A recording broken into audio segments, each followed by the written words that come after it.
Hey, what's up, y'all? It's your boy, Brain Waves. It is time that we have to clarify several things that have been spoken about my name from Michael Israel of Straitway. There's something that even Pastor Dow himself, and I have to give Pastor Dow credit because what he said in that message was actually right. Pastor Dow dropped a video. And in that video, he mentioned about jumping the gun. And there's just some things that Michael Israel jumped the gun about regarding me. So we're going to talk about it. We're going to go through his video that he responded to me about the video that I made, talking about him and Pastor Dow. And we're going to clarify some things.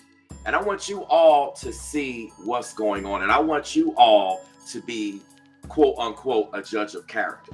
All right? Not by my standards, not by anyone else's standards, but by biblical standards, by the Most High standards.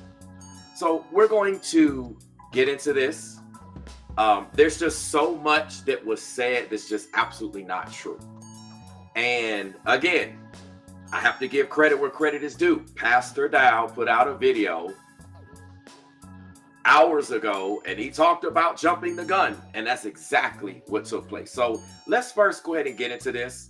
I want to go ahead and bring up a scripture on the screen, because one of the things that I was accused of was I don't refer to the Bible and I don't use scripture, even though Mike Israel did mention, I think he quoted a couple of scriptures. See, all of these things are false accusations and assumptions. And to those of you that have watched me and have been watching me, whether you like what I have to say or you don't like what I have to say, it is very obvious that I put scriptures up on the screen all the time. I refer to biblical truth all the time, and I'm quoting scriptures all the time. So again, this is a false accusation and an assumption. And I just find that very hilarious that this is coming from the leadership that's supposed to be teaching people like myself and you all on the proper way of how to operate regarding biblical truth. So let's get into this, because I have a lot that I have to cover and I only have so much time to do it. Michael Israel's video response to me is 45 minutes. And I need to add video footage and commentary and so much more to it. So I only have so much time to cover that and respond to as much as possible. So hopefully I can get to the end of his video. All right. Like I said, the way that they're moving is just not properly. And what I want to see is when I point out the things that Michael Israel was in error about, I want to see if they're going to, or should I say, he's going to admit, hey, you know what, brother, I'm sorry. You're wrong. Because there's a few points that he brought up in his video that he was actually right about. And when we get to that, I'll clarify exactly what I'm talking about. But the majority of the points that he mentioned, he was straight up wrong. Okay? So I'm very fair and just with this. I don't know where people be getting off. They be taking stuff, twisting stuff, assuming stuff, bearing false witness. But in any case, let's get into this. Okay, let's start out with the word. Galatians 4:16 says, have I now become your enemy by telling you the truth? I'm going to be talking about a lot of things, and a lot of people aren't going to like it. And I hold a lot of people accountable. I don't care if you're a church, if you're a ministry, if you're a business, if you're a content creator, you're a celebrity. None of those titles matter. That's worldly stuff. If you're in error and you're in sin, then you're going to be held accountable. And we're going to go through that as we go through the breakdown of his video. Okay, so I want to see if I'm going to be called an enemy because I'm holding him accountable with some things. And I'm going to admit on some points that Michael Israel brought up that he was actually right about. But he wasn't right about the majority of it. There was a few points. And again, you have to give credit where credit is due. You have to admit if someone's saying something and you're in error, hey, call it. But I want to see if they're going to admit being in error. Because if not, then that's clearly signs of hypocrisy. All right. Another scripture, and I talk about this all the time, and those of you that watch me know this. It's one that Michael Israel himself actually talked about. Ephesians 5:11-14. You can go back and look at the video footage. You can run things back. You all can see it. The evidence is out there. I've spoken on this numerous times. You just have to take the time to go back and look at my videos. If you don't take the time to go back and look at my videos, then you should not properly speak on a situation as it being fact and truthful. With that being said, the scripture says, Ephesians 5:11-14. It says, don't waste your time on useless work, mere busy work, the barren pursuits of darkness. Expose these things for the shame that they are. So when I expose these things, and then we talk about Galatians 4:16, I'm considered an enemy because I bear the truth. It also goes on to say it's a scandal when people waste their lives on things they must do in the darkness where no one will see. So darkness refers to when we can't see what's going on and we're unaware of the moves that you make. We're unaware of conversations and things that go on. That's considered darkness. Okay? The scripture says we're supposed to expose these things. Why does it say that? It goes on to say, rip the cover off those frauds and see how attractive they look in the light of Christ. So as I do my clarification, we're going to see how attractive Michael Israel looks in the light of Christ. Because again, he's claiming I don't have Bible. He claims I don't teach the Bible, claiming I teach from emotions and feelings and all of this stuff. I really want to see scripture where it says that I'm teaching from feelings and emotions. That's what I want to see. I want to see Bible stating that what I'm saying is purely from feelings and emotions. Even though I've been mentioning scriptures all day, every day. False accusations. Okay, it goes on to say, wake up from your sleep, climb out of your coffins. Christ will show you the light. So watch your step, use your head, make the most of every chance you get. These are desperate times. Let me say a quick hello, couple of hellos to everyone here and shout outs, and I got to get into the content because again, I only have so much time and Michael Israel's video is 45 minutes. So we already got 45 minutes plus what I have to respond. Go Dog says peace and blessing, brainwaves, and the listening audience. Golden says, what's up? I guess it's going to be right back.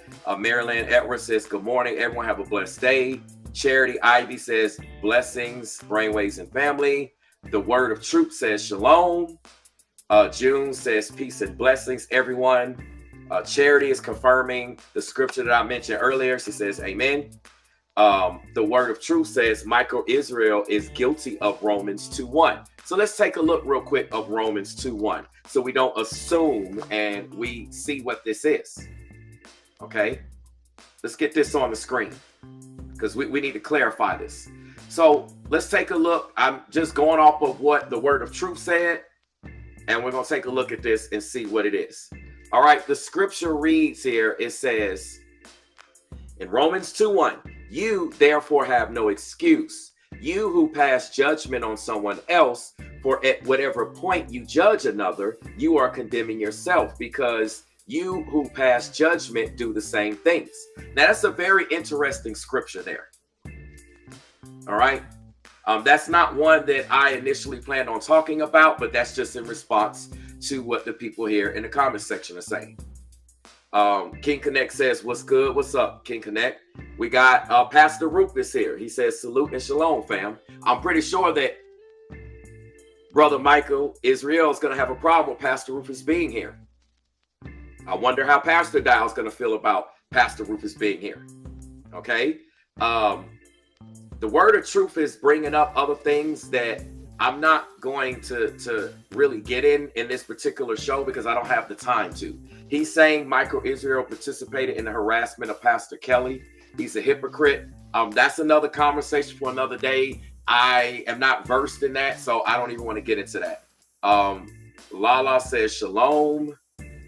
And I just want to see if anyone else here. The Word of Truth, it says that I have met Michael Israel, so I speak from experience. And let me just say this. to Pastor Rufus, to the Word of Truth, to Lala, and to anyone else here that has been a part of Straitway, Michael Israel is calling all of y'all disgruntled. He's saying that y'all are upset and y'all mad at Straitway, and that y'all speaking from a place of being upset and y'all being mad. So what I'm going to do is let's get his video on, because I got a lot of responses. There's a lot of assumptions going on. There's a lot of false accusation, and I need to correct the narrative, because someone has to even hold Straitway accountable. You know, they want to hold me accountable, hold Ringo accountable, hold New Breed. They want to even call on Mark the Messenger and everyone else. But again, Galatians 4:16, then when someone holds them accountable, have I therefore become your enemy because I speak the truth? So let's get into this. All right. We're going to play this video. This is, and we're going to get into as much scripture, and I'm going to play some videos and everything that I possibly can. Okay. All right, so let's go ahead and let it go. This is Michael Israel speaking, as you can see at the bottom. Let's go. And y'all make sure y'all hit the like button. Y'all know what to do. All right, let's go. All right, this is a video I'm doing in response to a video Brainwaves did. His family. And let me say this up front, even before I get going, okay?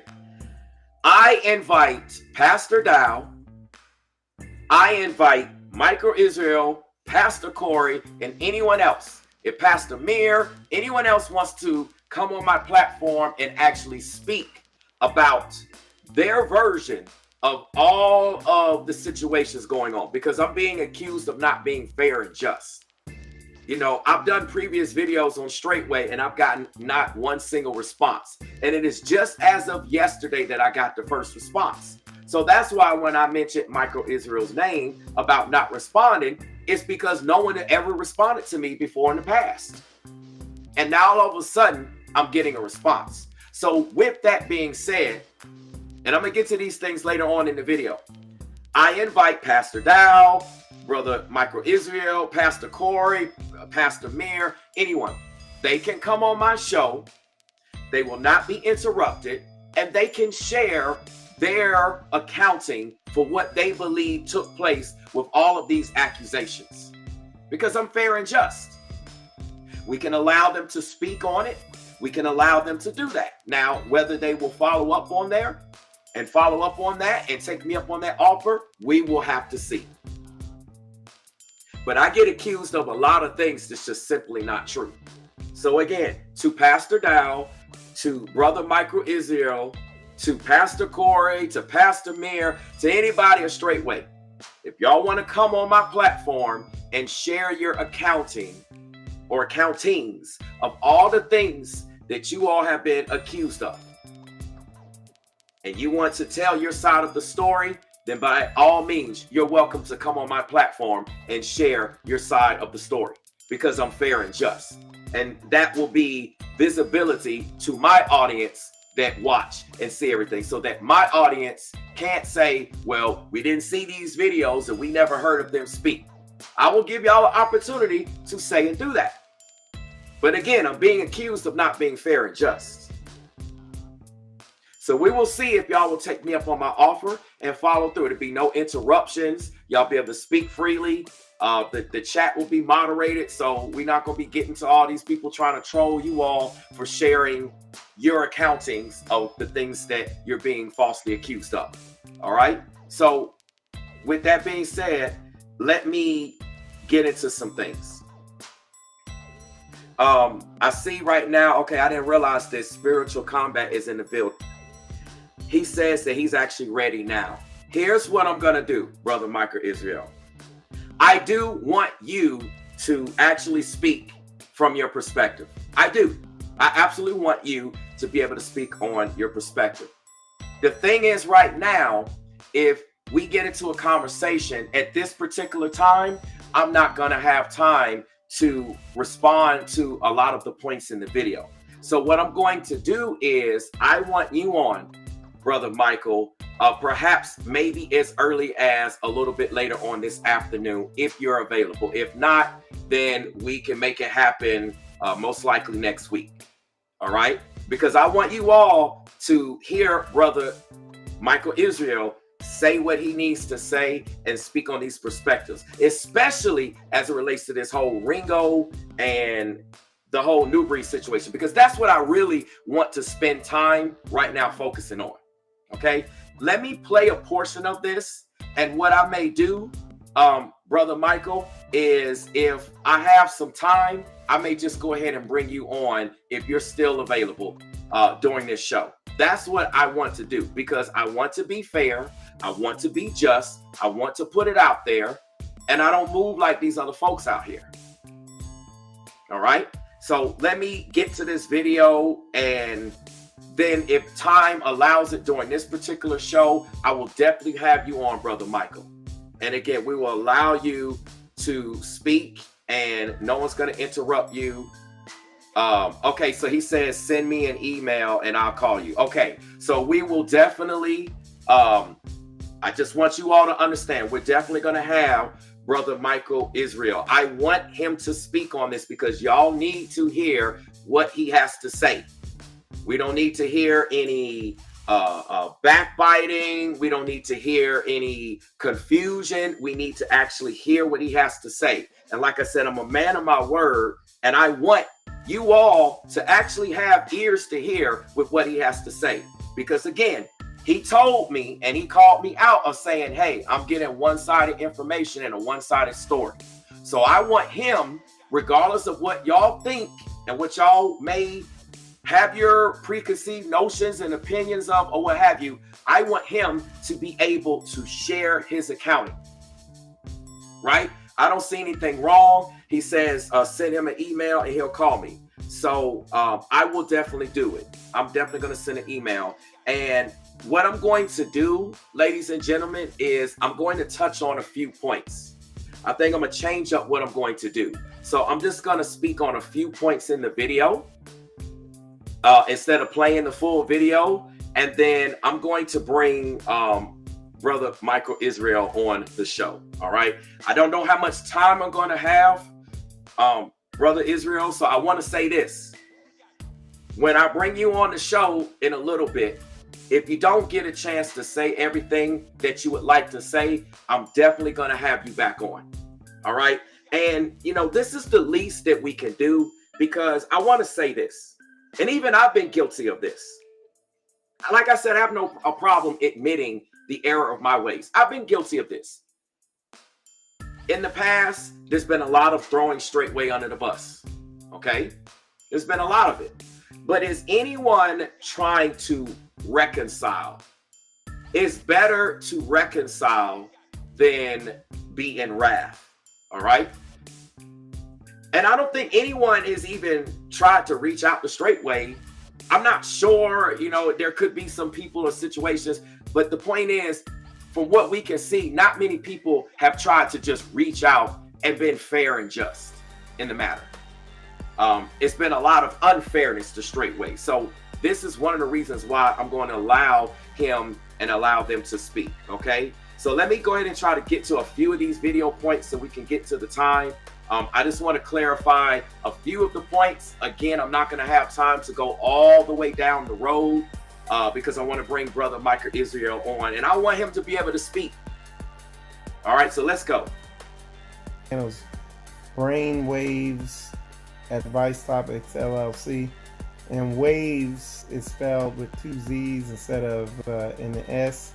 It's all one word, Brainwaves.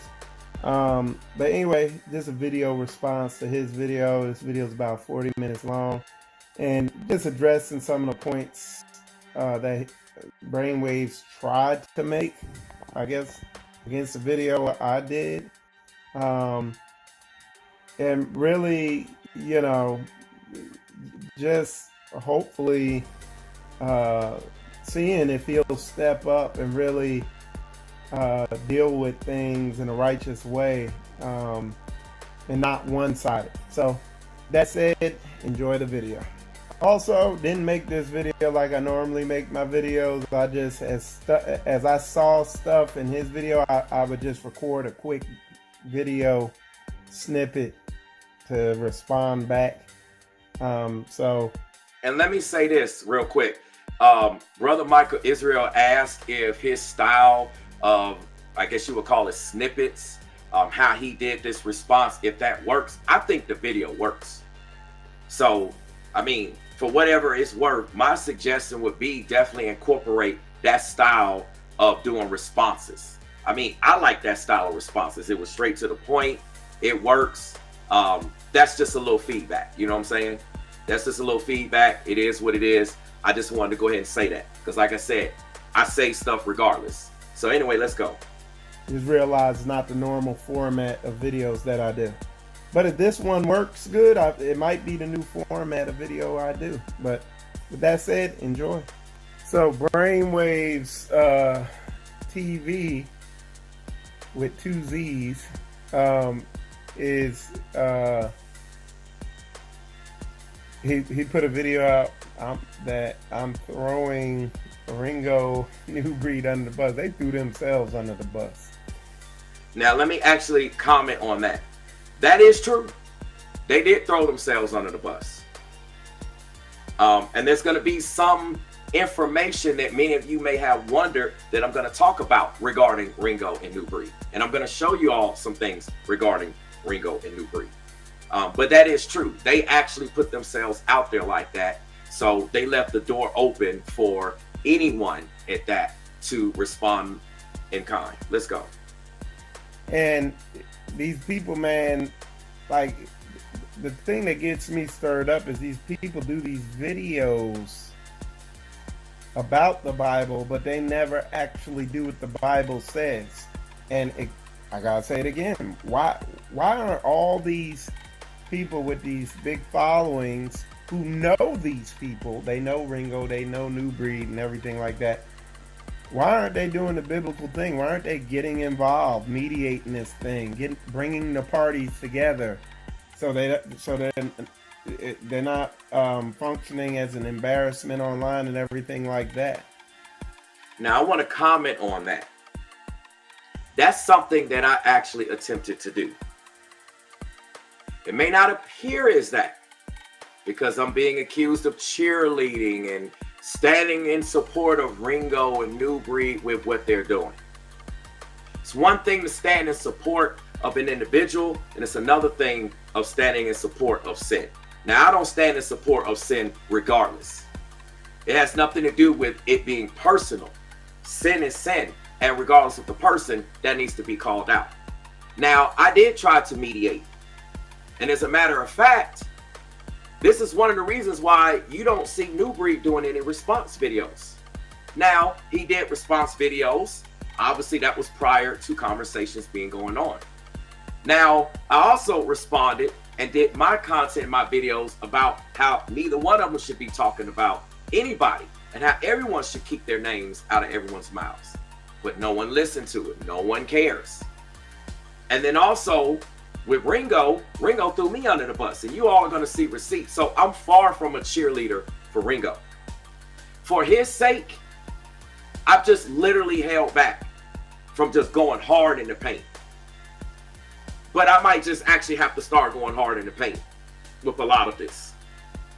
I try to be slow to wrath, fair, and just. I try to allow grace and give them time to work out a situation that they are aware of.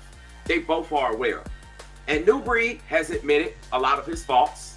He apologized for a lot of his faults. So credit has to be given.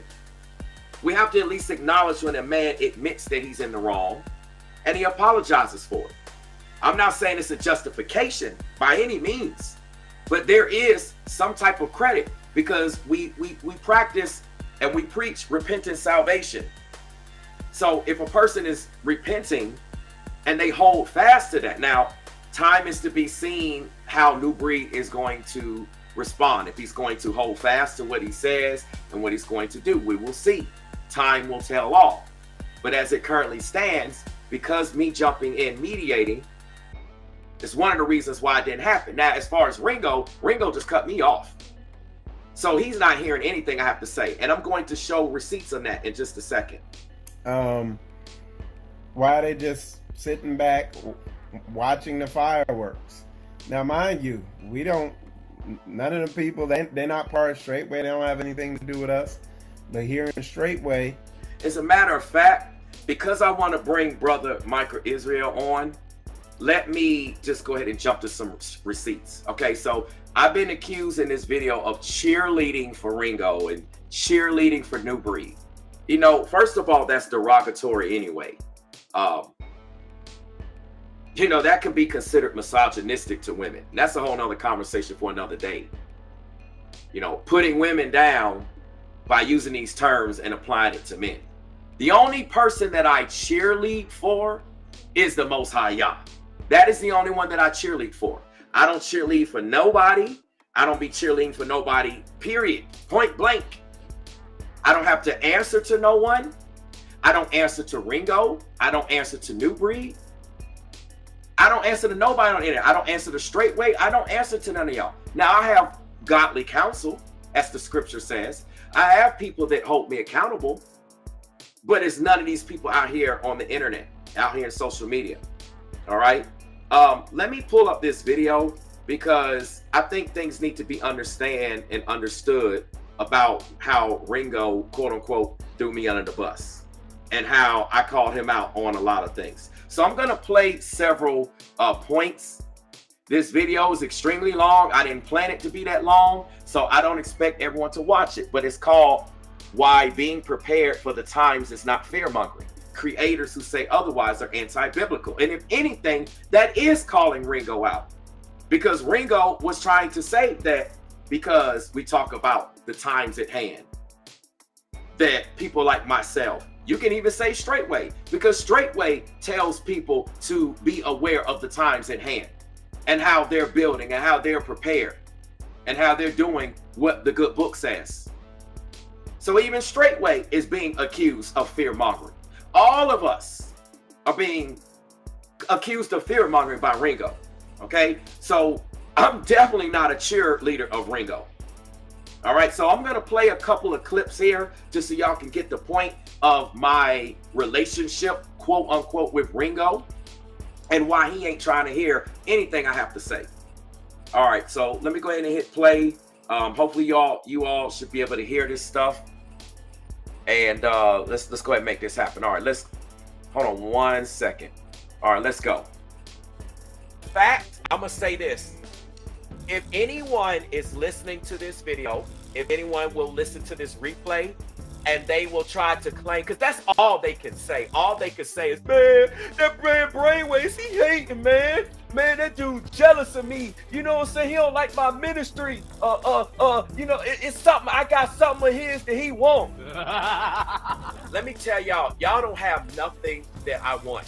The only thing that I want and will continue to want is my relationship with the Most High.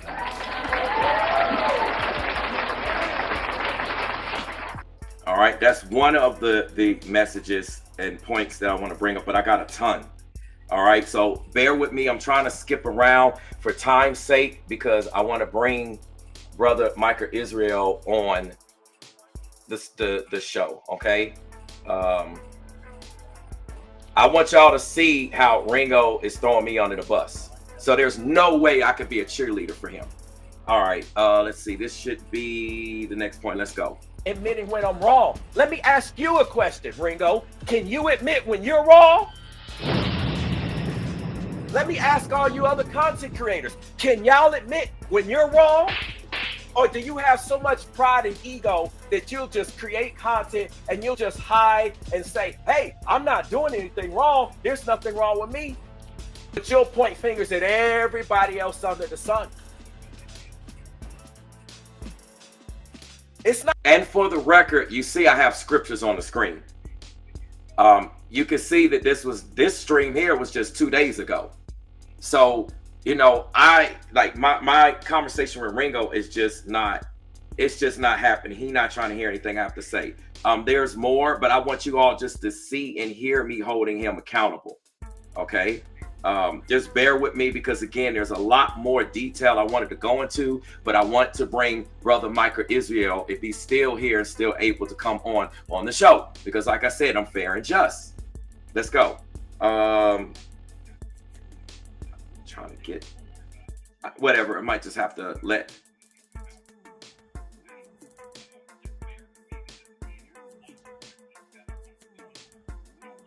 Let's see. See, again, this is when I'm bringing up scripture. All right, let's go. I mean, dude, you ain't worthy of me. If you say I'm not worthy, why are you even on my channel right now? Like, Gringo, you're not worth me making videos about you. And this is one of the reasons why I didn't make videos about him, because if I make videos about him, which I'm probably just going to end up doing anyway, I'm going to be exposing the daylights about him and how he's in sin and how he's in pride and how he refuses to acknowledge it. And it's just going to go in and in and in and in. But you know, anyway, let me just play the rest of this, because I got a lot to play and a lot to say, and I got to bring Brother Michael Israel on. You're the one on my channel coming after me. See, this is what I'm talking about.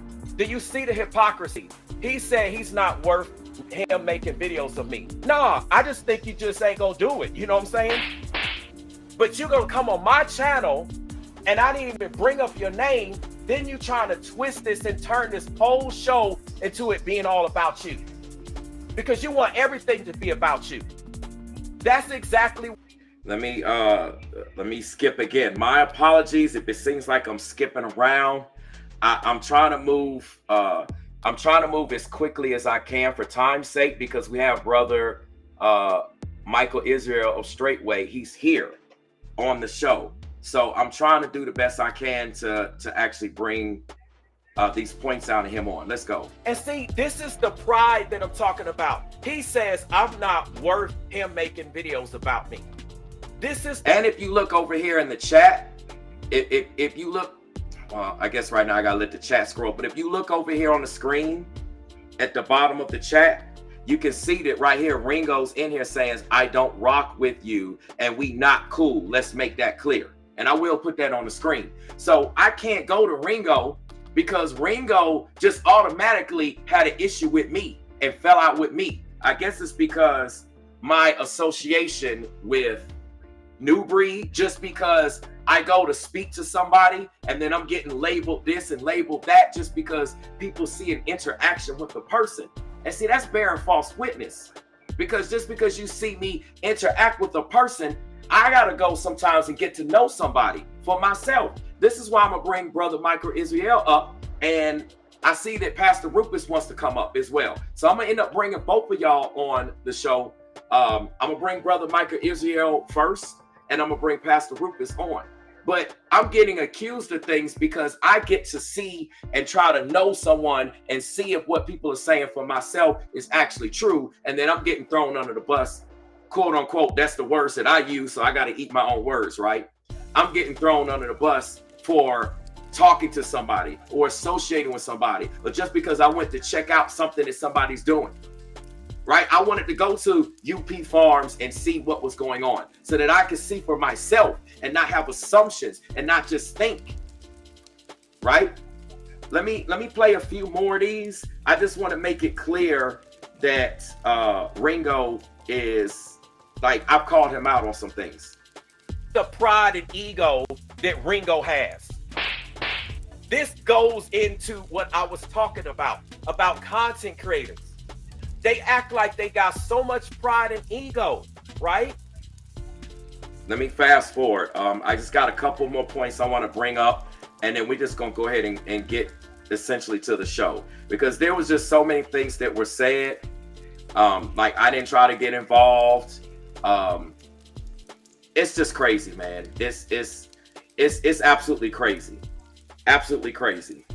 Just bear with me. Like I said, I'm trying to queue up the time as best as I can. I literally want to do it from the screen here so that y'all understand. Let me see if I can back it up a little bit.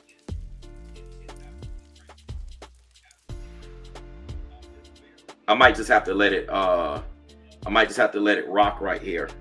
I keep hitting the button anyway. Ladies and gentlemen, I want y'all to see that Ringo's been accusing me the whole time. I'm jealous, because that's all they can say. When you call people out on their sin, or if you call people out on their transgressions, or you call people, because again, let me see. That's one of the parts where I'm going in, and y'all can go back and watch this. I just kind of want to skip through because, again, we got to get to these actual real conversations. We might just have to bring it right here. Again, I got more scripture on the screen.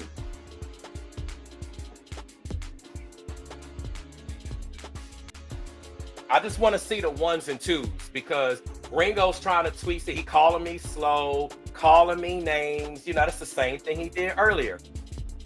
Calling me names. That's what he does. He just come in there and belittle people.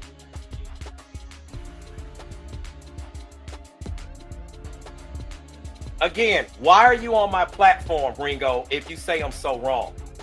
Like, you ain't changing my mind, sir.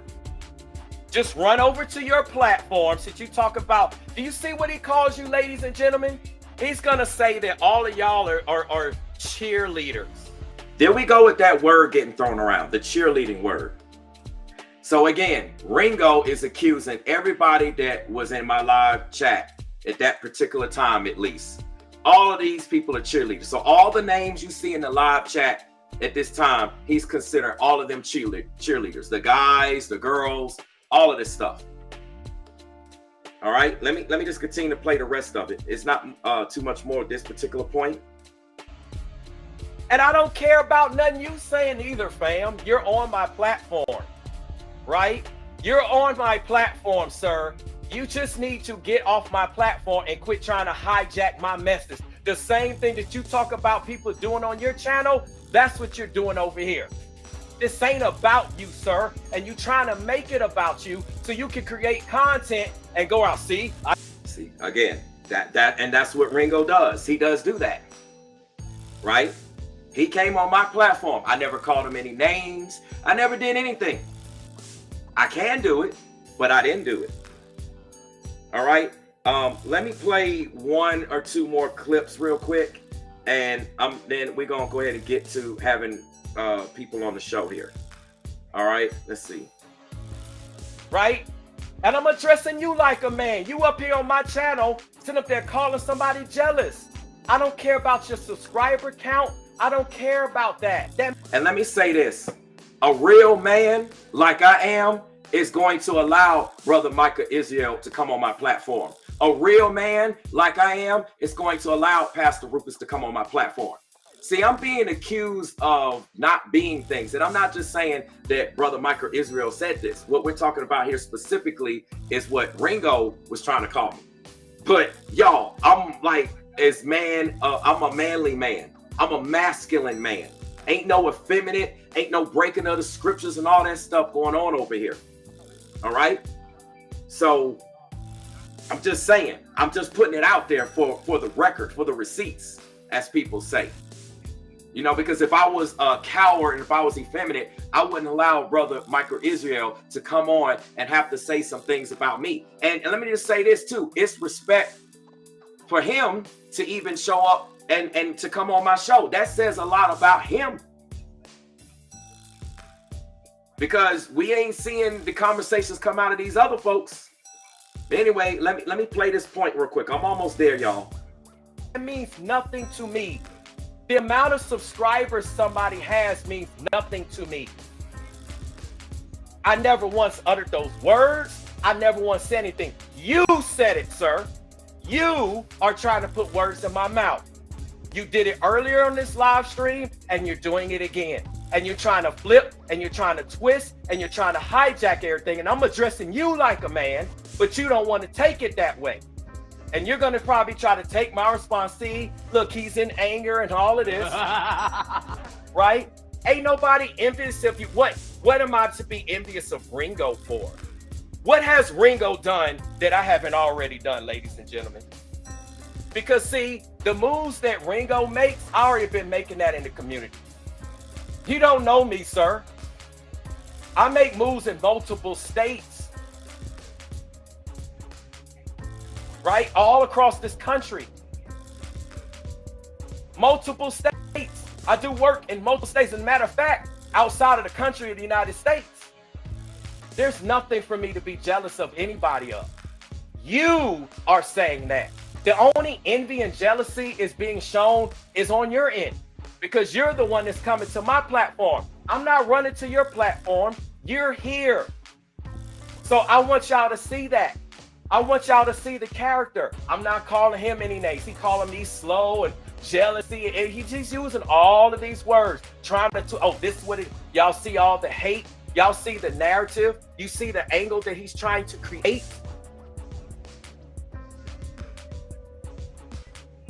Ringo, you're the only one that's looking like a fool right now. He talking about, I bet your man is shaking his head at how you making yourself look. Ain't nobody shaking their head. You the one looking stupid on my platform. All right, let me get to, actually, we'll just let it go. Let me just let it ride. Again, you're on my platform. I don't come to your platform talking like this, but you're on my platform. So your spirit is being exposed, Ringo. But again, I'm not exposing anything about Ringo or New Breed while we're on the subject. Just can't admit it. And that's the same pride that keeps you stuck. So I just kind of want to play a little bit of that. I've got a lot of stuff. I even have, let me share this real quick, because this is when Lala was accused of being disgruntled. And I want you all to hear what she said in this video regarding Straitway. Doesn't sound like a disgruntled individual to me. Maybe I'm mishearing it. Maybe I got it all wrong, but we're going to listen to what Lala said. And these are some of the points that Michael Israel said in his video response to me. Again, this is a very short version because I got to bring several people up in just a second. But let me just play this. This is Lala's response. Let's go. I'm nothing more than a servant. I'm very humbled and I'm happy to be here. I definitely wanted to start out by saying this, though, that I am not here in any way to bash, to jump on the bandwagon of people who are celebrating and are happy with the destruction of Straitway. I want to get that out, like, first and foremost. My only intention here is to, one, bear testimony to my personal experience, and not just while I was there, but the things that I have overcome and the things that I have learned from my experience at Straitway. And I'm hoping that, if anything, that I can just help people to understand that the number one thing I think we all need to learn and to gain is to really have sincere compassion and love and empathy and understanding for all parties involved, those that are guilty and those who are innocent. I think at the end of the day, we have, just from what I've been seeing online, a lot of the conversation comes off extremely accusatory, extremely unforgiving, and as if we're already condemning people who are still here in the land of the living today. And I don't think that that's right, because I believe all of this is happening to give everybody a chance to be restored, because the Most High Yah at the end of the day is the one who suffers, because he sent his son to bear our sins when he didn't deserve it. And so at the end of the day, we all come short. We have all fallen short of the glory of Yah, and we are all deserving of hellfire. So what I really just hope to get out of all of this is to show compassion for what's happening right now. I don't rejoice in the things that are going on the way that I'm seeing people rejoice about it. That's powerful. So I just want to play a clip from what Lala said, because she was saying, you know, she's disgruntled. And, you know, the same thing, Pastor Rufus is being accused of being disgruntled. There's so much more that I wanted to, you know, show and play. Many of y'all can even watch this video here, where I addressed about how everybody should stop talking about each other. But the beef goes on. It will continue to go on until Ringo decides to stop, because New Breed has stopped. I talked to him. I've done what I could, and I've spoken to him, and he agreed to not even like engage it. So his content has changed, his story has changed, and you've heard that. But as it goes with Ringo, he's not trying to talk to none of us. He's not trying to talk to any of us. So I just, before I bring any guest on, and there's a lot more that I wanted to say and clarify within the videos, right? I just hope that when it comes to all of us, myself, Ringo, New Breed, Brother Michael Israel, Pastor Dow, anyone, Straitway, anyone, I just really hope that we all can hold ourselves accountable and be respectful of that and operate as such and try to reconcile if there's a course of reconciliation versus wrath and versus conflict, because none of that is scriptural and none of that is sound biblical doctrine. This is just, it is what it is. And I see, some people, we have Mitch here. He says, your platform, brother, at Brainwaves. My opinion is bring on Brother Michael Israel, Pastor Rufus, and etc., and address this stuff later. Yeah, I'm about to bring them on. Like I said, I have no problem. There was some points that Brother Michael Israel made that was valid points, that was accurate points. Okay?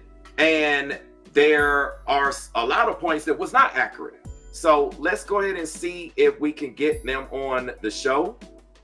I just put a link in the chat. So the link in the chat is there. I'll try to pin it up top. And this will allow Brother Michael Israel to come on the screen as well as Pastor Rufus. And I don't know if one or both or who's going to come in there, but the link is there. Let me see if I can get this thing pinned. Okay, so it should be pinned to the top of the chat. All right. Like I said, my hope with all of this is reconciliation. All right. Some type of understanding, some type of clarity, and some type of reconciliation. And being on one accord, and especially as it relates to this whole Ringo, because that's really what has the culmination of everything that's been occurring. This whole Ringo and New Breed, quote unquote, beef has brought about a lot of this. So there's some good things that's being brought about and bad things. And I see Brother Michael Israel, he's here. So I'm hoping that when I bring him on, that perhaps there could be some good things that come about this, because I know a lot of y'all have your biases against Straitway and you have your biases against Brother Michael Israel. But let's let him speak and let's see what he has to say. And let's see how we can move accordingly. So without further ado, let me bring on Brother Michael Israel.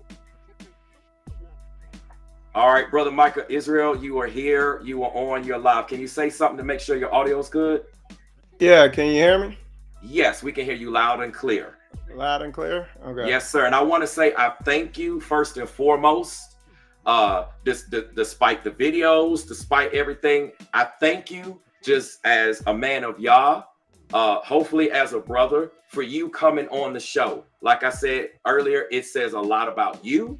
It says a lot about your character. And hopefully you can get a glimpse of understanding me and my character for allowing you to even come on the show and share the things that you have to say, whether it's about me, about Straitway, anything, whatever it's about. So I want you all to listen to what Brother Michael Israel has to say, ladies and gentlemen, and don't cast judgment until you hear what he has to say.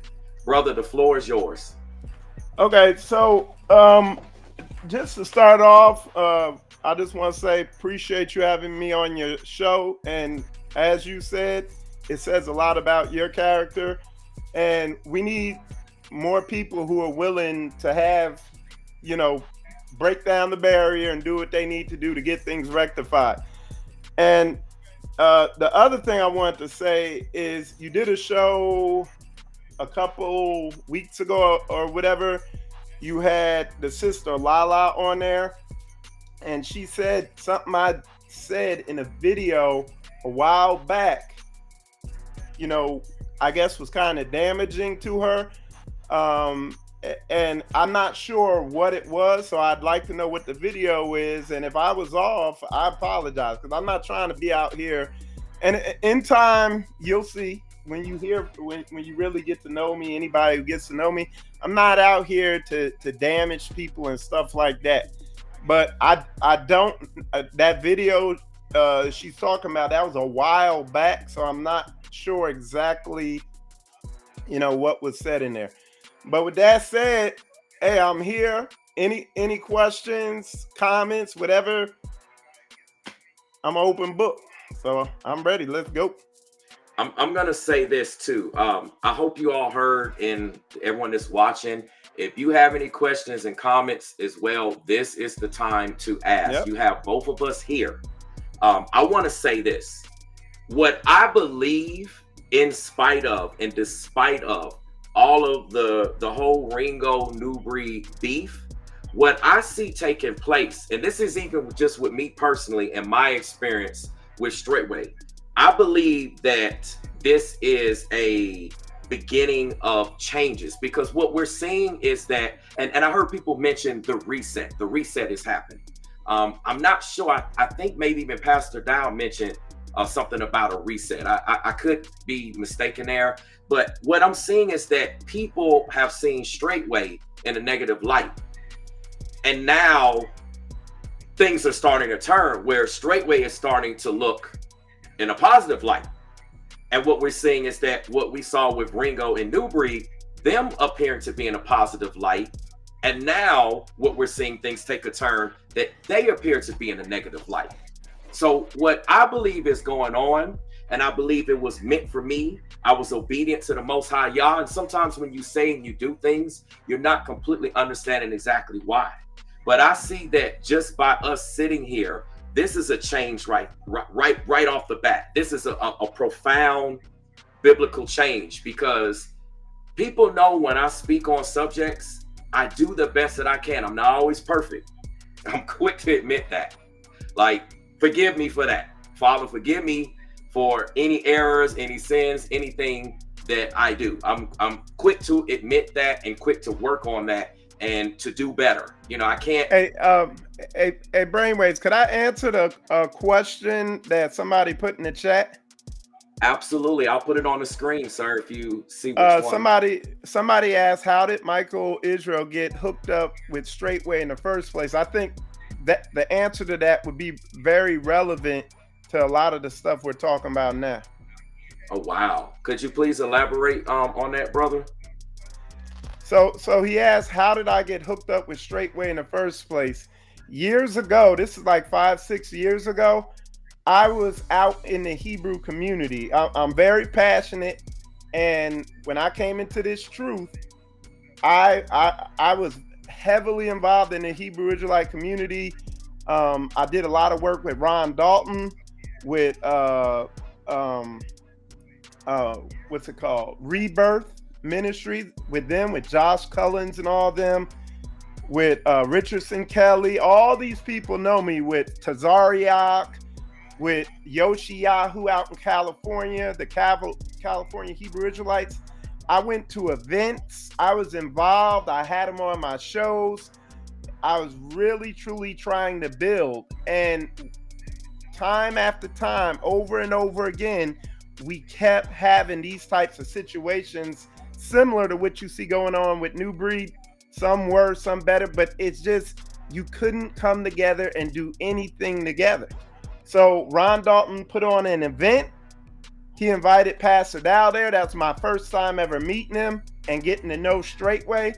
And what I saw meeting these people in person was totally different from what I had seen out in the so-called Hebrew Israelite community. So that's what sparked my interest. Pastor invited me out to the land. I was also allowed to visit multiple other communities, and I saw a brotherhood in Straitway that I did not see out in the Hebrew Israelite community. I saw, there were times I've been at Hebrew Israelite events and people have threatened to pull guns on each other, just stuff you see in the streets. I could tell you a ton. So that's how I came to be hooked up with Straitway. There you have it. I want to address something that I'm seeing here in the comment section. I know some people are saying put Pastor Rufus on it. If he's, oh, he's here. He is here in the chat. Pastor Rufus, you're welcome to come on to the show. Like I said, when I have people on the show, it must be fair and it must be just. And I want you all in the chat to be fair and just. I see a lot of comments about Straitway this and Straitway that. That's fine. Hey, look, that's fine. I ain't avoiding nothing. And Pastor Rufus, if this your show, you bring him on if you want. I'll answer whatever. You know what I'm saying? So, but yeah, and I prefer to answer the tough questions. You hear this, ladies and gentlemen. So, ask the questions away. And I'm just going to tell you, I'm literally meeting Michael Israel for the first time. Obviously, we're not meeting in person, but this is as close as you get shy of meeting in person. I'm meeting him in person for the first time. He's dealing with me fair and just. I hope that I'm dealing with him fair and just. And I can't help but to recognize that. And I have to give credit and honor where credit and honor is due. There's a lot of things that's been talked about. I know we respond to videos and things, but I'm listening and watching how the man is moving right here. And y'all seeing it right here. And he said, hey, if you got questions to ask him right here. I mean, you can even come on and ask him if you please. I believe that what's going on here, and I'm going to say this before anyone gets into anything. I began to say this, but I didn't finish my point. I'm seeing a lot of changes that are taking place in the community. And what I'm seeing is that you're finding people recognize issues. And those of us that are truly following the book, we're following the Bible, we're truly doers of the word and following the Most High Yah, you find that we are actually coming together and we're holding each other accountable and we're actually moving accordingly. Like I mentioned earlier, there's some things that I was wrong about in my initial video to Brother Israel here. There's some things, and I didn't get into it because I wanted to bring him on. So that whole part just, you could say it fell apart, so to speak, but I have no problem admitting that. And you can say he held me accountable to that. So I'm a man about it and I'm admitting that. And I believe that Brother Israel, he has to be a man about it because he's here and he's going to answer all the questions and he has things to say. And real fast, brainwaves. Again, I see a lot of y'all making statements. You call me a snake and you're saying other things. I prefer y'all ask tough questions. I want you to prove that I'm a snake. Ask the tough questions. I'll answer them. I'm here. It's live. It's unscripted. Absolutely. Oh, speaking of questions, we've got Mitch that's in the chat and Pastor Rufus. He's also here. So I'm going to bring Pastor Rufus on as soon as Mitch asks his question. So let me go ahead and bring Mitch on. Mitch, can you say something for us, brother, so we can make sure your audio's good? Yeah. Hey, shalom, family. Sorry, Pastor Rufus, I did not mean to jump in front of you or nothing like that. But yeah, salute. Brother Brainwaves, I don't know your name. Brother Michael Israel, salute and much love to you. Is my audio good? Absolutely. Yep. Loud and clear. All right. Hallelujah. I have plenty of questions, especially if you'll answer whatever. I have plenty of questions, but I have one specific question to say, and it may be my only question at this time. Let's see here. Hold on one second, y'all. All right. So, Brother Michael Israel, why? The question is, why was Pastor Elder Brother Rufus not given a public platform like how Pastor Charles Dowell always said? Someone's trying to call me. Public platform. Okay. Why was Pastor Rufus? Hold on. Why was Pastor Rufus not given a public platform for civil, open dialogue and discussion before the entire congregation and basically on YouTube? Let's just be real. Okay. All right. So, uh, it was put out there. What happened? Pastor Rufus, Pastor Dow, and all the leadership and everybody were gonna go down to Straitway, Georgia, to basically so that Pastor Rufus could address everybody, and so that the other leadership could address everybody. So basically, they were going to do a council down there in Georgia, at Straitway, Georgia. Pastor Rufus said he's not going to let those two evil pastors, he was referring to Pastor Mir and Pastor Corey. He said he was not going to let them come on his land. And Pastor Dow said, that's not your land. This Straitway's land. And Pastor Rufus said he would call the law for the lawless. And with that, Pastor said, okay, then you're not coming on this land. And that is where that is the point where the separation happened. Okay. I mean, I could go more into that part, but that is why, there wasn't that was where the breakdown happened, I guess you could say, in the council and the mediation and everything like that. All right, thanks for answering the question. I'm gonna elaborate. Oh, Pastor Rufus wants to actually elaborate. Add him in. All right, so we got Pastor Rufus. You are here. I believe we just. I think we can hear you, Pastor Rufus. Can y'all hear me? Yes, sir. Yes, sir. You're good. All right, cool. You can take Brother Mitch out, because we can handle this between me and Michael Israel, because he's here as a representation of Straitway. But again, he's not an eyewitness to any of this. Everything that Michael Israel, and salute Brother Michael Israel, shalom, brother. Everything that he is saying has been fed to him by Pastor Dow. We never had a conversation. He never called me personally and asked my side of this. He's listened to everything that he's been told. Now, the answering of Brother Mitch's question. What was told to me on a Thursday, y'all, by Elder Mitchell, he calls me. They've been deliberating, the elders, right?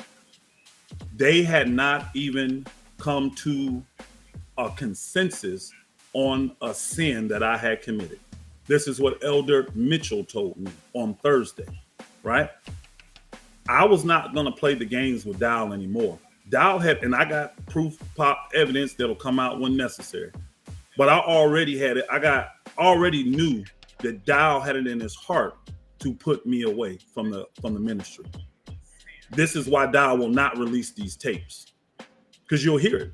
You'll hear me warn the brothers, and I have evidence and information where you'll hear Dow even say it himself. So let's get back to what we're talking about here, though. Because what Michael Israel was talking about is a Sunday meeting that all of y'all got to see, because it ended up being done at Straitway. And they called that the Georgia meeting, right? Mind you, the community of Georgia was already scheduled to be at Straitway that Sunday to start putting up tents for the feast. We were already scheduled as a full community to go there.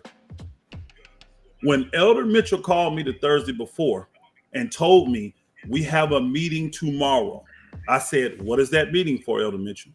He said, we still have not come to a consensus on what your sin is. That's what he said. Then he came back and said, but we also want to meet on Sunday down there in Georgia. I said, for what? He said, that's supposed to be your disciplinary.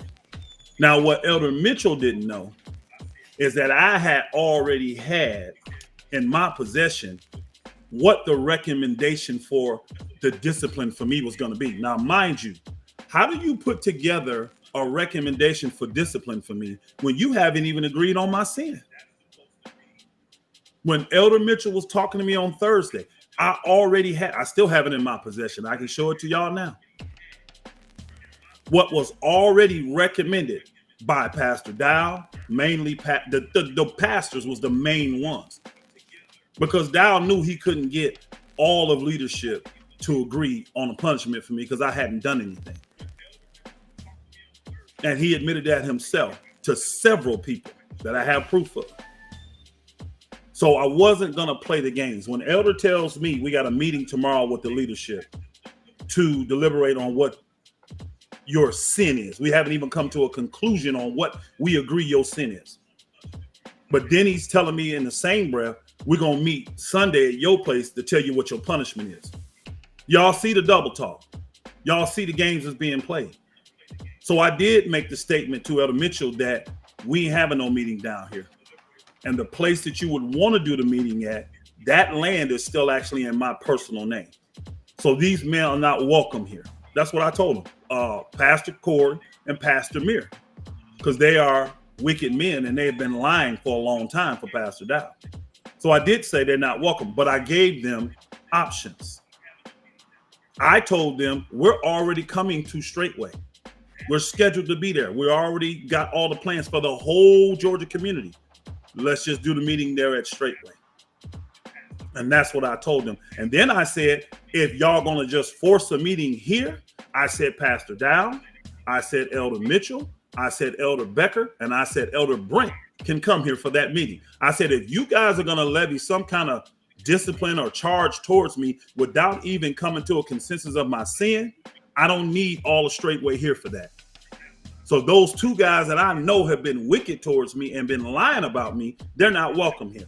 But I welcomed Pastor Dow, I welcomed Elder Becker, I welcomed Elder Brent, and I welcomed Elder Mitchell. I said, those four can come. If they're going to just levy some kind of discipline to me, let them foretell it. I don't want those two wicked men that I know for a fact have been lying for Pastor Dow. So I gave them two options. See, that's what y'all won't hear though. I gave them two options for us to still have a meeting. It wasn't 2 hours after I had that conversation with Elder Mitchell, Pastor Dow gets on Patreon and announced, or Blog Talk, whichever it was, I don't even remember, not Blog Talk, on YouTube, I think it was on Patreon, and announces that there's no more Straitway, Georgia. That's how that went down. All right, can I say something? You can. All right. So the way we operate in Straitway is you obey those that have the rule over you. Who has the rule over? Hey, just let me finish. You gotta let me finish my thought. You gotta let me finish. I'll let you say what you had to say. Go ahead, Mike. Go ahead, brother. Just let me finish what I gotta say. You obey those who have the rule over you. You know what it is. In Straitway, there is a hierarchy of, you can call it a chain of command or whatever. You have to have a leader. There's protocol of the way things are handled. There's protocol the way an ecclesiastical council was handled. And Pastor Rufus, literally in just now, in what he just said, there was a violation of the ecclesiastical council because information was leaked to him, and that is not supposed to happen. I mean, if we really want to, if we really want to drill down in this and really get after it, I mean, on how things are to go, we can. But the thing is, hey, brother Michael. Again, you gotta let, bro. I'm letting you go. I'm trying to. Hey, look, I'm trying to help you. I'm trying to help. I'm trying to help. Okay, well, help me when I'm done with my thought. Okay, I'm just write it down on paper like I'm doing. I don't need to write it down. I got it in me. I'm trying to help you though before you put your foot in your mouth. But go ahead, brother Michael. Go ahead, bro. I'm trying to help you, but go ahead, brother. Go ahead. No, go ahead, Mike. What I'm saying to you is that the whole thing was a farce, bro, and everybody knows it. You want to pinpoint one thing and say, well, he broke protocol. Dow broke protocol the whole entire time. See, who would know about our ecclesiastical councils more? Myself, who has sat in every single one of them, who led the majority of the ecclesiastical councils at Straitway, or you, who's someone who's never been a part of an ecclesiastical council. Who would be better fit to speak on the ecclesiastical council of how it runs at Straitway? Yourself, Michael Israel, or me?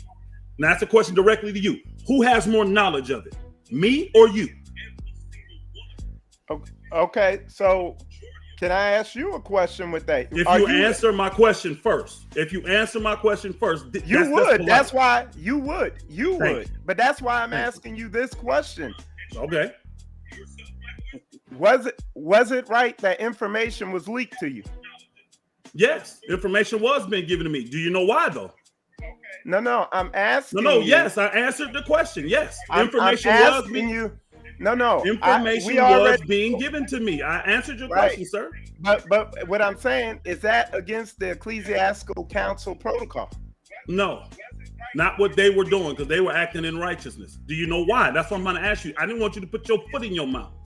The reason information was being given to me is because those individuals that was a part of it knew that information was being hidden from me. Again, let's go to the one meeting we had on that Sunday after we got back from the leadership meeting, right? 2 Sundays went by and they called me in the Straitway. This is the only meeting that was ever had, y'all. This is the only meeting about this matter that was ever had. Pastor Dow was asked during the week, who's going to be a part of this meeting? He said, we're not adding anyone. I have 4 different elders that will, leaders that will tell you, Pastor Dow told them, we're not adding anyone to these meetings. Now, here's the protocol of Straitway, y'all. Because again, I've been in probably 20 to 25 ecclesiastical councils. I've led over half of those. I'm the one that brings order to the ecclesiastical councils at Straitway. That's part of my job. That was part of my job. So when they asked Pastor, are we adding any other elders? Because I requested, this is the biggest thing ever happened for Straitway. All the leaders should have the option to come. If some can't make it because of travel or whatever, that's fine. But let them say they can't make it. Dow said, no, you know how we do it. We don't add anyone that doesn't have information about this. If the protocol for Straitway, when it comes to ecclesiastical council, if you don't have expertise in this area, or what we call teeth in the game, meaning you know something specific about this, you're not invited. You're not invited. That's how it's always been the whole 14, 15 years I've been at Straitway. So that's why Elder Becker, Elder Mitchell, Elder Brent, even Pastor Mir asked them, who's going to be in this meeting? Pastor Dow said everybody that was in the meeting in Wisconsin, which was myself, Pastor Dow, Pastor Mir, Elder Brent, Elder Becker, Elder Mitchell. That's who met. Pastor Corey wasn't in the meeting in Wisconsin, y'all. He wasn't. Pastor Dow added Pastor Corey. Now, mind you, he's not an expert in this. He had no teeth in this game. But Pastor Dow added Pastor Corey. Then, when we get to the meeting 2 weeks later, after the meeting in Wisconsin, we did the one meeting with the leaders about this whole thing that blew up in Wisconsin, right? Because, see, I got the proof showing that it started well before Wisconsin. Dow likes to put it out there that it didn't start till I, quote unquote, disrespected him in Wisconsin. But I know better, and the people that's involved know better. Fast forward to that 2 weeks, like I said, they asked Dow that week, who's going to be in this meeting? Nobody, only person that's been added is Pastor Corey, he said. Everybody else that'll be there was in the meeting in Wisconsin. Right? Hey, Brainwaves, can you turn the music down a little bit? It's distracting me. Absolutely. My apologies. Yeah, it's a little loud for me. So then we get to the meeting on that Sunday, and we see that Elder Rob from Indiana, under Pastor Mir, was at the meeting.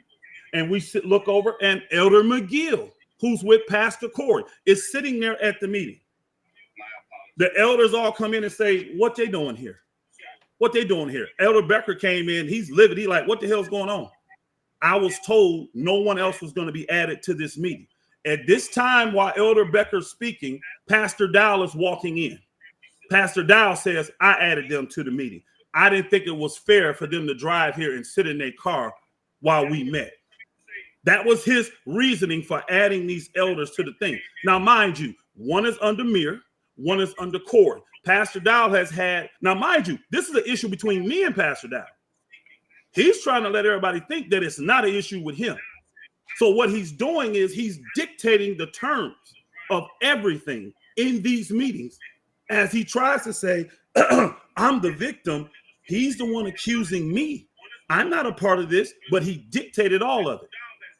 That was a bogus excuse to add them. What it was a sabotage, because as soon as Elder McGill started talking, Elder Rob really didn't say nothing. But you could tell he was already in agreement with Dow and the other pastors.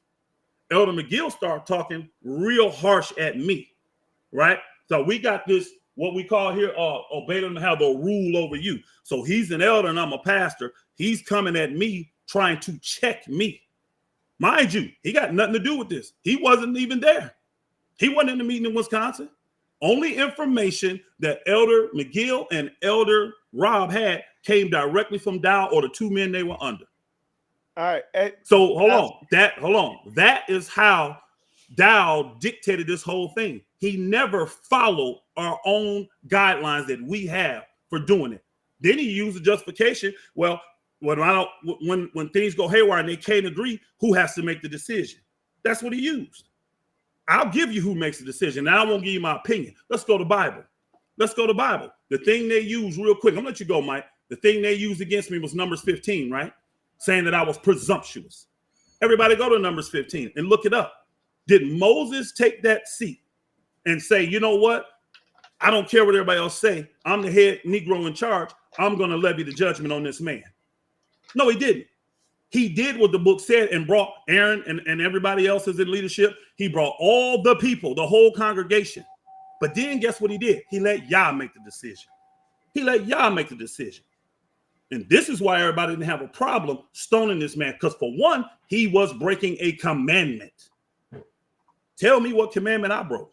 What commandment did I break? See, this whole thing was a shit show. And this is why Elder Brent left. He was in that. And he saw how they was adding, like that meeting I went to, y'all. I'll give them mic and go. That meeting on that Sunday, we met for 4.5 hours. 4.5 hours. Nothing. No conclusion on any kind of what sin I actually committed or any kind of punishment. We left. We literally left the meeting. Pastor Dow sees Elder Mitchell down the hill because Elder Mitchell was getting stuff for his community. And he asked Elder Mitchell, what punishment did y'all have for Pastor Rufus? Elder Mitchell said, punishment? We ain't even decided a sin for Pastor Rufus yet. He said, get y'all asses back up there and deliberate until y'all get a punishment for him. Elder Mitchell said, Pastor, everybody's gone. Everybody's already left. They ain't gone. If they have, call them and get them back here. Now, mind you, why not call me and get me back in the meeting? Guess how I found out about the meeting? That they were coming back to meet again that same day. Pastor Corey made a mistake. He's texting someone else at his community about the information in this. He texted to me, though, accidentally. I still got the text. He's texting someone on his community that has nothing to do with this ecclesiastical council, and he's giving them private information about this council. But he sent it to me accidentally. So I called Pastor Corey and I said, so y'all finna meet again and deliberate again over what? He said, yeah, we got some more stuff to go over and we got to try to come up with your sin, da. I said, I'll turn around and come back then. Am I not supposed to be in that meeting? Yes. He said, no, we don't need you to come back. Then I find out that when they do meet with just them and don't have me there, Dow's not there either, they still don't have anything. So what Dow does is he introduces what he considers new information. And he gives it to them and tells them this is, and when he gives them information, he tells them this is what he's doing.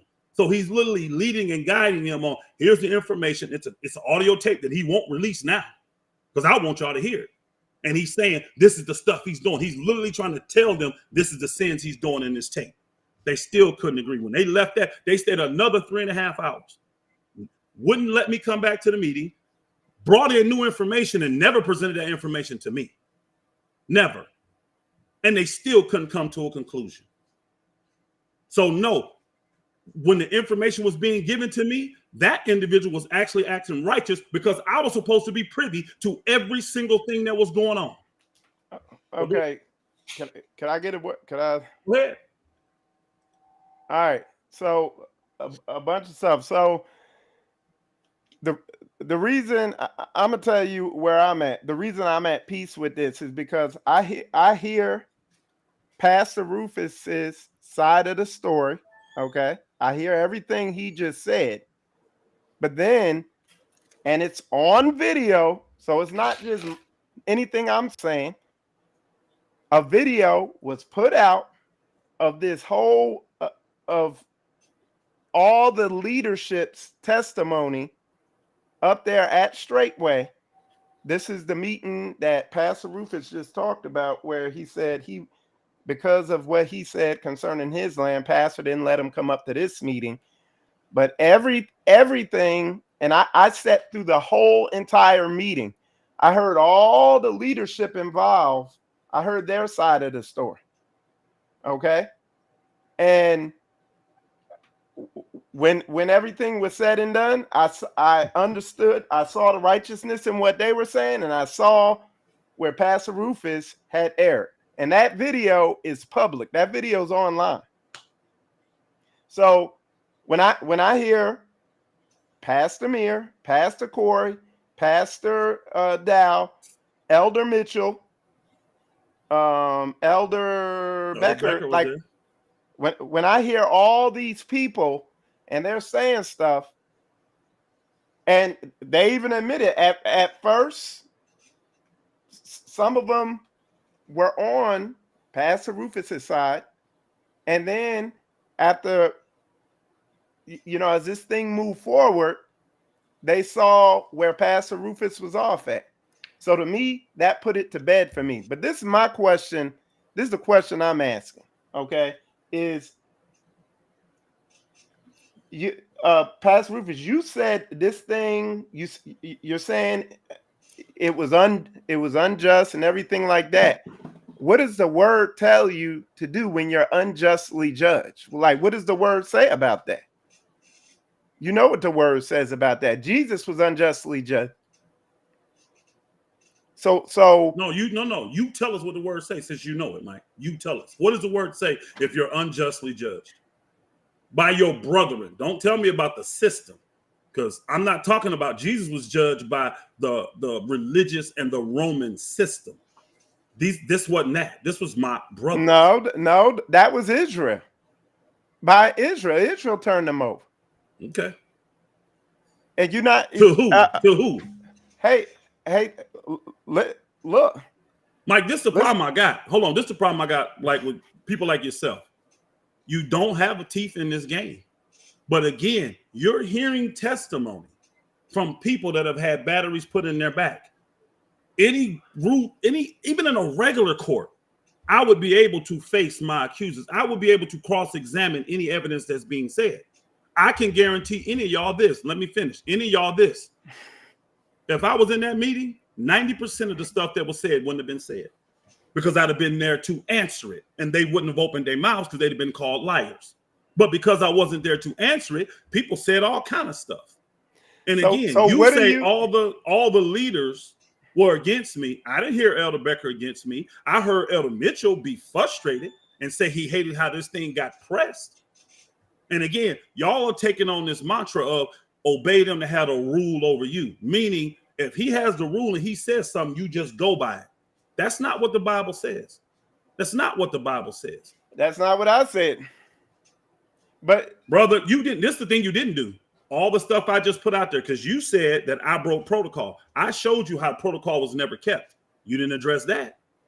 Dow never kept his own protocol. The protocols that we put in place as leaders, he never kept it. He took an authoritative position and said, and guess what? I have evidence of this too. Because he said this even before going to Wisconsin. He said this as soon as he got back from Wisconsin. See, I got this type of stuff. I'm just waiting.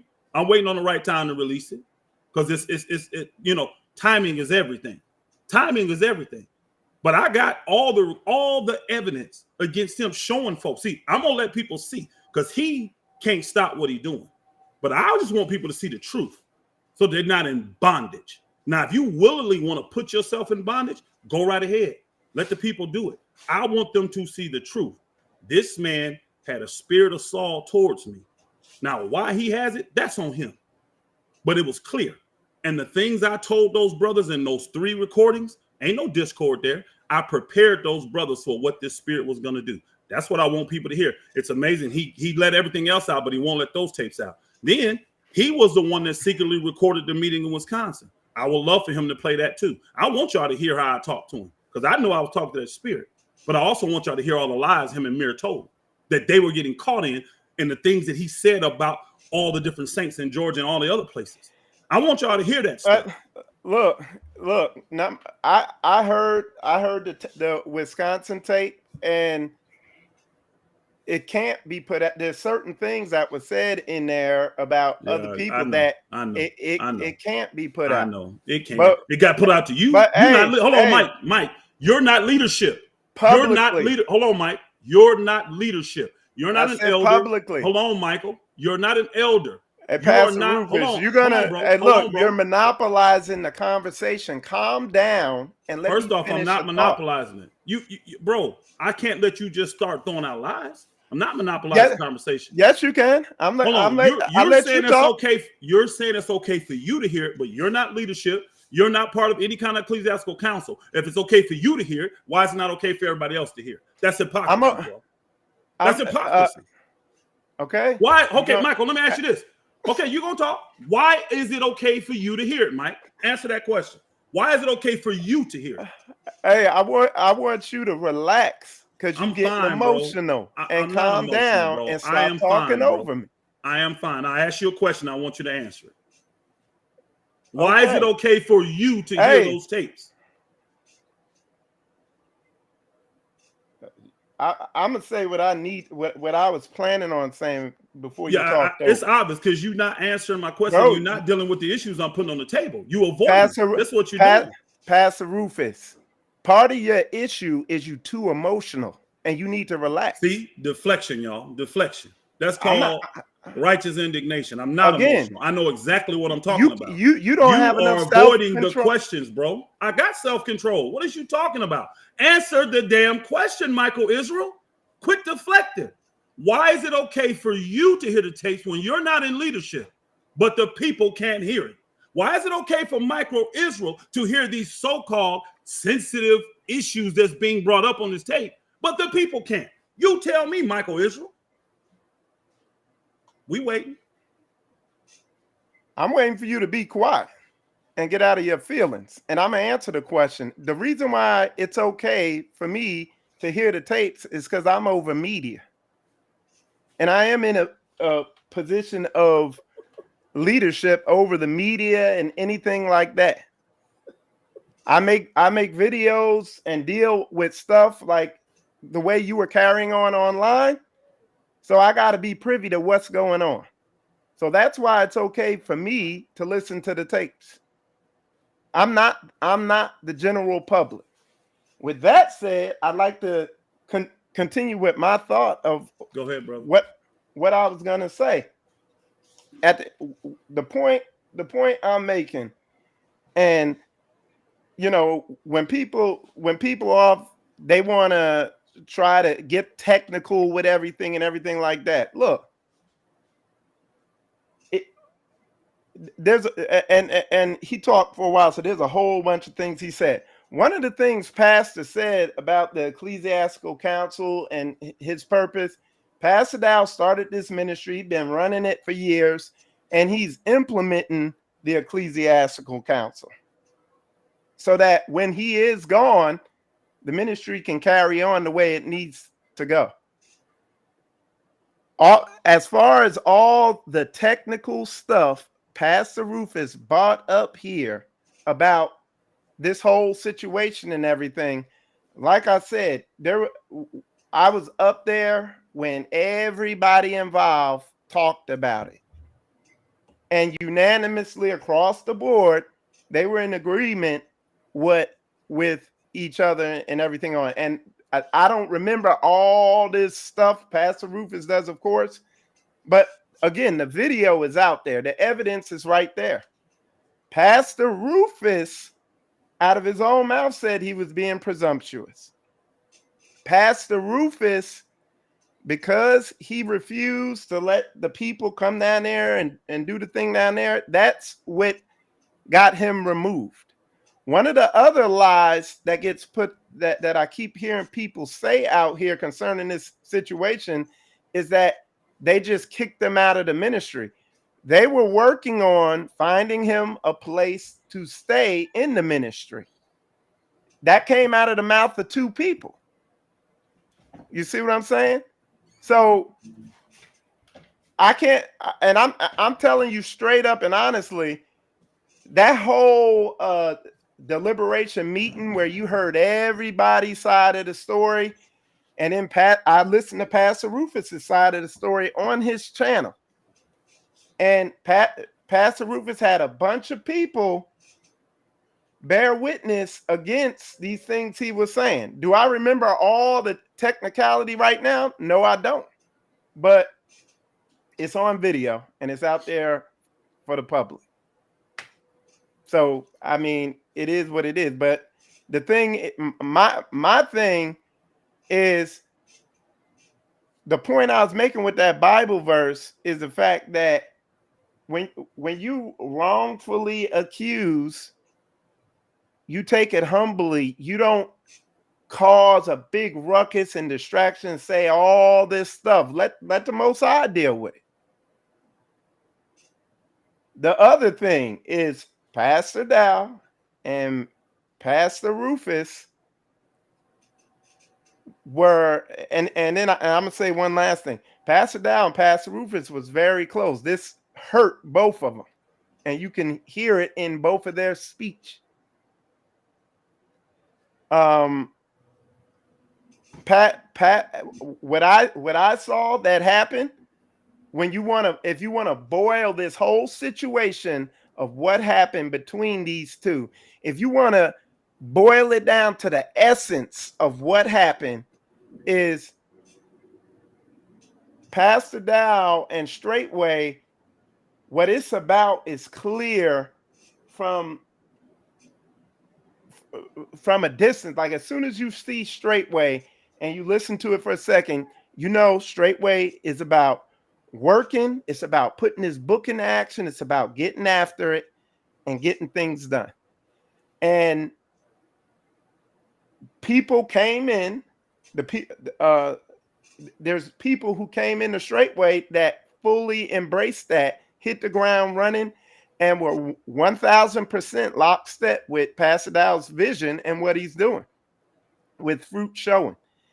And what I saw from my observation point, from what I saw, is those people grew closer to Pastor than Pastor Rufus did.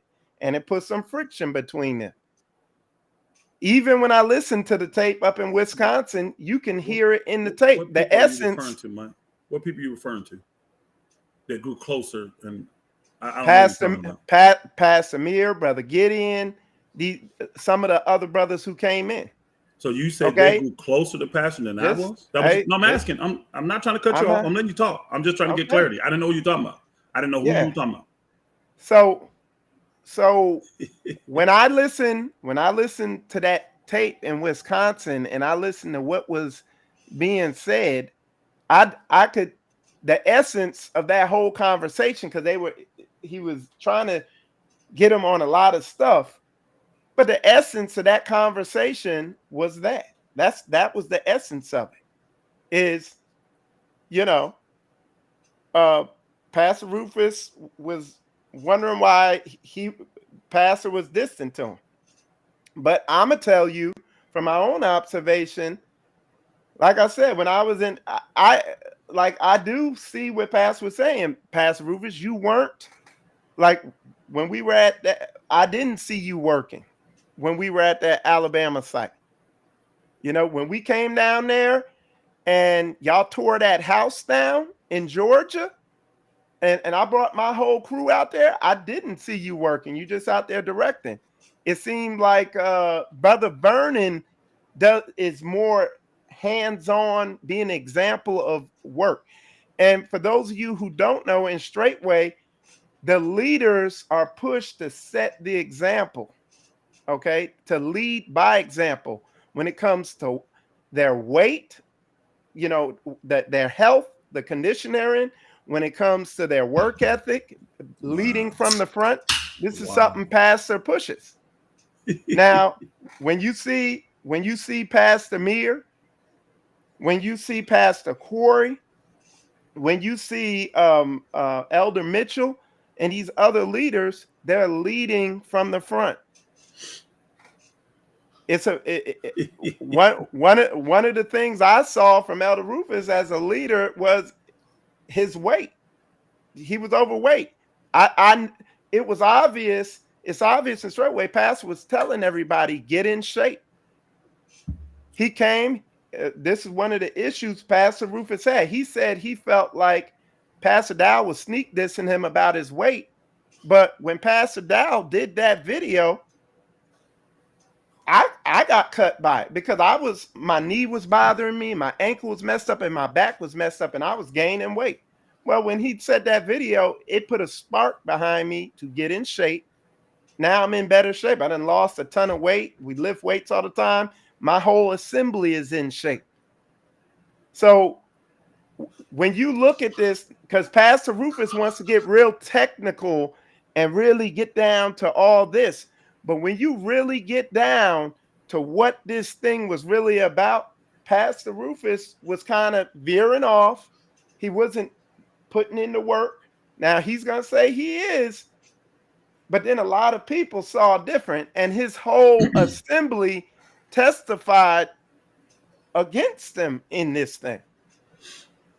So, I mean, we can get technical and get real detail oriented, but at the end of the day, you got to boil things down to the essence. It's very obvious what Straitway is about.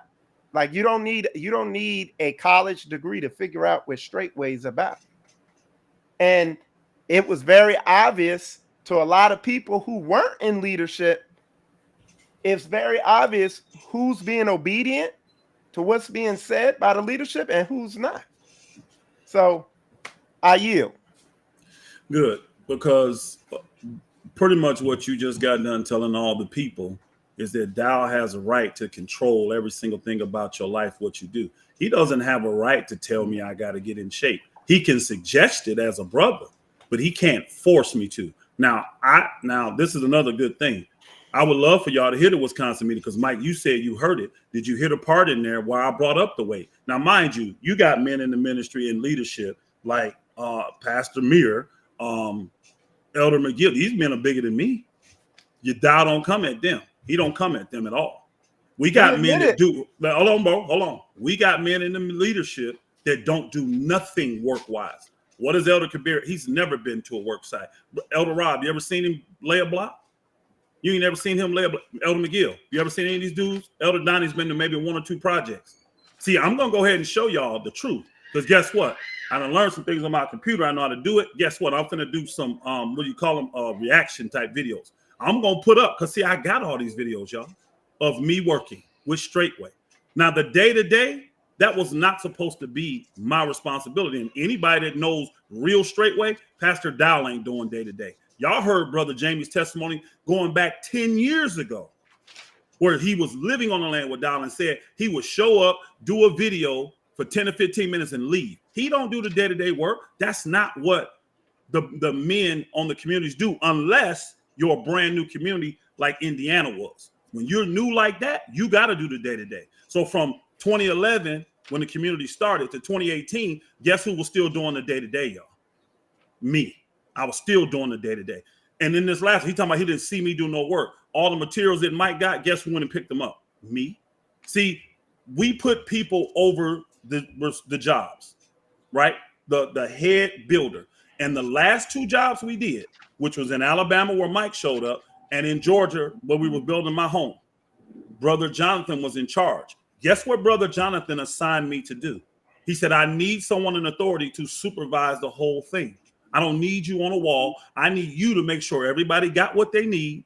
And then you the one with funds and finances. So if they say they need something, you can be the one to take the truck and go to the store and pick it up. That's what you can do. Keep the place clean. Keep the place clean, making sure we stand on schedule. He put me in that supervisor role in both those projects. Now, here's what they won't say. Ask Straitway what's the 2 best projects they did. the one in Alabama and the one in Georgia. See, Elder Becker, see, if you listen to the meeting in Wisconsin, if you listen to this tape that Mike said you shouldn't listen to, Elder Becker says the same thing to Pastor. What was the end result of this? You saying Pastor Rufus wasn't doing anything. But what was the end result of that project? It was the 2 best projects we ever did. I did what I was told to do. Nobody had a problem when I was at Straitway being the block man for Pastor Dow, meaning I'm his right-hand man on that. I'm handing him his blocks. I'm buttering his blocks. I'm doing everything behind him. I'm his man working with him. The thing that McNabb does for Pastor Now. I did that on the 4 jobs before that.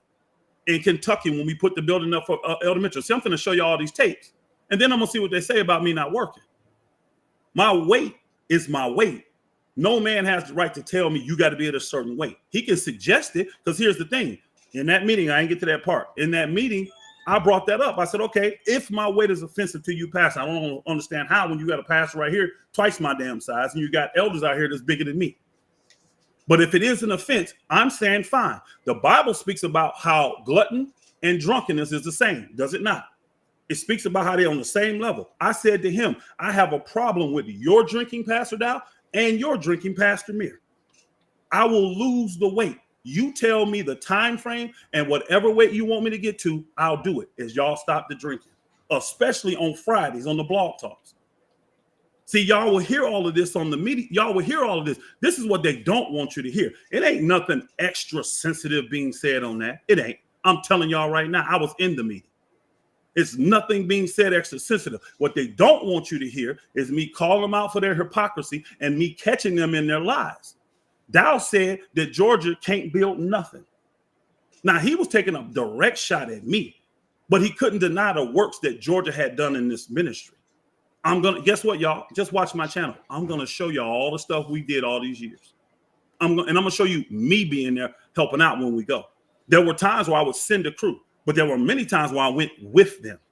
Many times. When I go to a job site, guess what I do, y'all? What I'm told to do. Because I'm not the builder like they are to where I could be in charge of a site. So I'm taking orders from whoever is over the thing. And I do what they tell me to do. We got the majority of the leaders ain't doing nothing work-wise. If you're a specialty person like Elder Chris, who know how to run the backhoes and all that real good, he does it better than everybody else. Everybody knows how to run those, but he knows how to run them better than everybody else. If you're a block person like Dow, again, Dow will show up for the block. Have you ever seen Dow show up for the framing? Have you ever seen Dow show up for to do the electrical? Where's Dow been when it comes to the plumbing? There's more to building than just block work, y'all. There's more to building than that. And see, Georgia had that part down. Before we got the foundation stuff done with the blocks, we knew how to do all that other stuff. And then to sit here and say in a meeting, we ain't built nothing, when we have done more building in Georgia than any other community next to Straitway. And guess what? Elder Mitchell was the one that admitted that in that meeting. He said Georgia has done more buildings than anybody besides Straitway. And Dow said, bull, BS. That's what he said. And he actually put money on and said that we can't build. At the end of the day, man, Dow does not have the right to dictate how you look. Like, he can't make a man just go get in shape, just like he can't make a man stop drinking. He can't. He can't make a man stop drinking. Let me finish, bro. I'll let you finish. All right. He can't make a man do any of that stuff. Now, all this that Michael Rose was talking about, the whole community, that's a lie. That's a lie. The whole community didn't come up and say nothing against me. You literally had 2 old men that came up and spoke what people would say is negative against me. And again, why was I not there to counter against what they were saying? This is what I'm talking about.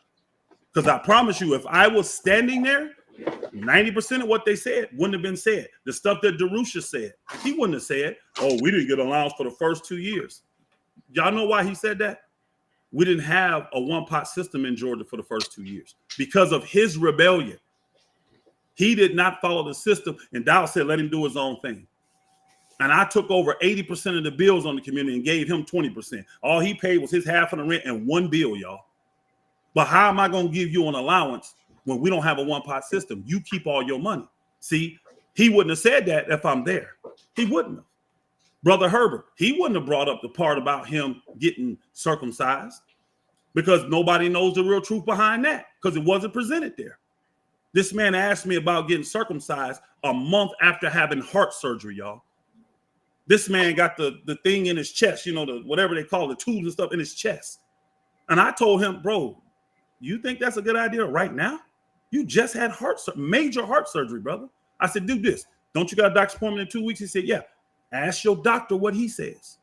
If your doctor is cool and says this is I said, because a circumcision for a 60-something-year-old man, that's a serious surgery. I said, if your doctor's cool with that, go ahead and do it. I never told him he couldn't do it.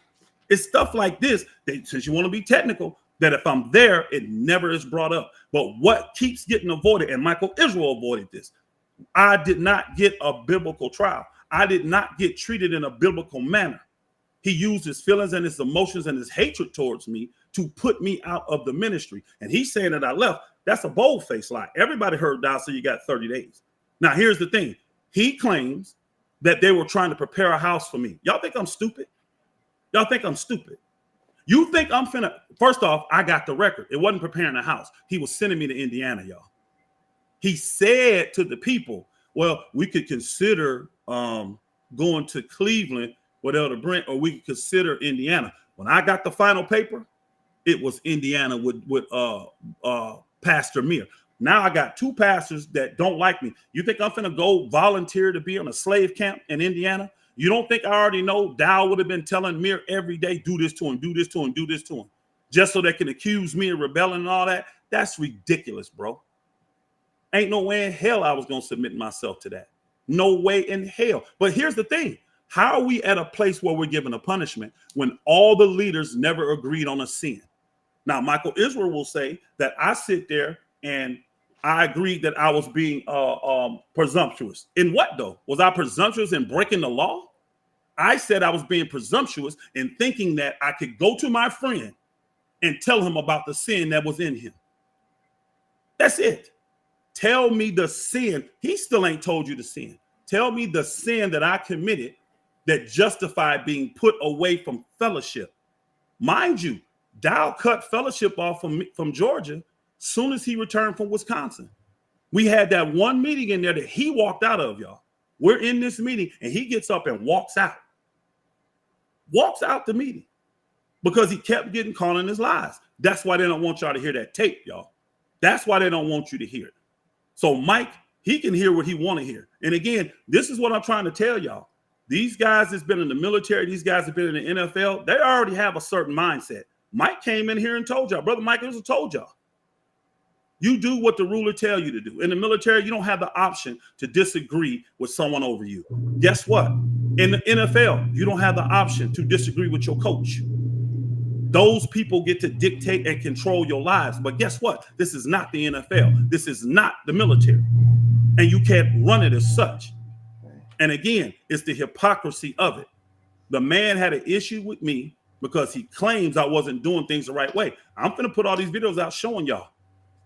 We were building. We were doing stuff the right way. We were following the vision. But him saying lead by example, it wasn't. I was leading by example and all the work was getting done. Not only on Georgia, but guess what? Straitway, Georgia had became the community that went out and helped all the other communities. Straitway hadn't been doing that in the last 4 or 5 years. It was Georgia doing that. We were the ones showing up when they needed help. When Brother Rasan started his community, it was Georgia showing up in Indiana. It was Georgia showing up in Kentucky, helping Elder Mitchell multiple times. It wasn't Straitway. So we were following the vision. I was taking work off of Straitway so they could focus on there. Mike is giving you something from a secondhand view. He heard my side being told, but he never heard me cross-examine the people that got up there and had the boldness because the battery was put in their back to accuse me of false things. I ain't never stole no money. I've never manipulated and misused any funds. All that stuff is a flat out lie. Again, if I'd have been there, guess what, y'all? I'm being technical. The carnivore thing never would have came up. Do you know why? There were 2 other people sitting in there that was on the carnivore diet and their families well before my family got on the carnivore diet. So this BS that I'm taking all the good stuff and giving them all the bad is horrible. And guess what else I'd have been able to do? I'd have been able to look down in his face and say, Dow, did I not ask you first that I can build the building for the brothers instead of my house? And you made me build my house first? You made me build my house first. Okay, you can cut me off. Go ahead, Mike. Can I address something? All right. Go ahead. So the Bible verse tells you, servants, be subject to your masters with all fear, not only to the good and the gentle, but also to the froward. I What am it- not a Hey, servant of Pastor Dowdle. That's where the problem comes, bro. That's your problem. We're brothers. Go to the New Testament and look at what it says, what Jesus instructed the disciples. I just went over this recently. He said, don't so a call your, pastor's not over you? Listen, no, I'm a pastor too. I'm a pastor too. Let me ask you Pastor this. Okay, told Mike, you there's a Mike, hold on. hierarchy. Hey, Mike, No, hold on, you Mike. hold on. No, hold on, Mike. Which disciple was it? Which disciple was in charge? Straitway, the pastors. See, that's that There's a military talk. high. That's that military I'll let talk. you talk. I'll let you Go talk ahead. for 20 Go minutes. ahead. There's a hierarchy to it. And all That's the military. pastors. That's not Yah. That's not Yah. That's Okay. military. Well, and the military also Jesus said, practices "We're brothers." self-discipline and restraint, which you struggling with. Which you struggling with right now. I'm not. I'm gonna listen to Jesus. Hold on, Mike. I'm hold telling on. you. Mike, no, I'm not holding on, brother. You gotta get yourself under control. This is part of the problem with you. Relax. Yeah. Okay. Just let me finish what I'm saying. So we're talking hierarchy. Like you, brother. Think, hold on. I'm a pastor. Brother, you can talk to me like this? So you think you can talk to me like this? Who are you, Michael Israel, to talk to me as a pastor like this? I'm gonna use your words. Since there's a hierarchy, I'm a pastor. Did not Straitway anoint? Hold on. Did Straitway anoint me a pastor? And you take turns. You agreed to take turns anoint me a pastor? Yes or no? You agreed so what to gives take you the turns right to talk to me like this? What gives you the right to talk to me like this? You agreed. See, to I ain't come gonna on. play that. You Guess what? I agreed to will. take turns But guess talking. what, Mike? Guess what? I ain't finna go Brother, that route. you too I ain't finna put emotional. you under that. You I gotta can be what I calm want to down. be. That's for you. That's I'm for you. abide by the rules. What rules? Like you Who said, made these I'm rules? from What the rules? military. Who rules? What rules you talking about? Get out of your feelings. What Calm rules down. are you talking Let about? me finish my sentence. Can I finish talking? Bro, without you cut interrupting. me off. You cut me off. I was Go still ahead. talking. Say what you gotta say. Go ahead. I was still talking. At the end of the day, you can't play both sides of this fence. There's a hierarchy. I'm a pastor anointed by Straitway. How the hell you coming here talking to me this way then? How about you honor that? Since you want to go that route, Mike. If that's the route you want to go. No, we men. And see, this is how men talk to each other. You are coming from a non-witness situation. You viewed and heard what people said while stuff was put in them by dial. You never heard it with me in front of it. You never heard it with me counter being able to interrogate these people and ask them, why did you say this? Why did you do this? Was this the truth? Everybody just get up and testify, but you don't look at the fact that they already been influenced by doubt. They're testifying what's been put in them. This man gets up and says he's oppressed. No one's ever claimed being oppressed at Georgia. You talking about calm down? I don't have to calm down. I'm under control. Don't mean I'm out of control. Y'all are full of lies, bro. And he's using you to be the liar. And guess what, Mike? I'm gonna tell you something that a lot of people know. Spiritual people. They think you next. Because they understand what you get spiritually. And when the cloth is taken off your eye, you're gonna be the one up next. Watch. That's what I didn't say that. You can go down a bunch of comment sections when all this was going down. A lot of folks spiritual kept saying, watch Mike gonna be the next one, because they understand how you go. Didn't you come in here telling all these Hebrews been knowing you for years? These are the ones that saying it. Oh, he gonna be the one next. Watch. Yeah, you got a military mindset, but this ain't the military. You can't force nothing on someone. Now, we have things we need to get done. Let's get it done. But to sit here and tell me the problem is because I'm overweight, that ain't the damn problem. If that's the case, I've literally been overweight the whole time I've been in the ministry. So why the hell is it a problem now? I ain't never been 210 pounds. So I've been overweight the whole time, I guess. Man, stop with the BS, bro. This is BS. You're quoting crap that was put into you. You listening to witnesses that have had batteries put in their back, and you're ignoring the true facts. Okay, Mike, did you watch the video I just put out yesterday? Can I talk? I asked a question. I would like an answer. No. Did you watch the video? I figured you did, because you followed that mandate. You're talking about the video you put out where you were playing the interviews? Playing the interviews. Yes. Yeah, I saw it. What that make you think? Nothing, huh?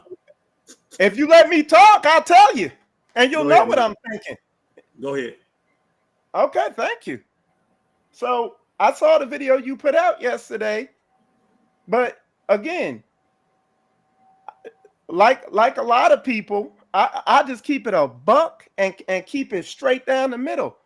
Pastor Rufus, you could come in here and technically tell me whatever you want. I too am an older man. I'm 47 years old. Okay, I I I I have discernment, and I know you very well, and I know Pastor very well, and just from knowing both of you and watching everybody through this whole situation, straight up, I see the righteousness in Pastor, and I see where you off at. Straight up. And now that's coming straight from me. Now, regarding the video you did yesterday, it goes right back to the point I was getting ready to make. Look, this situation, when this initially happened, and Pastor Rufus can come in here and make all the false lies and accusations against me and my character and who I am or whatever. But I'm gonna tell you something straight up. I fear no man. Ain't no batteries in this back. This all muscle back here. Okay, ain't no batteries. And when this situation went down with you and Pastor, I was. Some people came in and said I'm biased. Look, I question everything. No fear. And I would ask the hard questions. That's a lie. But again, Pastor Rufus makes it easy because he just shows you how he operates just by his behavior. You can just I'm a real man. I'm a real man. I know, real emotional man. But you will know them by the there he is again. Right. See? You're a lie though. You just lied, bro. You just lied. You just lied. Go ahead and finish. I just said you were a liar. That statement you made is a lie. That's all I said. You can be mad at my emotion all you want. You may think you got more control. You may think you have more control because you don't have as much as passion and emotion I have. I'm serious about the people though. I'm serious about the saints. I don't give a shit about your order. I don't. Your man order. I don't. I care about the saints. And that's what those guys in that video were testifying about. That was the real biblical fruit, because fruit is spiritual. Blessings come from the works of your hand. Get it right. Get it right. You a liar, Michael Israel. Because you know what? You sit here and said on the one video you did, and I saw it, that when you came to Straitway, who was your number one person you came to for counsel? Who was it, Michael Israel? Was it not Elder Rufus? But you didn't have enough love. Is it rhetorical, or can I? Do you want me to answer it? Because I already know you're gonna go off on. I'm gonna answer it for you because I know how you do. See? I know how you do. You don't know the number. Hey, I do because I heard you say on your show. You already got it out there. I can pull the receipts. You said you came to me until you moved up there close to Tennessee. I was the number one person you used. We had a very close relationship, a very honest biblical relationship. Here's the thing. You said I questioned everything, but the one thing you didn't do was call me. You never called me and talked to me ever, Michael. So that's why I said it's a lie. All you questioning what? When you got a man being put out of the ministry that's close to you, you can't make a phone call to him and see what's going on? You can't? And you call that being honest? You call that having no battery and muscles in my back? That's a lie, nigga. That's a straight lie. You ain't the man you think you are. Can I answer? Go ahead. All right. So, like Pastor Rufus said, when he came in, I dealt with Pastor Rufus. Again, Pastor Rufus is upset and hurt. What he's hearing is that he thinks I'm sitting here saying he's just a terrible person in every way, shape, or form.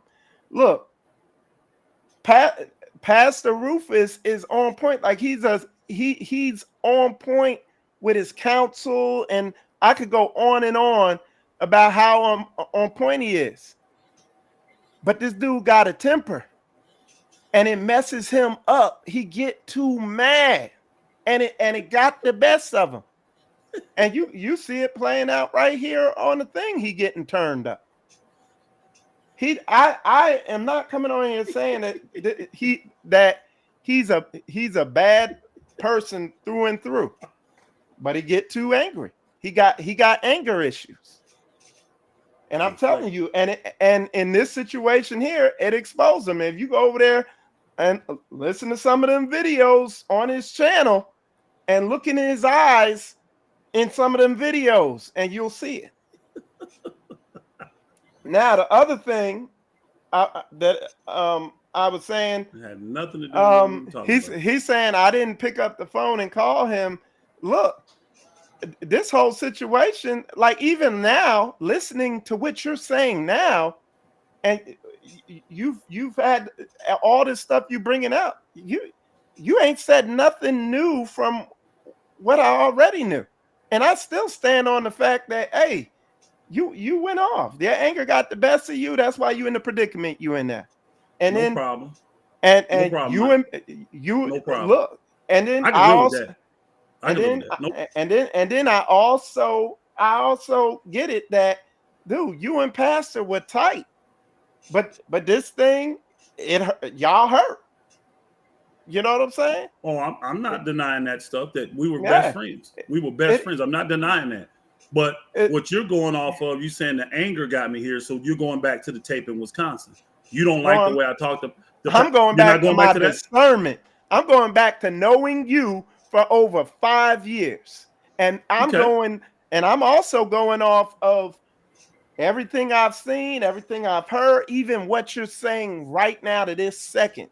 You have failed to sway me in any direction. I'm not, Mike. I'm not. I'm I didn't standing on Mike, what I discern. No problem. Hey, Mike. And I wasn't trying to sway you, and the leadership and Straitway behind that, and the people that were a part of your assembly voted with their feet. They did not go with you. See, listen. The only one who went with you was Elder Krager. Now there's the lies right there. There's the lies right there. And there's the lies theorize why they did it. And don't have to theorize. Put a battery on them. He manipulated them. That's not the truth. But, that's not the truth, Mike. But that's there's not a lot. I never there's said a lot of fruit. There's a lot of evidence. All right. First off, y'all, let me tell you this. Because I hate that Dow, and now you got Michael Israel with the batter in his back repeating what Dow says. If Dow would release the tapes, you all will get to hear me talking to the brothers at Straitway, Georgia. And I never once gave any of those brothers an option to leave with me. So they said them not going with him, it says a lot. No, it don't. I never gave any of them the option to do. You can be the comedian all you want, Brother Mike. I'm dealing with real facts. You going off stuff you've been told. I'm dealing with facts, and y'all won't release them either. I'm going off what I've seen. No. The brothers never had an option to go with me. And if you listen, since you said you heard all those videos, you would have heard me tell them that. Once it gets to this point, I told all of them, you can't come to me. I'm preparing you for what's about to come. I never once gave any of the brothers an option to follow me. Why? I wasn't starting no ministry. So what were they going to follow me to? Y'all see how the manipulation and the twisting of it's a testimony against him. Nobody left. I didn't give anyone an option to leave with me. But there's plenty of people that was down there in Straitway, Georgia, still fellowshipping with me now. There's plenty of leaders in Straitway still communicating with me now. Why is that? Why is that? See, Dow can get up in front of you. Michael Israel can get up in front of you and tell you all the leadership's in agreement. I don't think y'all that stupid, though. Y'all know that they're not in agreement. And here's the classic thing. You got one of the leaders that was part of the council that left. Flat out, that left.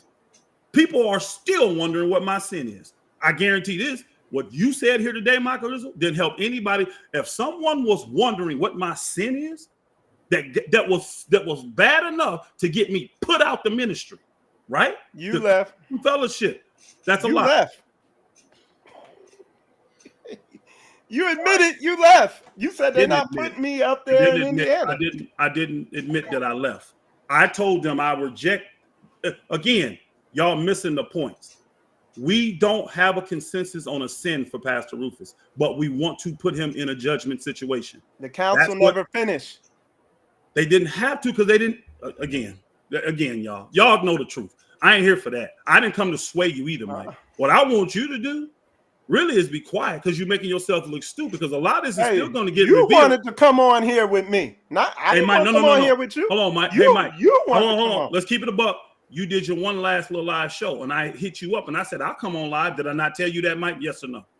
And Yeah, you declined it. You declined it. Can So I don't act like I'm answer? don't act like I'm Because you chasing were you. on YouTube acting a monkey fool, being a distraction to everybody in your feelings.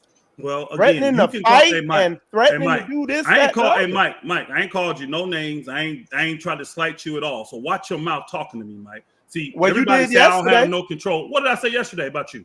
What was that comment you put on the screen yesterday? He got it coming. Oh, the judgment. You're a part of it. I read the scripture too. I read the scripture, but I quoted. No. Are you talking about the drama queen thing? Are you talking about that? I don't know what you're talking. I don't know what you're talking about there. The only comment I remember saying about you was quoting what other Israelites have come from these camps have come to me and said. Hey, listen. Hold on, bro. They said that you have been a drama queen this whole entire time. That's their testimony of you.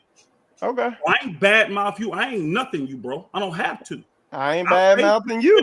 I'll straight up, bro. When you said I'm out here acting like a monkey, ain't that what you just said? I said acting a monkey fool. Again, Mike, keep it respectful. I don't care that you don't like my passion. I don't care that you think I'm out of control. I've been in control all this time. So let me ask you this. And here's the thing. You don't even answer these questions that I be putting before you. The actual issue questions, you come in and deflect. Oh, he got an attitude and he got this. You ain't dealt with what I'm saying. What's the issue question? What's the issue question? All these questions I've been asked you is issues, and you haven't answered any of them. Pastor Rufus, I came on here. I said all this stuff, all these questions, all this stuff is answered by those videos that are online. Those videos. Can nobody remember all the details of your situation that you got going on? Michael Israel. Those videos don't say nothing, and the people ain't fooled by those videos because they understand how those videos. But you ain't said nothing yet to shut them down. It's just a bunch of hearsay. So what was those videos? What was those videos? Hearsay. Hearsay is eyewitness. Hearsay is when you. It was eyewitness testimony about the situation, and then I compared it to what you said. Michael Israel. It was eyewitness testimony to this whole situation, and then I compared it to what you said. Michael Israel. And now you're saying everybody's lying. It's hearsay when you don't get to cross-examine the people. That's what makes it hearsay, Mike. That's not how court works. Even in the world, you go to court, you don't just get to say your statement and not get cross-examined. You walked out the court. I didn't walk out the court. See, Mike, it's fine. You got your mind made up. Again, I've been quoting the scripture. I've been quoting what's going to go down. It's fine. You put yourself in there. Because, see, I never called myself a servant to Pastor Dow. I was a servant to Yah. I was there to assist Pastor Dow in his service to Yah. I've never been his servant. And that's where y'all problem come in at. Y'all put yourselves in these positions because of the programming of the things that you've done in the past when it comes to military, NFL, football, all this kind of stuff. So you're saying there's not supposed to be a leader? I didn't say that. Okay. I didn't say that. We have leaders. We have gifts given to the body. But Jesus tells us specifically, don't call yourself rabbi. Don't call yourself master. Don't call yourself father. What he's saying to you there is don't put yourself above the people. He tells you right then, y'all are brothers. Look how the disciples dealt with each other. Was not Paul the chief disciple? He was. He didn't take rank over Peter, over John. He didn't. That's how we're supposed to be serving today. Not one man like he's some damn king over everybody. And I'm here's the thing. I'm emotional enough to admit that I was a part of making him in that position. I'm emotional enough to admit that. I can say it's the people's fault because we don't want to hear from Yah. We want to hear from a man. We want to submit to a man and do everything a man tells us to do. We do supposed to have leaders, but they're there to perfect the saints. We're there as resources for them. Jesus clearly tells us, do not lord over the people. And that's what y'all do. So I got a question. I got a question for you then. Okay. Right. I mean, because again, you're getting technical with it. You're trying to get technical with it. That ain't technical. That's well, what the let's Bible get. says. Well, we'll get biblical with it. What you again? What you're implying is that it's some type of dictatorship over there. From the moment I came into Straitway, in fact, I was kind of shocked. I thought when I came into Straitway, I thought immediately somebody was going to be dictating what I needed to do and how and everything like that. Okay, and I was actually blown away that nobody called me, nobody told me nothing to do. What the expectation is for you to see the example and fall in line with the example as it lines up with book. So where Pastor Rufus is trying to imply this whole thing that it's like, you know, some type of dictatorship and all that, I don't get it. Mike, you know what I'm saying? You admit it, and I want to something. There was a conversation me and you had where you were telling me, you said Pastor will never come and just tell you something. He might subtly imply something. And the reason why you told me that is because it was something a subtle suggestion he made concerning your weight. And you went on to express in your own way how deeply you wanted to get in shape and all this stuff like that because you understood it. Okay, I remember that. Back in 19 when you came, right? Talking about 19 when you came, or 20. I don't. Probably wasn't 19. It was 20. I remember. It was 20. I don't remember what year it was, but I do. It was when you first came. You came in 19, and then you talked a lot in 20. I remember that. Right. It was 20. You moved in what? When did you move to Tennessee? 22? 2 years ago. I'm not sure. I'm just putting the time. But the long or the short, let me look. The long or the short of it is, I know you're implying that, but I have not experienced what you're implying here, where it's some type of dictatorship. And I work closely with Pastor. Okay. Now, I will say this. I do go to Pastor. I was like, look, concerning this thing here, you need to let me know what to do, how to move with this. I subject myself to that. But to imply that Straitway is some type of military basic training discipline, nah. but when somebody needs to get rebuked because they out of pocket, hey, they're gonna get checked. The rebuke wasn't coming to the me. Expectation the here was against Dow. So the expectation here is to follow the example, and there's no confusion about what needs to be done and everything. Hey, Mike, like a brother. So I just wanted to hit that. No problem. A brother. His name is Brother there in the chat. He got a good question for you. He said, was Rufus's actions worthy of death away from the saints? Rufus removed. Okay. And that's his question to you. Can I answer it? Yeah, go ahead. Okay. So again, Pastor Rufus wants to get technical. He removed himself from the ministry. Nobody kicked him out. That's a lie. That's a lie, y'all. And I got proof it's a lie. Mike can say it all day he won't. It's a lie, y'all. It's a flat out lie. And you could go watch the video with him and Elder Crago on Pastor Rufus's channel, where he goes through everything that transpired. Yeah, and I don't say that I'm leaving the ministry. I never said again. Elder Crago wasn't kicked out. He chose to leave. I was told I have 30 days to get off the property. That's what I was told. And he had already did a video that you could go look at, y'all, that Straitway, Georgia is dissolved. That was after. That. No, that was before. That was the first thing that happened, Mike. That happened on Thursday. Yeah, that was after he refused to comply with the council thing and all that. No, I've already. And by his own admission, just so you know, by his own words, he said they were working on putting them up in Straitway, Indiana. You heard it. That's what I'm saying. Again, though. So it's not a lie. Again, okay. He's saying there's no man that dictates, right? There's no dictatorship. I've been working down here in Georgia and 14 years building up this community. If there's no dictatorship, how can a man tell me I got to go live somewhere else? How can also, this is the other thing too, y'all. He told me I couldn't preach no more. He ain't going to tell, I got the receipts. Matter of fact, that's going to be one of my next videos. I'm going to show y'all what the so-called punishment for me was going to be. I'm going to go ahead and put it out there now. I also was told I can't preach. Well, Where Pastor Rufus, hold on, where does Dow get, where does he get the authority to tell a man he cannot preach anymore? Where does he get the authority to take a man off of his land and tell him he has to live at another land? Y'all tell me that. How can he do that? What Dow did was exercise what was in his authority. The little acre and a half that I was living on still was the original acre and a half we bought that was still in Pastor Dow's name, which I wish to this day I should have put it in my name when he gave me the opportunity to. I didn't think it was going to ever come to this and matter. I wish I would have done. Because guess what? If I didn't have the other 5 acres in my name, y'all, guess what? I would have nothing. I would have had 14 years of, no, interrupt. I'd have had 14 years of working for the ministry, for the saints there, and I'd have left with nothing. That's how Dow wanted it. That's how he wanted it. Michael Israel will be a puppet for them and get up here and tell you, I left. I didn't leave the ministry. That's why this is so big. Look at all the other people that have chosen to leave. It ain't that big of a deal. They say this and that go about. I didn't choose to leave. Now, I'm glad that y'all did what he did. I'll never go back. I definitely can tell you that now.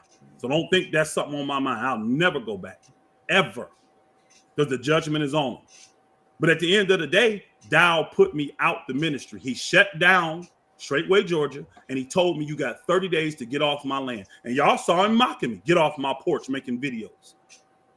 Now he says, well, there's a lot that nobody left with him. I never gave anyone an option to leave with me. I didn't give anyone an option to leave with me. To what? Leave to what? I still got homes and stuff down there I could be in right now. You think I want to be around them saints? You think I want to be around a guy like Vernon who became a false witness against me? You think I want to be around something like that? You think I want to subject my family to something like that? The problem of this is that these people don't care about the book. We have an order. Where did that order come from? It didn't come from Yah, because the book clearly shows you how you're supposed to liberate an issue inside of the body. And that didn't happen. But Michael Israel will get up here and deflect and say, this man's emotional, he's out of control, he's got an anger issue, blah, blah, blah, blah. That's what he'll say, because that's the stuff that battery that Dow put in his back. Michael Israel never once, now he's supposed to be a good brother to me, right? We talked a lot. Y'all go back and listen to his video. When he first came in, he called me. He never even called Dow. Everything that was going on with him, his community, him and his wife, whatever it was, he called me, right? So we were cool. We were cool. Guess what, though? Guess what? Michael Israel never once called me and said, you know, Elder Rufus, man, I think you got an anger issue, bro. I think you need to get some deliverance. I want to know the brother in Israel. What brother in Straitway ever came to me and told me I had an anger issue? That didn't come out until Dow start telling people he's got an anger issue. Look at him. You can see it. That's your discernment. I got you, Mike. That's your discernment. That's your discernment. That's fine. But again, if that's the brother's discernment to me, if you going to get brothers to come up here and say they believe I got an anger issue, your first question to them should be, why did you never tell him? You were around him 5 years, Michael Israel. All your other brothers around him 8 years, 10 years, 15 years. Why no one ever went to Pastor Rufus and said to him, we think you need deliverance for anger? Because I ain't had one person in Straitway ever do that. Ever. All right. So can I address some of the stuff you said? So number one, you're I saw the anger issue with this whole situation and how you've handled it and how, you know what I'm saying? Some of the shows you've went on, some of the things you said, that's when I saw it. Okay. So okay, the other thing, my dealings with you, when you came in, one of the things that you subtly kind of nudge me on or whatever is to basically go through you and not really go directly to pastor. Okay. Which is protocol. No, that's protocol. That's protocol. Okay. Because if I felt like it needed to get the pastor, I would have got it to pastor. Yes. So now if it was something I couldn't handle, yeah. But something I couldn't handle. So now the other thing is you changed the topic, but what I was saying to this brother's question who asked, death away from the saints, brother, whoever you are in there, who asked that question, Pastor Rufus, again, the evidence is right there in front of you where they were looking at a place to put him. Pastor Rufus said out his Pastor You need Rufus. to stop lying. Pastor Rufus out of his own mouth People are not said just he ain't speaking. going to Indiana. Pastor These Rufus people- said they were looking at putting him in Indiana. Pastor Okay. Rufus said he not having that. Again, you Again. can go. Listen, we don't. Truth be told, listen, y'all. This thing is simple. You can go to Pastor Rufus's channel and listen to the videos, and then you could go there and Pastor Dow's channel and listen to the videos from the other side. And I'm listening to all the details and the Y'all see the technicalities programming that going on here? Pastor Rufus is bringing out, Wow. and it still don't change what This it is is. amazing. Are y'all listening to the programming going on here? Are y'all listening to this? Do y'all see this high level of witchcraft going on? This And man then is literally according- telling you, this man is according- literally telling y'all that because I didn't want to put myself into modern day slavery by going down there under a pastor that's already upset with me, mad at me because I told him I don't trust him, and be a slave laborer on his camp, that was me leaving the ministry. No, it wasn't. That You have wasn't. to prove that. It, I mean, first that's of all, just you saying. Hold on. It That's never just you even, saying. hold on. That's just It- you trying to sway It public never opinion. even, I ain't trying to sway. It never even got to that because we never got to that point. But it's And still proof you left. Hold on. No, it ain't the proof that I left. I was told to leave. I had 30 days to get off the land. That's what it was. I was told that the ministry was no more. He shut the ministry down. It was his ministry because Straitway is his. He shut that part of it down. You walked Mike, out you of the can, hey, Mike, you council. know what, Mike? I'm not trying to sway you. Like you said, I can't persuade you. You're brainwashed enough to think that dumb stuff. You go ahead, but you the same brother on this show that said you don't see any type of person trying to rule over anybody, no dictator. This man is literally telling me you built this up for 14 years. Now because you're angry at me and you lashed out at me in the meeting, I'm going to send you somewhere else. But he don't dictate and control. You are the one that just said that don't happen, but you're watching it happen and you're justifying it happen. Why can't I just stay on my land? Why I got to leave my land, Mike? The land, guess what? Dow didn't pay for that. He didn't pay for hold So on. you're implying that there doesn't need to be leadership or nobody is allowed to tell anybody what to do. See the deflection. I'm just getting clarity. I want you to clarify. I already gave you clarity on it. We're brethren. That's what Jesus said to the disciples and the people that were listening. We are brothers. You don't have the right to dictate over somebody. You don't. And that's the problem. You still got leadership, but leadership is there for guidance. It's there for the perfecting of the saints. Jesus is clear and says, do not rule over the people. When you get in these leadership positions, he's clearly telling you. So I'm going to trust Jesus over man. So what is and see, that's the indoctrination of your mind. I'm asking again, you a question. You can separate yourself from them if you feel that to. When somebody doesn't obey the council. Who is the council? Again, Mike, this is what your problem is. The council never agreed.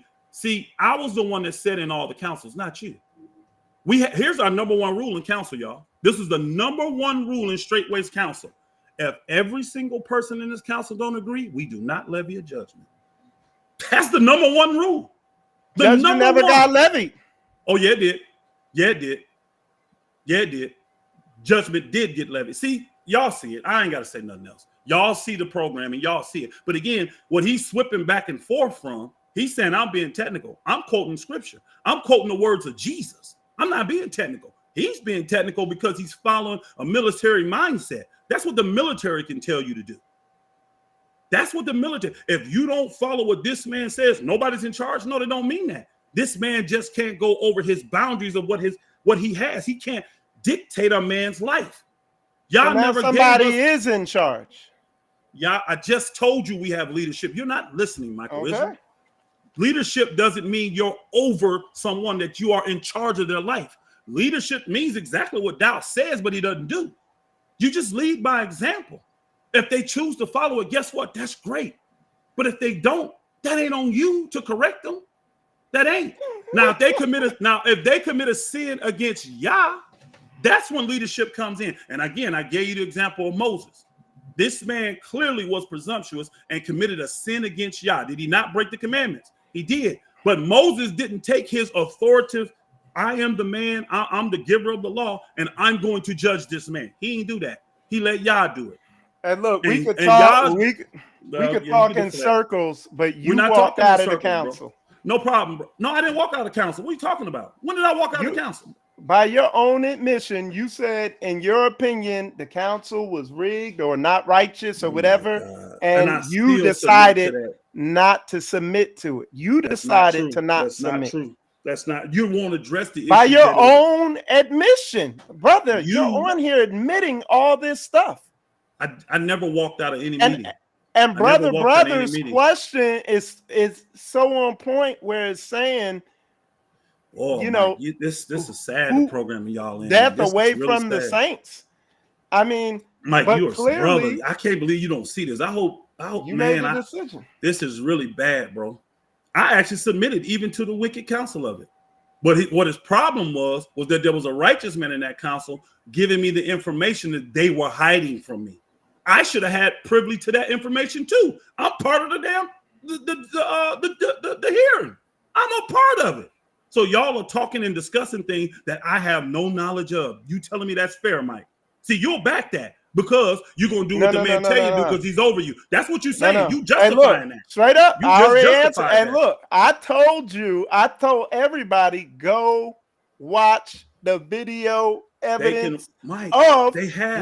hold on. They have. They watched Because by your word, this is what you said, Pastor Rufus. You said that I was not in that council, but there's video testimonies of all the people who were in the council. Not Okay? all of them. Not all of them. Not all of them. Because here's Not- the thing. Hold on. I'll give you. Hold on. You're talking about Hold Elder on. Crago. That And video's me. online. And me. And everything, but listen, everything you've said, and then everything I've listened to from them, Mike, it's in cool, an bro. unbiased way, I gotta it's cool. lean You with ain't- what Mike, they're you saying. definitely I gotta ain't lean unbiased, with bro. them. I gotta No, go and, with Mike, them. and guess what, Mike? Go You watch will the live with it. tapes. No problem, bro. You will live with that. And many people have watched those tapes and they can tell in their spirit, man, something's off here. Something's wrong here. That's why this ain't been resolved. Here's the number one problem. Everybody that is spiritual, that not religious, spiritual, that understands how Yah handles matters. There's from the old to the new, to apocrypha. It's a way to handle it. They know it didn't get handled that way. They know what happened was a man got in his feelings and emotions, and he dictated how it was going to be. He became the judge, he became the jury, and he became the executioner. There's no book for it. That's why judgment's on Straitway and down now. That's why Mother Carol gave the interpretation she did. So where are It's your all two coming or to more truth. witnesses? Me and what do you mean 2 or more witnesses? 2 or more witnesses to what? Okay, hold on, Mike. I'm gonna do this for you because you got 2 or more witnesses. I want you, Mike, specifically, since you care, you go and sit down with Elder Becker, just you and him, and ask him. Ask Elder Becker. Go ask Elder Becker, and you'll get your witness then. You'll get your witness. Because see, one thing I know about my brother Elder Becker, let me finish. Right, He did not. Go watch that video, y'all. He did not testify against me. Listen to what Elder said closely. He didn't testify against me. I'm gonna tell you, though. Pastor Rufus. I watched the video too. I'm gonna tell I you. made the video. No problem, Mike. Good. Go to Elder Becker right now. Then you get a chance. When you get a chance, sit down, just you, one-on-one with Elder Becker, and you ask him, Elder, do you actually believe that what Elder Rufus did was worthy of him getting kicked out of this ministry? I want you to do it man to man. Don't go by no video. Don't go by all that stuff. You sit down because you got him. He's right there with you. He's your elder. You're saying that he testified against me. Go ask him specifically. Because see, one thing I know about, hold on, let me finish. One thing I know about Elder Becker, he may waffle and he may do this and certain things, but when he's pent in a corner to tell the truth, guess what he'll do? He'll tell the truth. That I know about my brother. So I'm saying you as a brother, as a man, you saying all these elders testified again. First off, they didn't. Half the elders weren't even allowed to be in this because of doubt. Go to Elder Becker since he was there. Go to Elder Becker and ask him, did you agree with the council? Did you agree with everything that was going on? Did you see sin in Pastor Rufus? And do you agree that he deserved to be put out of this ministry? Ask Elder Becker and then come back. See, you're going to be a real man, then come back and have a conversation. Oh, no, I'll do it. I'll definitely do it. Good. You better hope Dow don't block you from doing it. You better hope Dow don't block you because he got that kind of power. Elder Brent, I see what you said, and I'll clarify what I meant because Elder Brent said he did not walk out the council. On Elder Brent, what I meant, just so we're clear, the move that Pastor Rufus made of not allowing the pastors to come on his land and all that, Gave him 2 options. That was what he did, and that's what Pastor came out and said. He said, I gave him 2 options. And Pastor said, "Hey, then that's that." But why did he not? Why did Pastor not take my options then? Hey, just real quick, look. But leading up to that, what I'm trying to tell y'all, the point I'm making, leading up to that point, they were working on giving him another place to stay. So why? It wasn't. Why? Just hold on. That's not the point I'm answering. I'm answering the other point. Just you ain't answering the real points. The reason why they were putting him they ain't gonna release them tapes, y'all. I don't know how incriminating. So anyway, so there you go. When you hear this narrative, Straitway kicked them out and didn't give them a place to stay. They were working on giving them a place to stay. Mike, I'm telling Pastor you, Rufus decided he was not gonna allow the council to happen on his land. So that puts me out. So that's worthy of being put out. That's worthy of being put out. In your opinion, it seems like your disobedience put you out. No. I just answered it. Oh, he said your disobedience put you out. There it goes. It puts you out. Thank you.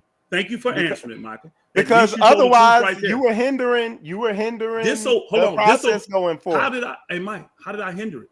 Did they not still have that meeting that Sunday at Straitway?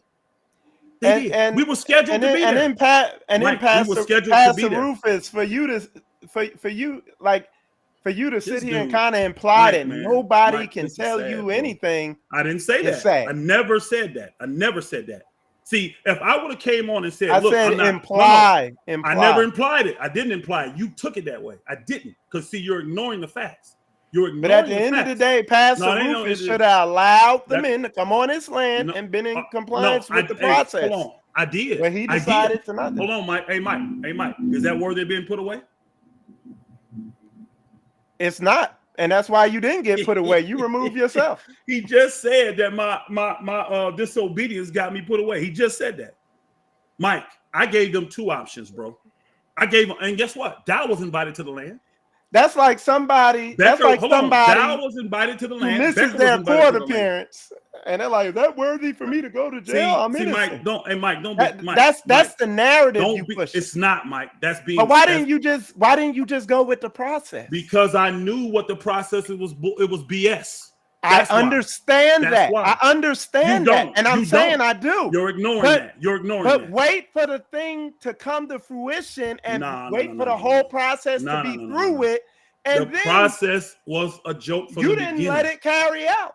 You didn't. Shut up. So it's all hearsay now because you don't know how it would have went. Oh, wow. I do know how it would have went. That's why I did what I did. Well, you should have let it play out. So now, but again, y'all hearing his words. He's saying that it's not worthy of it, but he believes. Hold on, I can prove it. I got plenty of proof of it. I got plenty of proof. I understand what you're saying there, but Pastor Rufus, listen to what I'm saying. Mike, I hear you, bro. I'm saying let the process play out. And then the process is flawed. The process was flawed, and it was dictated by Dow. He turned it into a kangaroo court. Why are you not hearing this? And again, hold on, Mike, stop. I am hearing it. Hold on, Mike, stop. You act like I took it away. Now, I would understand if I said I'm not meeting with y'all. That says a statement. If I just totally cut it off and say, look, I ain't playing your games. I ain't meeting with y'all no more. I gave Dow an option to still come. Dow could have came to the land with those other 3 elders. Or we can come to your land. What's closer to Indiana? Hold on. What's closer to Indiana and Missouri? Well, you know where Pastor Corey is. You know where Pastor Mir is. What's closer? Is not Straitway closer than driving all the way down to Georgia? When we're scheduled to be there anyways. It made sense to do that meeting at Straitway in front of the saints. He didn't want that. That's why he declined it. That's why he wanted to do the meeting. The meeting never should have been in Georgia anyway. But you will ignore that, Michael Israel. It should have been in Straitway. Indiana's only 3.5. See, again, you want deflect. You threw the monkey wrench in it. You right. I did. Righteous, though. It was a righteous monkey wrench. And I'm glad. According to who? I'm actually glad. To y'all, we'll see. Mike, again, I hate the fact that, and this is what I was trying to do from the beginning. You are speaking, but you're not speaking from a biblical perspective. You are literally sitting here answering, saying the things they did was wrong. You said it. No, it's not worthy to be put away, but they did, and you trying to make the people believe I walked away, and I didn't. You okay, never, Mike, no problem, no problem. We're done with that. We're done with that, Mike. You be put away, Mike, we good. We good, Mike. Mike, we good. Everybody here knows the truth. You can keep believing that if you want. You can keep. This is why this is something. When people leave, they ain't got nothing to stand on. They ain't got nothing to talk about. These other people that have all left on their own, they don't have a leg to stand on. This is why this is so powerful. He took authority he didn't have. But guess what? He's put himself in the seat of Moses. Now only y'all can judge him. He done that himself. He told y'all that. If I want your opinion, I ask. He said that. I heard it. He said that to y'all. But there's no dictatorship going on here. He has a dictatorship now. It wasn't in 2019, 2020. When I first came, it wasn't like that. I got this evidence of Dow telling everybody, I don't even run the communities. I don't run them. I don't dictate them. Those men are over I'll pull them up. I'm going to show y'all all these receipts, y'all. I'm going to show you the change in my brother, Charles Dow. I'm going to show it to you. Watch. Because he got people like Mike up here fooled because of the mindset that Mike functions under. This mindset's been ingrained in him for however many years he was in the military. This is why you need the military and the football guys. They can't get out of this mindset that when the man that's over me says something, we just do it regardless. He's literally telling you that what Dow did was wrong and it wasn't worthy of me to be kicked out, but I left. And I was worthy. And because I got passion and he thinks I got an attitude issue, which he never saw before. He admitted, I just saw this recently. Cool, no problem. But that's worthy of being put out. Where's restoration? You didn't look, you left. You right. I'll let you keep believing. And look, Pastor Rufus could come on here and say everything he wants, but look, the videos are out. If he don't delete it, go watch that first video he put out. I suggest everybody go watch it. True, because look, him trying to plead his case with me is a waste. Y'all can go listen. Y'all can go watch the videos. Go watch them. And you got every eyewitnesses that were part of this involved. You know why I'm talking to you? Because you didn't put yourself in a position because you over the media to try to be a mouthpiece for something that you really don't know what's going on. And that's what I'm trying to help you with. That's it. And like I ain't trying to, hey Mike, I'm not trying to sway you. I'm not trying to sway you. Being over the media, I'm directing the people to where the media is at that's gonna bear proper witness against this situation that you're so upset about. We can see again. I'm my passion. It's all out there. It's fine. I want people to see. My passion is for you people. Look at what my videos are saying. I'm talking about people being off from under the bondage of a man. I'm talking about narcissistic behavior. I'm talking about cultish behavior that now Dow has switched into. Was he like that when I first met him? Hell no, he wasn't, because I've never been with Straitway. I'm trying to get people to see what's going on now is not what y'all wants. He doesn't want men to call themselves fathers over men. I'm quoting Jesus' words. He don't want men to be masters. He makes it clear. You're not a master over them. You are brothers. That's what Jesus said. But this is not what's being pushed through Straitway now.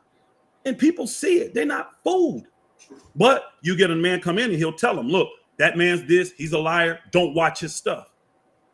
I thought y'all had the Holy Spirit. You can't discern. Mike is telling y'all he could discern I'm evil in this. He has discerned that I'm evil in this, y'all, but he ain't told you one sin I did that was worthy of being put away. Hey, because in his mind, he believes I left. To whoever said there, you're talking about walking into a trap council again. You getting because originally I was coming on here to clarify, but I'll answer whatever. But I'm gonna just tell you straight up. Questions. Yep. And hey, I ain't been ducking them. Look, originally when this happened, there was a 6-hour-long meeting. Everybody involved said their side. Now, I've watched Pastor Rufus's videos. I'm listening to him on here, and I'm telling you from what came forth from the eyewitnesses, I side with Straitway. Now you could call me being brainwashed and all that, but I suggest y'all go over there and listen to what everybody says, because one I of the suggest things you do too. one of the things Pastor Rufus said is that, oh, at the meeting at the tape in Wisconsin, Elder Becker said this, that, and other. But in the meeting that happened afterwards, when everything came out, all those people said different. I'm telling you, listen, I'm telling you, and again, because it's been a long period of time, so I don't remember all the details. But I'm telling you, it is on tape.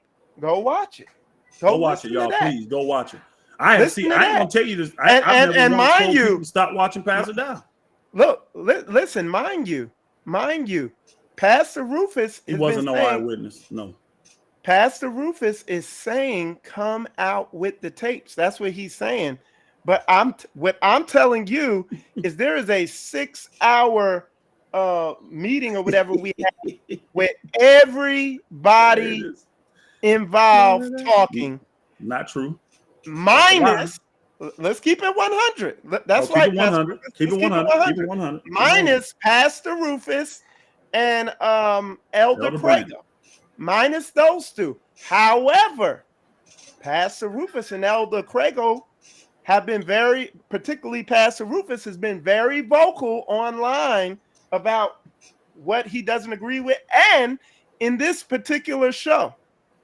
So my suggestion is y'all go listen to that and then listen to what Pastor Rufus says and see where y'all arrive at. That's my recommendation. Here's my suggestion for y'all. Proverbs 29:12. We just went over this recently. This is my suggestion for all of y'all. And it says, if a ruler hearkens to lies, all of his servants are wicked. If a ruler hearkens to lies, all of his servants are wicked. Y'all need to understand what that means. Y'all need to understand what that means as this judgment of Yah goes forward. You need to understand what it means. Y'all see clearly the things they are putting out there. It ain't got nothing to do with us. Just the stuff that Straitway doing. It is lies that are being hearkened to. So anybody that stick with that ruler, because Mike is calling him a ruler. He's a leader. He's a ruler. You do what he tells you to do. Are you saying nobody should be in charge? I didn't say that.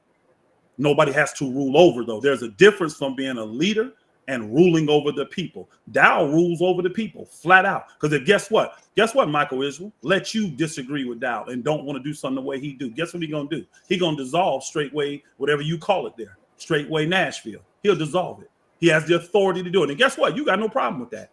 Even though it's you doing the labor every single day, it ain't Dow. You and the people there in Nashville are the ones putting in all the labor. You're going out doing the contract. You're going out earning the money. You're looking for the land. You, not Dow. That's what you are doing. You're building that. Yah is the one that put you over those people in Florida. Just like he put Elder Mitchell over those people in Texas to move them to Kentucky. Yah did that. Yah did that. But he dictates it. He dictates it. I'm gonna ask you this. Before you respond, I got one quick question for you. Before you respond. Because I heard Dow say this. Before you respond, I want your answer to this. Because I know y'all looking for land, right, Mike? Y'all still looking for land, correct? Yep. If you buy land, are you comfortable putting that land in Dow's foundation? Yes or no? I already have a foundation. And I'm that's not what I asked. That's not what I asked. Yeah, I am. And the thing that's cool. That's cool. Okay, I'm gonna finish my answer. Yeah, my bad. Go ahead. But yeah, I have I do have a foundation, but let's get the point is this is the point, okay? Is you like you I want everybody to make note of everything you heard Pastor Rufus say here, but on the same note, go listen to the eyewitnesses involved in this and listen to their side, because I mean, go listen to that. He wants to come, you know. I've been in agreement the whole time. I want him to go listen to that. Super technical. If they haven't. And I mean, even if y'all see through false witnesses, they can see through false witnesses. Let them go see it. You see what I'm saying? And at the end of the day, you know, you'll see what it is. No, No, Mike, I've been in agreement with you the whole time. I want people to go see those tapes. I encourage them to go see those tapes. You know how many people have communicated with me talking about, man, I could see through that. That was crazy. People ain't stupid. People do have the Holy Spirit out here. People really do have it. Everybody's not mind controlled. Everybody's not programmed by a job or by a sport or by a man. Everybody's not under high level witchcraft. So I'm encouraging. Mike, I'm encouraging the people on what you're suggesting. Okay, You suggesting go listen to the people of Georgia, and I'm telling them go do it too. Okay, and then the other thing, y'all, I want to say this. Look, Pastor Rufus is sitting there. Oh, you're controlled. You're manipulated. You're part of a cult. You're this. You're following the man. This, that, and the other. Look, never even brought up the word. When I came into this ministry, it was different. What I was looking at is making sure what I saw lined up with what the word says. And if it does, I'm following after it. If it's deviating, I'm not. And I will also say that. I'm glad he said that. I will also tell you this, okay? According to the word. There are things that I have seen in Straitway that didn't line up with the word. But I was patient with it. I didn't jump to no conclusions. I didn't get emotional about it. I watched it, and on some occasions, I asked about it. There was even an occasion where there was something going on, and it didn't line up, and I inquired about it. No changes were made, and in due time, it got rectified. Because again, this man could try to imply whatever he wants about my character as a man. At the end of the day, I'm following Yah, and I let him guide my footsteps where I should be. And that's where I'm standing at, and that's where I'm at. Israel. I started. So he could imply that we're evil, we're brainwashed. Y'all, I'm standing on book and how I move.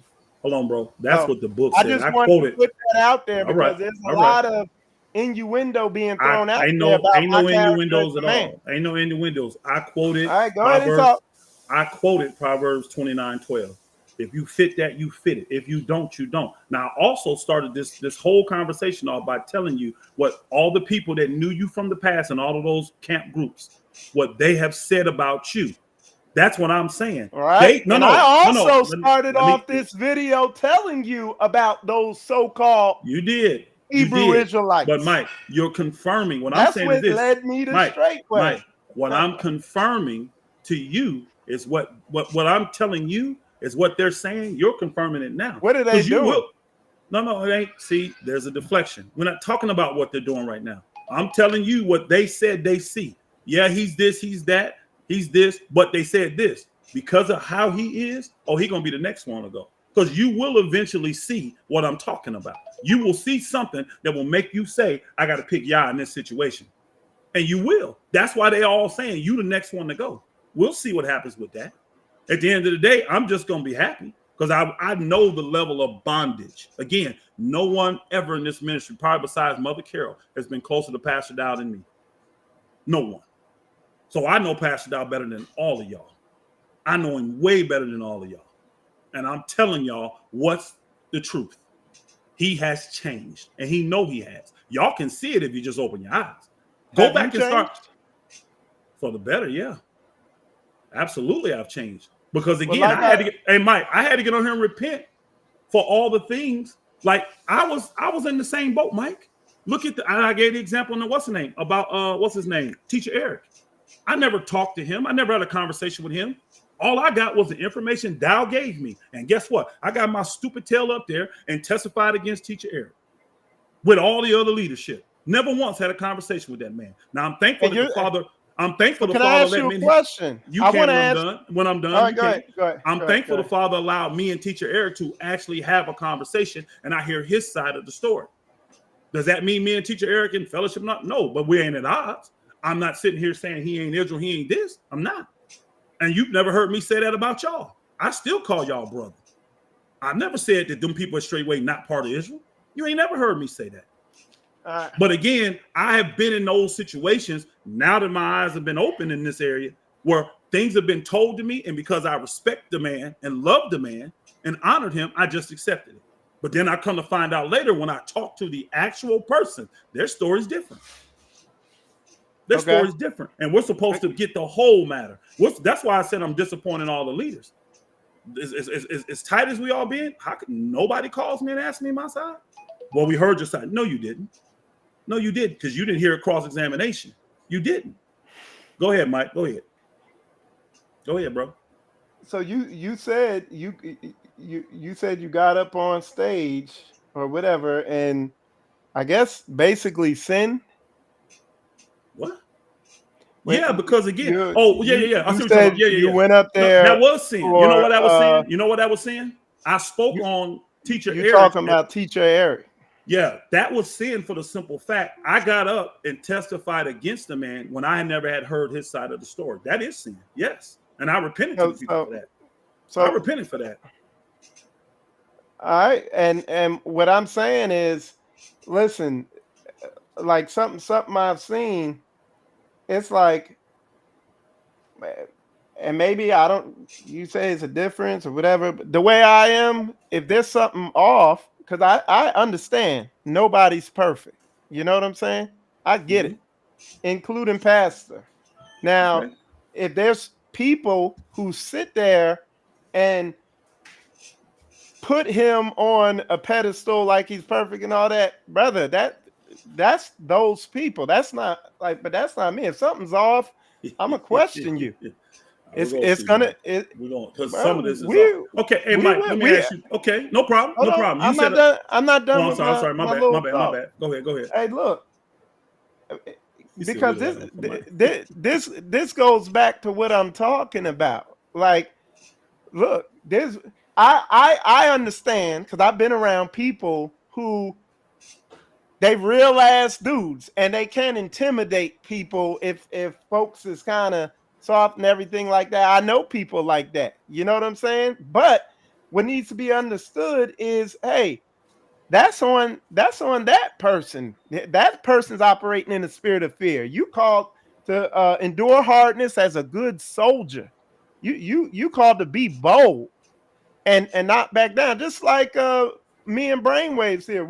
Me and Brainwaves bumped head a little bit on social media, but hey, we willing to come on here, talk it out, everything like that. So I mean, I don't know what to tell people, but what I do know, and again, people, Pastor Rufus, any of y'all can imply whatever y'all want, but I'm telling you, I do deal with Pastor a lot, and I'm not brainwashed. I'm willing, if I think something's off, I'm gonna go ask him.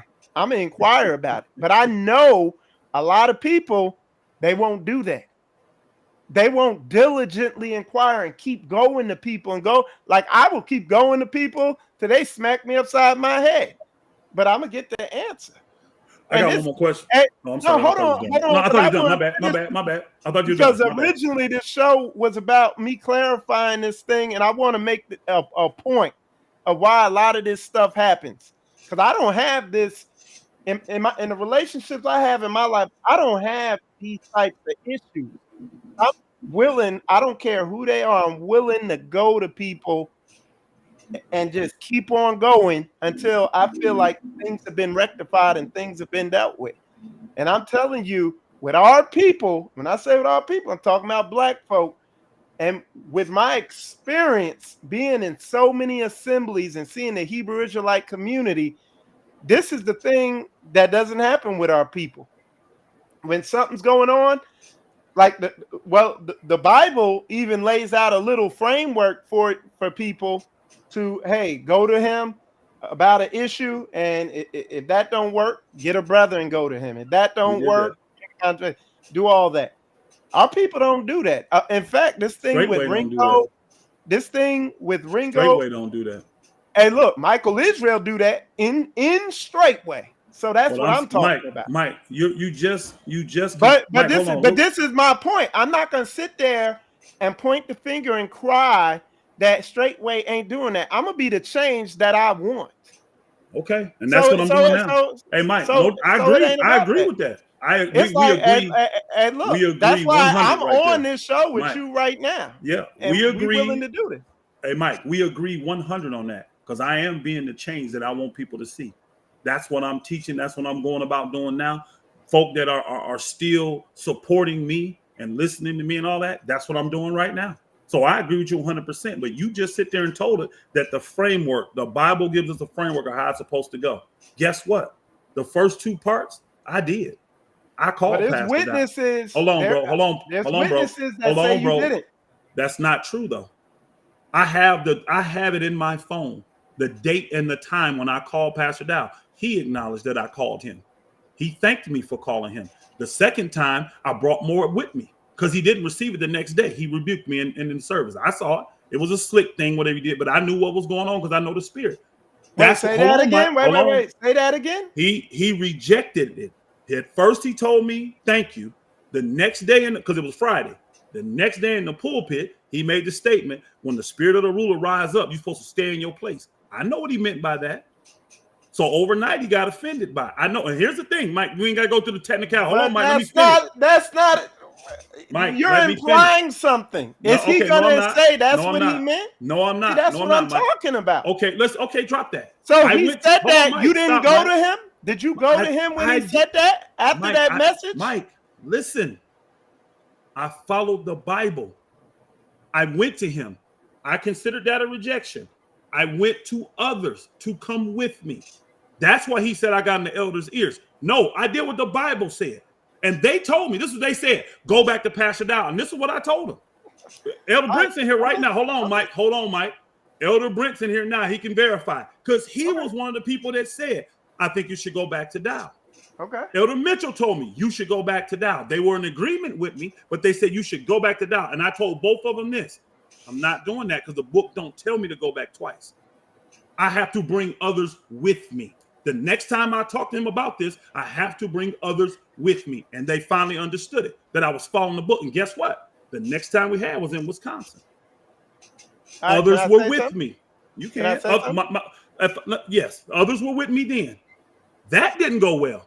So the next step should have been in front of the congregation. That's the part that Dow cut out. So go ahead. He never let that happen. All right. All I'm saying is, you said you received or perceived what he said in that message, and maybe you were right, maybe you were wrong. I'm not saying, but okay. You said in that message that he did.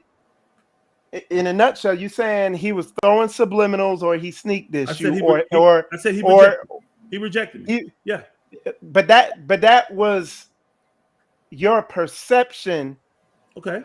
Now, if I went to him and asked him, "Did you reject Pastor Rufus in that message?" He potentially could say, "No, I was speaking to the congregation." Okay. Okay. No problem. But even if he says no, let's just say he does say no. Does that mean that he's telling the truth? Because here's the thing. The issue that I called him, So now that's a second issue that you need to go to him about. That's not a second issue. That's not a second issue. It's still the same issue, Mike. See, that's not a second issue. That's not. That's what Dow would like people to think. Here's him putting accusations. Nope. This is the same issue. And I know how you get down because I'm your best friend. I'm the one that studied you. I'm the one that know you. I know how you get down. And see, this is things that were brought up in some of these meetings and some of these Zoom meetings. All this stuff, the lies was brought up. It was. I followed the book. I went to others to bring them to Dow so we can talk to him about it. They decided when we got to the leadership meeting, this is the time to do it. And that's why we talked to Dow. But Pastor Lucas, anybody could take he's a public speaker speaking to the public. Like I'm saying, anybody could take that way. But this goes back to what I'm saying to the people. We still got to address the issue, though. We still got to address the issue. Well, no, this issue does get addressed in the council thing by the eyewitness. Mike, it doesn't, though. And that's where I remember. Mike, you are testifying like you were in it, and you weren't. No. I'm talking about the issue with you going to him and with Elder Mitchell, Mike, and all that. Let me tell you on that in that meeting they had up in the hub. I know this. It didn't never go right because you even said it. What if he says no that he was? All he did was kept lying. And guess what? In those council meetings, in the meeting in Wisconsin, you heard the tape. We caught Dowell in several lies that he never agreed, that he never admitted. But everybody there knew he was lying. We caught Dowell in lies when we went to the one meeting we had at Straitway. We kept catching him in lies. They weren't adding up. And then he would pull his trump card. And he kept saying, this man is accusing me. He kept making himself the victim. That several leaders told Pastor Dowell, look, you can't be a part of this. Is you and Pastor Rufus. We need to be deliberating this. You and Pastor Rufus is the one need to be before us. He kept saying, nope, I'm the innocent one. I'm the victim. He's accusing me. That's what he kept doing. Once again, I keep all this is in the tape. All right. Like I understand what you're saying. It's not all in the tape. I understand what you're saying, but the eyewitness of the people involved is on the thing. I mean, we could, but no, hey, Mike, no problem. No, hey, Mike, you said what I needed to hear you say. What sticks out to me is he did not give you an answer. You took something out of a message he did to the whole congregation and applied it to you. Time out. And that's a little off. Bro, time out, bro. I didn't give it to the whole congregation. What are you talking about? No. I said he did not answer you. You took something he said in a Shabbat or whatever message talking to the whole congregation, and you took it to mean something to yourself. And all I'm pointing out is that's off. Hey, Mike, that's not all. Do you know why? This is why I want the tapes to come out. Because the Bible tells you to go to your brother. This is Mike. You are really having a hard time, bro. You're having a hard time. It make sense. It makes sense if you understood biblicalness, bro. I went to him, and the Bible says if you go to him and he rejects you, go get someone else. I knew he didn't reject you. That's your opinion. See, that's your opinion. But guess what? Your opinion is he did reject you. Hey, Mike, hold on, Mike. That's your opinion. Mike, hold on. It's my opinion, but guess what? When I took that, I did what the Bible said. If it says if he rejects, it says what? Go get 2 or 3 more, right? I went and got 2 elders. I can't get lay people for this. I went and got 2 elders and told them they did their research and all that. And guess what? They even thought it was worthy for us to sit down and have a conversation. You know why I know that? Because when we got there, I didn't call for the meeting. It was those elders that called for the meeting. They thought it was necessary for us to meet before we go in before the leadership. They thought that. We followed the book. Now, the problem is once Dow rejected even them elders, what does the book tell you to do? It tells you to go before the whole congregation. And Dow didn't want that because that would expose him. And he did everything in his power, exercising power he don't have, but from scared leaders to not enforce it, he did that. And that's why I never went before the whole people. You claiming I haven't. It's not going before the people when I got to tell my side over here and I don't get to talk in front of the witnesses. And they telling their side over here. It should have never even got online, Mike. It never should have got online, ever. Well, again, like I said, I'm gonna say it again. You see it, you understand it, you get it. I can tell you get it. Well, I'm gonna tell you. I'm gonna tell you what I do get and understand.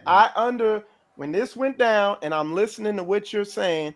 That literally nothing new has come forth, and I listened to everything everybody had to say, and I still stand. It's just Mike. It's just your lack of understanding of the Bible. Because I actually, like I said, the tapes we followed the Bible until Dow stopped us.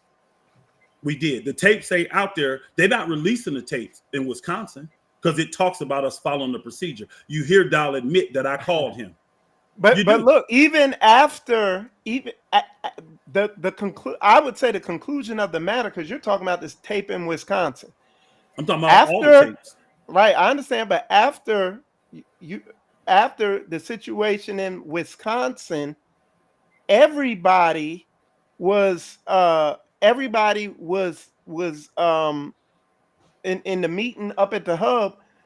A lot of those people that felt one way about the situation during Wisconsin were totally different in the conclusion at the hub. Now, what you're gonna say is, oh, they got brainwashed, but I mean, No, I'm not gonna. I don't know. That. I don't know I'm what gonna to tell you no, on that. you know what I'm gonna say? I just got to listen to what everybody's saying. All I'm gonna do is tell you what happened. I don't have to say they got brainwashed.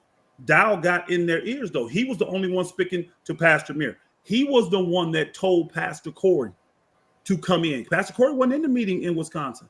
He wasn't a part of that meeting. Dow added him. I never got to talk to Pastor Corey. When I talked to Pastor Corey, he was already fully entrenched. And I kept saying to them, why are nobody coming to me? Then people forget, as soon as we got back, right? We hadn't had a meeting, y'all. Just us doing what the Bible say, bringing 2 or 3 more. That's it. That's all we had did in Wisconsin. When Dow got back, he immediately cut people off from fellowshipping with me. And I went off on the leaders. I said, how are y'all going to allow this? How can a man cut me off from fellowship and y'all follow this? We ain't even been before the ecclesiastical board. We ain't been before the people. How does he have the authority to cut me off from fellowship when all we did was have a conversation when you had, hold on, brother, multiple elders that felt like that conversation needed to take place? It wasn't just me. And guess what? This is another thing I want people to hear. I want them to hear Daniel Mears' stance in that. I want them to hear how vividly he kept saying, I don't care what I heard here today, everything this, and that, we staying together. I want us, this is going to get worked out. Daniel, when he left that meeting, he was 100% about us staying together until Dow started speaking to him every single day. And when this thing kept perpetuating, then he's flipped. Somebody need to tell. See, this is why I want people to hear it. Tell me what changed. Spoke to him every day. You're right. Forget it, Mike. See, you do this stuff. This is the deflection stuff. How am I deflecting? I'm asking you. Dow was having communication with Daniel Mears.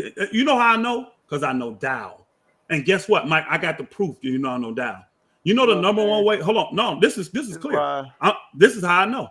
Y'all go watch the tapes, man. I used to be in that position. I used to be in that position where Dow would call me every single day. The reason why I know what time I call Dow is because it's the only phone call between me and him that was in red. I never called. I got you, but I think Pastor Rufus, because again, this is all very vivid to you because it happened to you. To me, I listened. I did. That's why I'm trying to tell you to be quiet. That's why I'm trying to tell you to be quiet. I did because the video. It ain't vivid to you. You ain't been in it. You ain't an eyewitness to it. So you shouldn't be talking about it. That's what I'm trying to help you with, Mike. That's what I'm trying to help you with.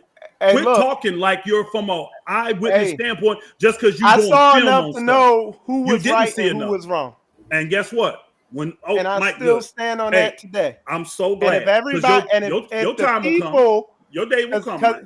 Your day will come. Okay, I hear what you're saying. Your day will come. But if the people want to get a full perspective of this story, they need to listen to the other eyewitnesses if they're going to listen to you. No, you know he didn't hear no Zoom meetings, Elder. You know he didn't listen to. They didn't let him listen to those Zoom meetings. But literally, we didn't cover everything we could cover because now we talking in circles on this. It's not necessarily circles, Mike. The problem is you're double talking and you don't even understand you are. I'm telling you the biblical. You brought up the biblical process. You're telling me your side of the story. I'm here. No, I'm not. I'm not. I heard you. I'm trying to show you how we, as the righteous elders, was trying to follow the biblical model, and Dow stopped it. That's all I'm trying to get you to see, and you refused to. We were trying to follow the Bible, and he stopped it because he knew it wasn't going to be in his favor. Right, and I hear what you're saying, but I also hear what all the other people are saying. I guarantee this. Because the people, that part there is again, I got just as many people saying the opposite too. So they're torn. You act like the people are in agreement. They're not. I guarantee you, if he was brave enough, we could come before the people now. I guarantee you, they still wouldn't be 100%. I'm talking about leadership. I see everybody, and I see all the leaders in Straitway doing what they need to do, and I hear you. And I see they phone calls and they text messages come in too weekly. I do. Okay. So yes, you're right. But again, I'm telling you, Dow is the one that stopped the biblical process, and you ignoring that fact. You're just ignoring it, and it's fine. You can do it. You will, Mike. I'm saying this to you publicly. But you removing yourself from the council didn't stop the process. You saying that the whole council. That's a lie. That's a lie. I never removed myself from the council. That's a lie. I'm gonna tell you what happened. Not allowing the pastors to come to your land didn't stop it. That removed me. Is that worthy of being put out of fellowship? You already answered it once. Answer it again. Is that The worthy? council, look, Is the that council worthy never of me? concluded. Is The that council never worthy? concluded. Is that worthy of me being put out of Had fellowship? it in your mind. You were not, Yeah, you won't answer the tough ones. I thought you wanted the tough because questions. You won't answer information had those. been leaked to Yeah, you. y'all see he won't Because answer the tough information- questions. And it Because should have been. information had been leaked to you. That's a righteous man You that did said, that. I'm not going up there. Okay, hey, no I'm problem. Hey done. Mike, let me ask this. Why was there information that had, So Hey, Mike, it's hold on, like Mike, listen. it's like Hey, Mike, it's not listen. concrete the way you Wow, tap Mike, dancing, you are sad, bro. Nick, you tap dancing. Mike, are you listening to yourself? You said information was leaked to me. This is righteous. Why did I have to have something leaked? It should have been given to me. They shouldn't have been deliberating over nothing that I didn't know about. How do you not see that? How do you not see that, Mike? Because you've never been a part of ecclesiastical council. Nope, but the tape's out to see it. Again, the tapes ain't part of the council either. See, when I get you with the hard ones, you deflect. Oh, They hid no. that you are admitting Hey, look, that they hid I information came in from here. me. Listen, And you came using in that here. against me. Yeah, now Hey, you look, want to deflect on why you came in here. I came in Hey, here. Mike, let me help you out. You're gonna be in trouble I with Dow came after in this. You know here. that, right? Mike, you're gonna be in And trouble look, with Dow. I after came this. in here and told You're gonna be in everybody trouble. that the You're gonna be in trouble. eyewitnesses, that Liars. because of course, Pastor Liars. Mir, I'm sorry, of course, Pastor Rufus is an eyewitness and Elder Craig are an eyewitness. That's right. We are. Okay, but Yeah. for You all not, you though. in the You not. comments, You not. and I am not, but I listened to the eyewitnesses. But you're speaking arrived at like what I you arrived like you at. are. Hey, I can't. Hey, Mike, I've do been me. telling hold on, y'all hold on. through Time this out. whole Time out. show. Hey, Mike, I time told out. y'all Time through out. this whole show Time out, Mike. Time out, Mike. that you Will you can do me a watch favor? this whole Will thing you and do me a hear favor? what the other side I of the won't- story. No problem. And I've been agreeing with you. That's why there's I've a been lot of agreeing. problems on Facebook It's not. now. It's not. There's a It's lot not. of one-sided stories. I've been agreeing they should go watch it. I've never denied that. I tell them to go watch it. I want them to see it because it reveals what's going on. What Pastor Rufus is Can trying I get a to favor do, from you? He this is vivid in his memory because he just been meditating on this thing. I've forgotten about all this, but when all the information was presented, They ain't gonna release the tapes. it was clear what To it you. had. Great. Now, can you do me one favor? No problem, Mike. I ain't trying to change your mind. Hey, I'm stating the truth. Thank you. But here's the thing. Thank Can I you. get one? I'm gonna ask you, can you do me one favor? Because you already said that you are going to have a face-to-face conversation with Elder Becker. And you're gonna ask him those questions. Will you call me back and tell me how that went? That's all I need. I want you as a man to call me back or text me, whatever, and tell me how you feel after talking to him. We'll see. Yeah. I'm not gonna make a promise on that. I'm not. I know you're not, because you're controlled by a man. I know you're not. You're controlled by a man. That's why you're not. A man told you not to talk to me. No. Why would you not? Me? If we brothers in this thing, why would you not? Why would you not? Thank you. Thank you. Thank you. A man controls you. It's cool, Mike. It's cool. It's cool. Hey, look, Pastor Rufus, It'll again. Come out. Bless you, brother. It'll come out. Just look at how you operate now. And that's why I'm not gonna guarantee. That's why I'm not gonna guarantee I'm gonna call you back. You're right. You're right. Because I'm trying to get you. You bitter. Look at how you coming off. Bro, I'm trying to look get you. Look at how you trying. Look at how you trying to throw shade on me and say I'm controlled. You are. You're admitting it. You're showing you are. You just sit here and said, "I ain't no, you're implying I am. I'm obedient. This brother came on the show. I do what the word says. This brother came on the show. And he wanted to talk. He said being around pastor and looking at what Pastor Dow does and looking at what the word says. Deflection. I'm not saying he's perfect, but he lines up with the word where it matters. Deflection. And looking at your behavior, particularly over the last 3 months, you don't line up with what the word says. Well, you're right. All right, Mike. No problem. That's your opinion. So I'm not going to guarantee I'm going to call you back. I'm not. Right. You right. No problem, bro. No problem. My brother. Hey, Mike, I didn't expect you to. Who are my brothers keep Mike, these commandments. I didn't expect you to. They're not throwing shade on me and implying I'm somebody I'm not. No, I'm just telling you the facts and you admitting to it. I ain't throwing no shade. I'm telling you flat out. They're not what shade? That I'm not implying anything. Not. I didn't imply. By the book. Hold on, Mike. I didn't imply. I told you. I didn't imply it. I said you're being controlled. Like I said, you're being controlled. I didn't imply it. I told you. You heard what I said. And that's Yeah, hey, Mike. Mike. take it how I you will want. say this: the day will come where you will call me. I already know it. The day will come where you will call me. And guess what? Just like I said in that first video, I think I even titled it that. I'm gonna walk in love regardless, and I'm gonna show you people how to forgive. I'm gonna show you how to forgive. You'll see the error in your way of how you treated your brother. You'll see. Because notice one thing: I haven't called you not brother. You still brother Michael Israel. I ain't disrespected you in that manner. I didn't call you monkeys and all that stuff. I told you was acting like one. I'm just keeping it a buck. You are being controlled. You are. I believe that. We're gonna find out if what I believe is true or what you believe. And is I'm true. keeping it a buck. I discern a lot of anger in you, Okay. and you Bible said, very hey, hurt the and Bible frustrated. said, the Bible said, be angry, but sin not. Where's my sin? Because the people in the chat are still waiting to see the sin. I can be angry. What have I sinned? I didn't call you out your name. I didn't disrespect you. I didn't do anything. Rufus, I'm just saying, what is my sin? Where's my sin? You've been on social media threatening to fight and go meet people and all types of stuff. Mike, that's already been done. But guess what though? I've at least repented for mine. First off, Dow is the one that started that, but you'll say it was me, even though I got proof showing it. I got proof, and I'm gonna put it all out there that he started this stuff. I said release the tape. He said let's get in the boxing ring. I didn't invite him to fight. I told him I have no desire to knuckle drag you around. He said let's get in the boxing ring. That's you what he decided. No, that's not what it is. Pastor Rufus. Okay, bro. I'm gonna show you. Brother Vince did the testimony. Oh my God! After that, I know you did a video and you came on, and I had never seen you so angry. It doesn't matter. I didn't tell Dow let's fight. I didn't. I'll go back and play that whole video and do a what's the name on it. We'll see. Like I just did on this one. I never invited Dow to fight. I never. And then he came on to the video saying, "Well, let's get a boxing ring." You a lie. And you came into the video saying, "Well, I told him we could fight if we do this." Yeah, he don't get to dictate the terms.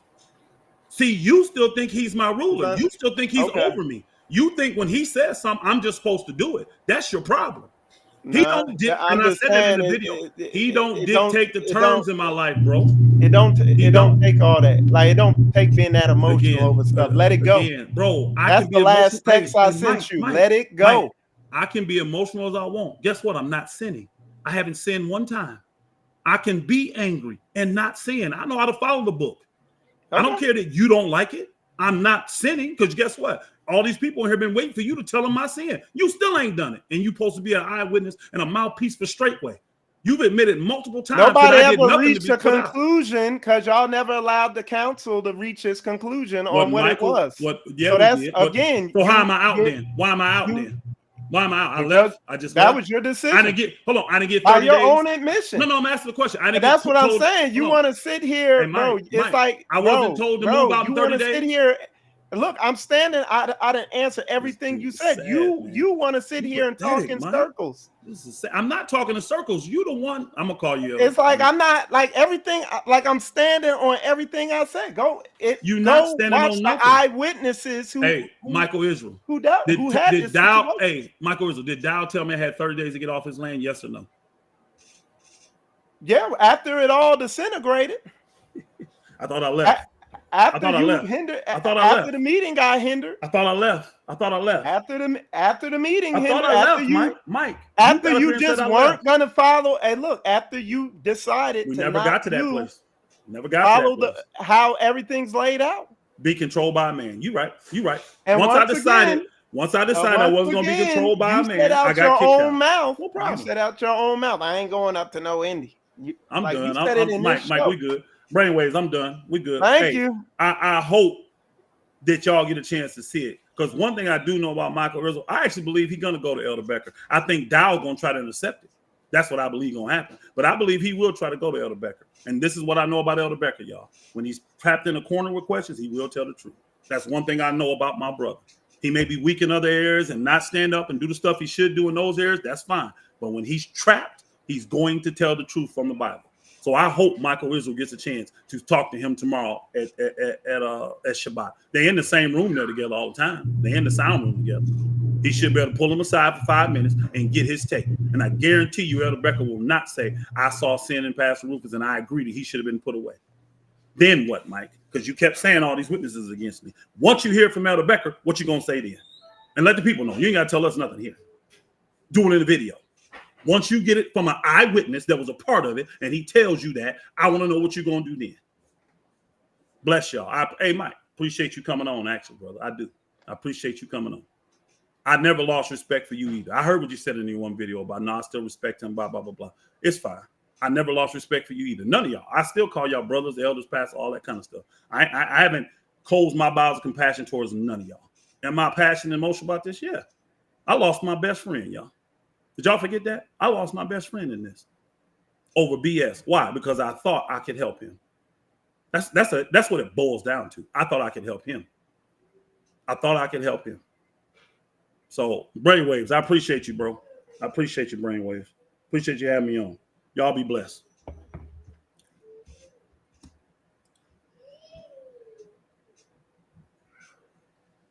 Hey, Brainwaves. You're welcome, Pastor Rufus. You said I actually just made it back. Okay. I'm listening. Can y'all hear me? Yeah, I can hear you. Okay, awesome. My apologies for not being around. I wanted to actually keep the stream going instead of ending it. And I'm actually just about in a position where I can jump back on camera. I'm here. So I do want to apologize for my lack of participation. I know I saw some people mention in the chat, it's like, hey, where you at, Brainwaves? You just sitting back. And again, I had some things I had to take care of, but I wanted to continue to stream. And then also I ran into a couple of signal issues being on my phone. So I should be back on camera in a second. I know a lot of people are saying a lot of things in the chat. And I mean, we can address them. We can get right to them. So, yeah.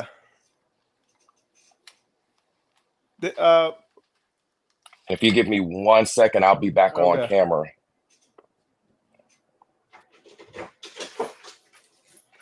But anyway, while he's getting ready, some things I wanted to say is, number one, I knew when Pastor Rufus came on, I knew he was going to be asking some questions. I didn't think it was going to go 2 hours of stuff. But what I will tell y'all is, again, you heard us talk about a meeting that we had up at the hub, and I think that meeting lasted about 5, maybe 6 hours. And Pastor Rufus, past Elder Crago, and the other leadership that was involved in this council, they're way more knowledgeable than I am about the whole entire situation. But I listened to everything that came out from them. And then I've been listening to Pastor Rufus. And as I said, and I still stand on it, I understand the situation and I side with the side of Straitway. And I mean, if people want to say I'm brainwashed, this, that, and the other, hey, I'm sorry for you. But like I said, I've always been a person where I don't fear men. I fear Yah. Just like most people wouldn't come on this channel, in a channel where a lot of people aren't, where people aren't really going to be seeing things their way, whatever. But I don't have any fear. I'm gonna just keep it 100 and do what I do. I mean, I'm not going to let any man intimidate me into doing things that are not right. If it's off, we're going to deal with it, On the same note, I'm going to tell you what happens a lot. I got to plug in my headset real quick. I'm going to tell you something that happens a lot in Israel, okay, that I've seen being the head of assembly with the experience and the things I've dealt with. Like you heard me say, hold on one sec, plug this thing in. Like you heard me say, you got a lot of people, even here in our assembly, you got people come to assembly and they're not willing to give all. They got stuff in them that's deeply rooted that they're not going to change. And a lot of times these people, what they do is the equivalent of coming in your house, taking a dump on your carpet, and then scrutinizing how you clean it up. Oh, you put that there, you left that there, but bro, you took a giant dump on my carpet. You know what I'm saying? And this happens a lot. Now I'm gonna tell you another big thing. You know, with a lot of these situations, man, you see people like, I get people ain't perfect. We're striving for perfection. It's things that happen, and sometimes they ain't right. You call them out, you do what the word says, and you keep it pushing. You don't let it, blow up into a giant disaster. You know what I'm saying? And in the heat of the moment, it can be one of the hardest things to do in the world. Brainwaves, I don't want to talk over you, so I'm handing back over to you. I see you back on there. Oh yes. No, it was fine. I want you to continue to speak on. You were making a point. If you may. Okay, so and then real fast, just going. Look, let me tell y'all something else. Keeping it 100.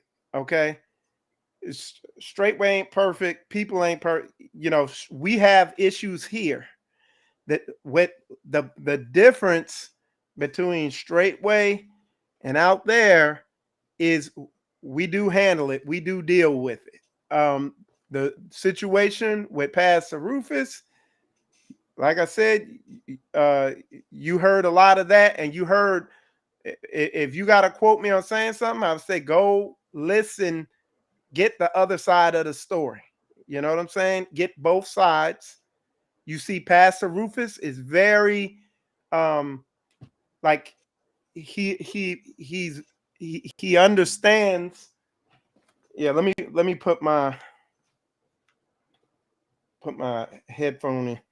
Okay, you see, Pastor Rufus is very knowledgeable about this whole situation. He's very current on it. I'm not, but like I said, you can get the whole story, and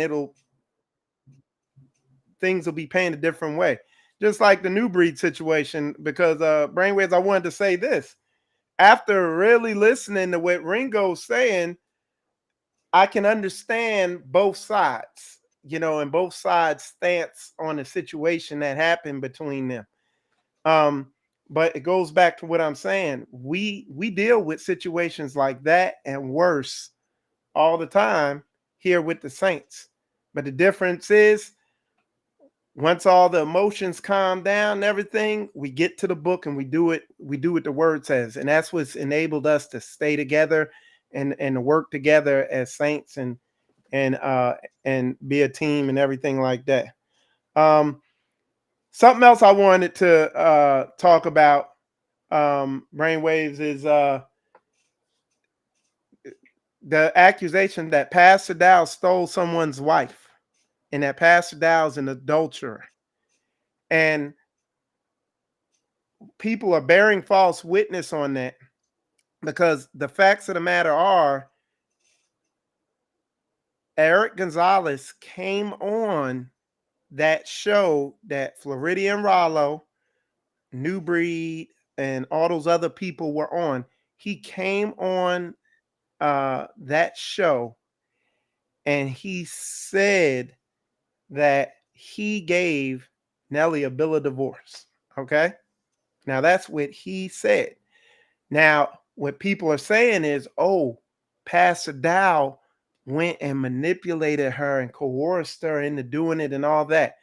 Again, I'm saying be obedient to the word. What is the word? And you need two witnesses. Where are the eyewitnesses that can establish that? You see what I'm saying? But people just run with it because that's what it looks like to them.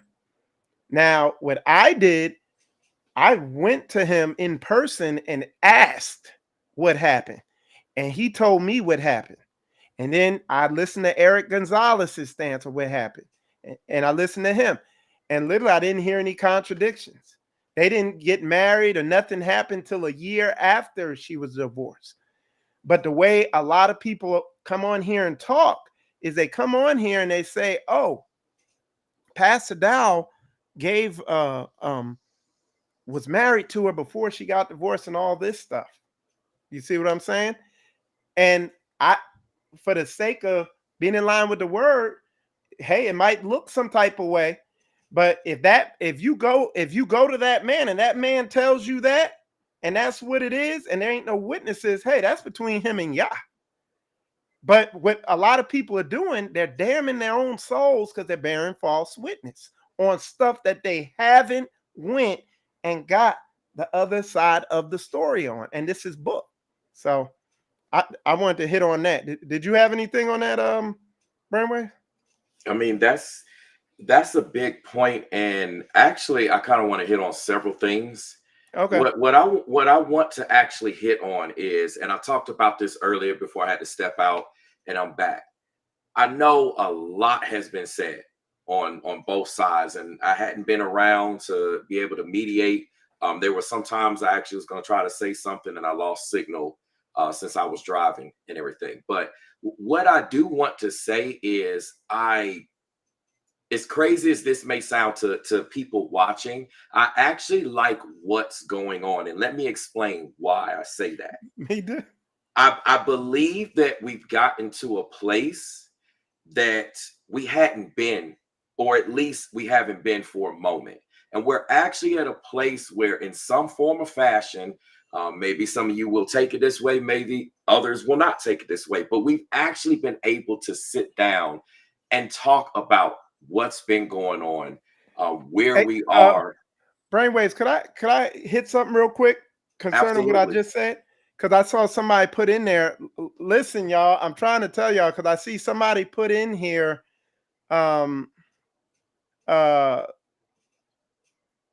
about Nelly gave him a bill of divorce. Listen what I'm saying. If you go on a show where it was Floridian Rollo and Eric and Pastor Rufus was on there, and those other people were on there. If you go on that show, Eric said out of his own mouth, Nelly said she wanted a divorce, and Eric said, I gave it to her. Okay? So he gave her he divorced her. Okay? So I'm trying to understand what people are not understanding. And I'm just saying, people got to be careful when you take this and run with it, because you're damning your own soul. So, you know, where it says one of the 10 commandments is thou shalt not commit adultery, but one of the other ones is that don't bear false witness. That's the 10 commandments. So I'm sorry, Brainwaves. I just wanted to hit that while it was up there. That's all.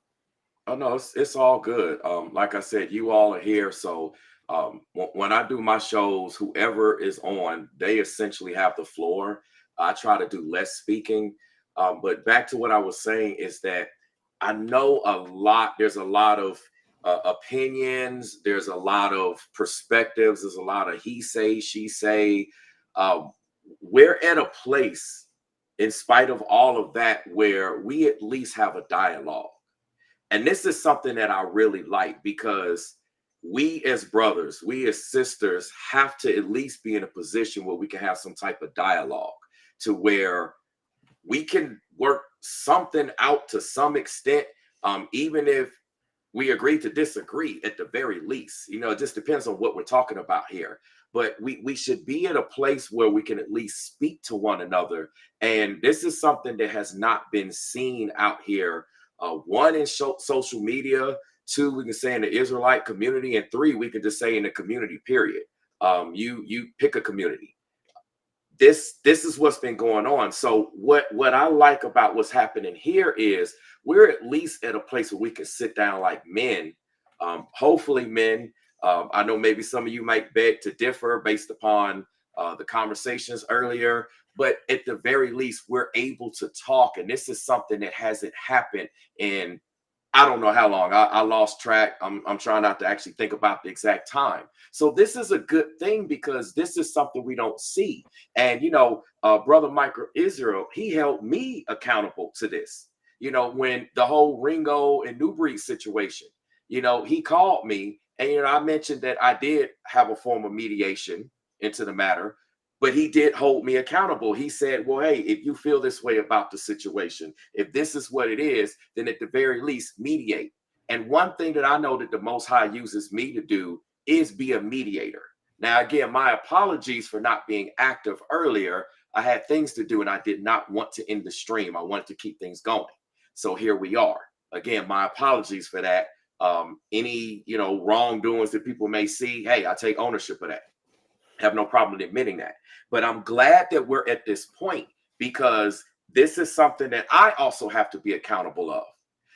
I can't say, well, straightway this and straightway that, and then I'm not having any type of dialogue. I have no recourse to sit down and actually talk and allow straightway, everybody with every situation that's involved with straightway, to be able to speak on the matter. So I know some people are saying I'm flip-flopping. I saw some comments earlier. Oh, like, what are you doing? This is what mediation looks like. You have to be able to sit down. And I've been on councils with a lot of things when it comes to ministry. Now, I'm coming out of the Christian church, the Catholic church, non-denomination, been there, done that. I used to work at a mega church. I've been in the pulpit, like street ministry. I've done a lot of things. And so one thing that I know is we absolutely have to preserve and protect this environment. So to some people's perception that they may say I'm wrong at that, some of y'all saying, wait, I thought you was just talking to Pastor Rufus. I thought you was cool with Pastor Rufus. I am cool with Pastor Rufus. And then here you are, you talking to Brother Mike and asking like you sided with Straitway. If that's what y'all want to believe, y'all take it as you are. What I'm trying to do is allow everyone to fairly speak. And at some point, we come to peace. In all things, we're supposed to at least find peace in everything if we're following the Most High. So this is what I'm allowing. No one else is doing it. And Brainwaves, like, again, man, let me tell y'all something that really, one of the things that really got me turned up and kind of made me passionate about this thing. It happened when the Philando Castile shooting happened, when that cop came and shot that dude and killed him in front of his wife and daughter. And then when the woman was sitting in the back of the police car and that daughter said, "It'll be all right, mommy," boy, I mean, that lit a fire in me of what is this? Because surely oppression makes a wise man mad. And I was almost going extreme with the Hebrew Israelite thing, but then the Most High showed me that the reason we in this condition is because of us. Because of our disobedience, because we don't, in a nutshell, like, we don't know how to love our brother like we love ourselves, and we don't know how to love the Most High with all of our heart, mind, and soul. You know what I'm saying? And I mean, that's what ignited the fire. Where look, if somebody got an issue with me, we can talk it out. Whether it's people around me or online or whatever. And so and it's like you saying, Brainwave, these are the difficult conversations that need to be had, between people, So you made a good point there, brother. Absolutely. I'm trying to do the best I can to lead by an example. As a form of a leader in the community, I try to do the best that I can to do what the book says. So when I know I'm in error.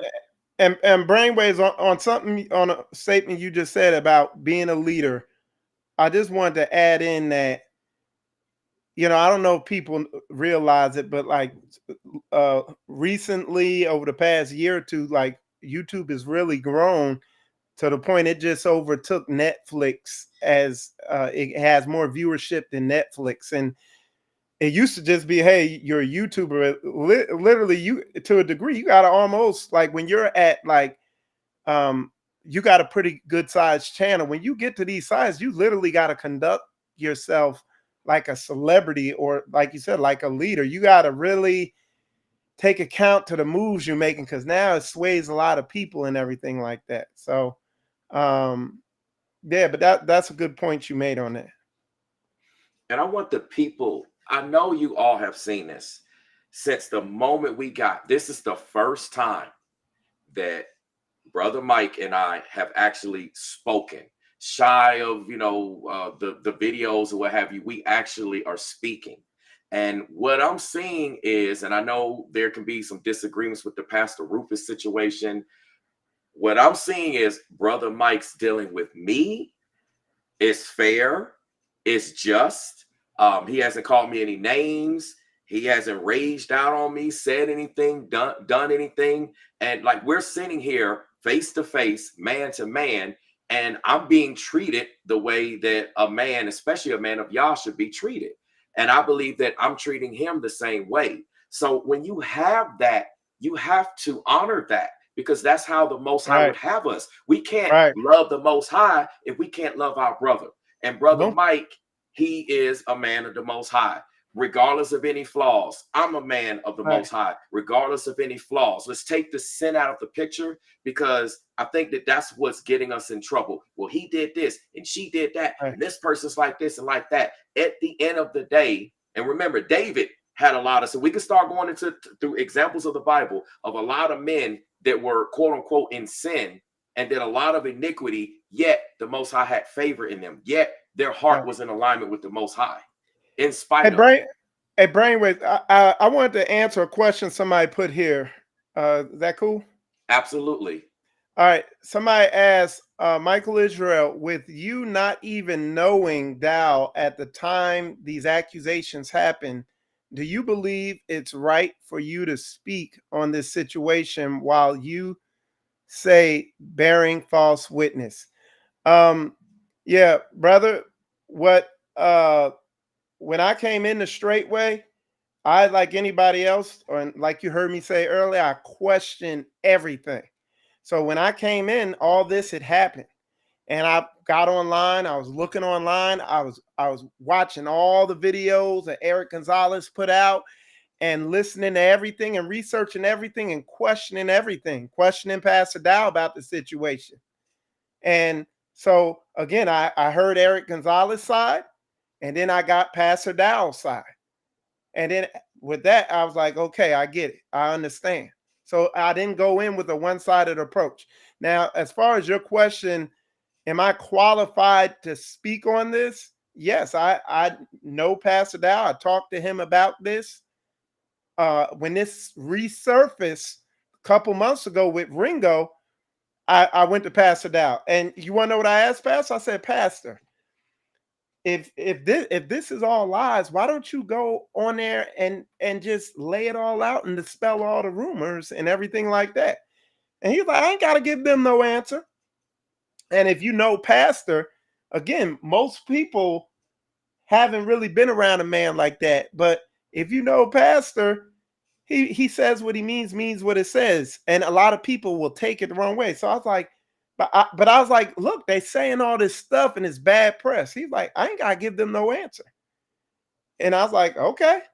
And then I came back to him. Well, can you tell me what happened? He went into every single detail of what happened.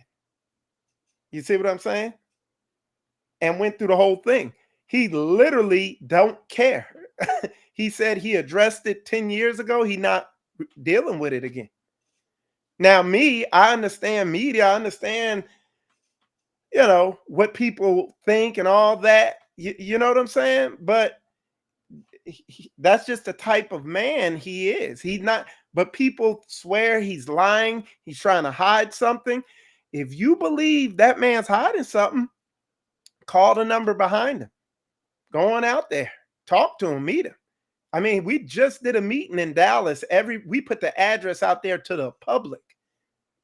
You could have came there and talked to him and asked him. That's man shit. Like Pastor Rufus said, go to Elder Becker, get right in his talk, talk to him face to face. I'm gonna do it. I'm also be talking to Pastor Dow after this also. I make it make sense. But some of these people are coming in here, and I don't know who y'all are. Y'all saying stuff, and it's like, bro, don't just say things just because you're saying things. You know what I'm saying? Just to say things, because you be held accountable for that. Brother Brainwaves, man, this dude putting on a great example. And I saw like I Brainwaves, I didn't know who you were until recently, till some of this stuff happened, and then you were brought to my attention. But I heard something in there. I was like, yo, like some of the stuff he's saying, I don't like what he's saying, but there's something there where there's some realism, something there. You know what I'm saying? And if anybody knows me, you never see me in the comments on nothing. Now I watch, I have to watch almost everything, but you never see me come in the comments. You know what I'm saying? So, but yeah, that's what I wanted to say, Brainwave. I wanted to drop that. Yeah, it's a lot to unpack. It Not is. so much for even us necessarily, but definitely all the viewers. Like I know a lot of people are going to be talking, and a lot of people are going to have some positive things, some negative things to say, depending on who you're referring to. Like again, I want to be that example of everyone saying you Right. did this and you did that. So I don't want to be a hypocrite because I get people calling me names. I saw people saying stuff about Ringo. I'm like, look, Ringo came to about me, jumping on me. There is no receipt. There is no video. There's no private message. I got all the receipts. Like I got receipts going years back, proving my character and interaction with Ringo, as well as videos of what he said and how I supported him, but how he just threw me under the bus just because of my association with New Breed, just because he saw me go to Unlimited Potential Farms, because I wanted to put eyes on the situation and check it out for myself so I wouldn't be a hypocrite and say, well, they're saying this and they're saying that, or this is, I wanted to find out, meet the man, see what's what, see if I can put two and two together and be fair and just in the matter, see how he deals face to face as a man, et cetera, et cetera. So I'm getting called all types of things and labeled just because people see me around. I'm my own man. I said this once, I'll say it twice. I don't answer to anyone but the Most High Yah. Now, I will respect someone, if they request or they need to say something. Obviously, we need to move in honor. We need to move in righteousness. So there's ways, if someone calls on you or requests of you, you have to respond in kind, depending on what it is. I don't want to get too technical. And so in this situation, I said, look, this is too much going on.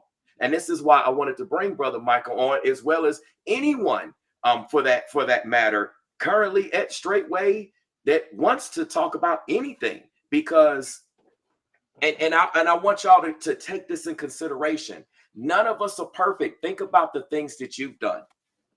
Things that you've done that you regret, things that you may have repented for, maybe you didn't repent for. Just depends on what it is. But there's things that we all have done that maybe we could say, maybe I should have did it this way or should not have done it at all. Hey brother Brainwave, I wanted to address something else real quick, if I could. Absolutely. I see somebody, and this falls in line with what you were saying. Okay. Somebody wrote, Michael Israel, we don't want to hear from you about the alleged adultery. We want to hear from Dow and Nelly and all those other saints of Straitway who are eyewitnesses to it back then. So look, you got to try to understand, because at first I didn't really understand. When I was like, Pastor, just go out there, do a video, put all the details out there. And he's like, I ain't got to answer them people. That's what he would say. At first, I didn't understand it. I understand it now. If you really wanted to know, and if the Most High is really dealing with you, listen, these people aren't hard to get in contact with. It's not. Believe it or not. I mean, the man sits there, Pastor Dow sits there.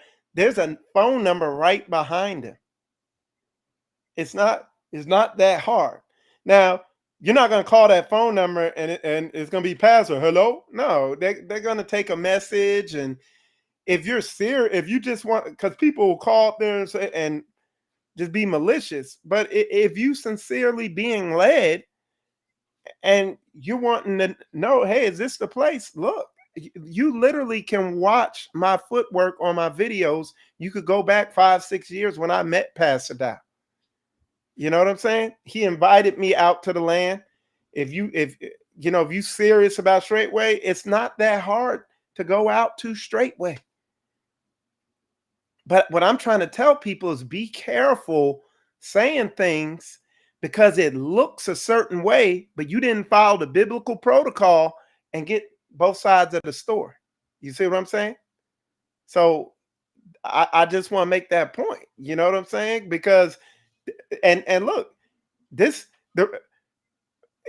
doesn't have to do with my viewership or Straitway's viewership or anything. When the Most High sends people, nothing can stop them from coming. And when the Most High ain't dealing with people, nothing can get them to come. But I'm just, for the sake of your salvation, follow the biblical protocol. You know what I'm saying? So, yeah, I just, and all I'm doing, Brainwaves, I'm just going through the questions. If I see something, I'm just trying to address it. That's all. Absolutely. Please continue, brother. I have no problem with that because I know people want to ask you. You're here, and also just I didn't get to say this earlier, but I hope this is not the last time that we just even have dialogue, public Anytime, dialogue. man. Anytime, brother. I'll come on Anytime. your show as well. Yep. I'll come to Straitway, and people ask, well, why are you doing that? What you trying to get in bed with Straitway?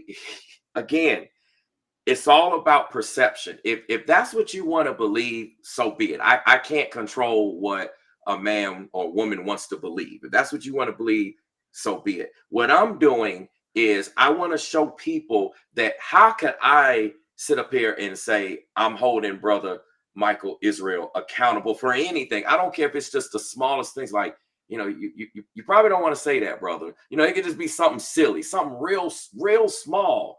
How could I even go there if I haven't even established myself in terms of showing who I am, my character, showing that I'm a brother that's supposed to be in righteousness, that is qualified to even speak on a matter, even as insignificant as something just silly. I don't really want to go into details because I know people take stuff and try to twist and say, well, you saying someone said this? It's not that serious. What I want us to focus on is there's a lot of finger pointing. He did this. He said this. This person's in sin. They're in wrong. You need to be held accountable. What we need to get back to is making sure that we hold ourselves accountable for the things that we are doing or the things that we aren't doing, and making sure that we're in right standing with the Most High. This is what we need to get back to. We need to get focused back on the book, and there's not a lot of that. You don't see actual fellowship. You see none of that going on. We hear about this. We're hearing the word all day, every day, as they say. Not Now, every day, every day. hey, I wanted to address something. Somebody, they put,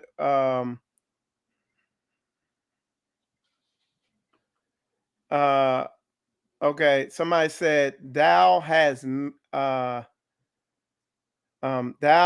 made divorce, adultery, and polygyny his number one doctrine. Listen, y'all. Again, this thing, y'all gotta listen, because and maybe this will shed some light on how I think, and maybe some of y'all, on how things go. Listen, the building block of a nation is going to be your marriage. Marriage is the building block of it. If you want to destroy a people, destroy the marriages. That was the first thing Satan attacked in the word. When you read the word, he attacked the woman to destroy that. And to this day, particularly in this country, that's how they destroyed us as a people. That's why we are totally destroyed now. Why? Because they know the power of it. Now you think about what I'm saying. If you get a man, like I know me when I was 20 years old, when I was in my 20s, I was like I could have easily had 3 or 4 women. If you get let's say you have 3 wives, you have each wife has 4 or 5 children. and you work hard and you're in your 20s, brothers, by the time y'all, if you rear them according to the word, y'all live together and everything like that, by the time you turn 45, you have your retirement. Your retirement is there. You don't have to go to these nations. If you live on a farm or something, you don't need to go to them for food. If you rear that family according to the word, like, this is the deception and the brainwash. The family is so important, it doesn't even make sense. But for the record, that's not all pastor speaks on, but it is a big thing that he has to teach on, because, brothers, if we don't have families, we can't really be a functioning nation. And you know what I'm saying?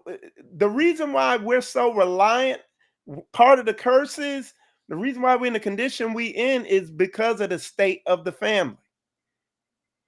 And I'm telling you, I know people. Y'all seen my show? I did a show years ago when I was coming into Straitway.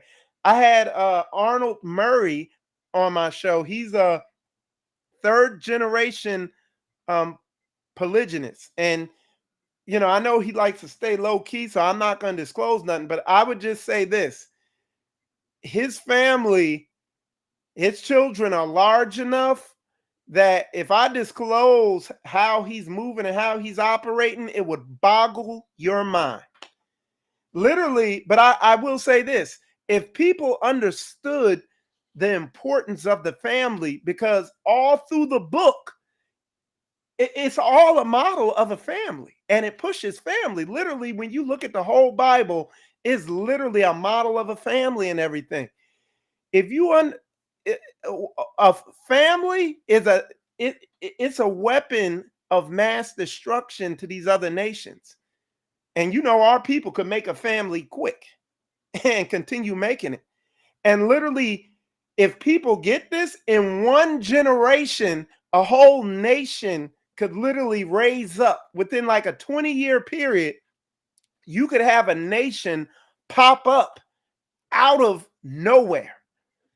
But in order to do this, there has to be order. There has to be biblical order and obedience. You know what I'm saying? So I just wanted to hit that because that's a big thing right there. So, all right, that's what I wanted to say on that, brother Brainwave.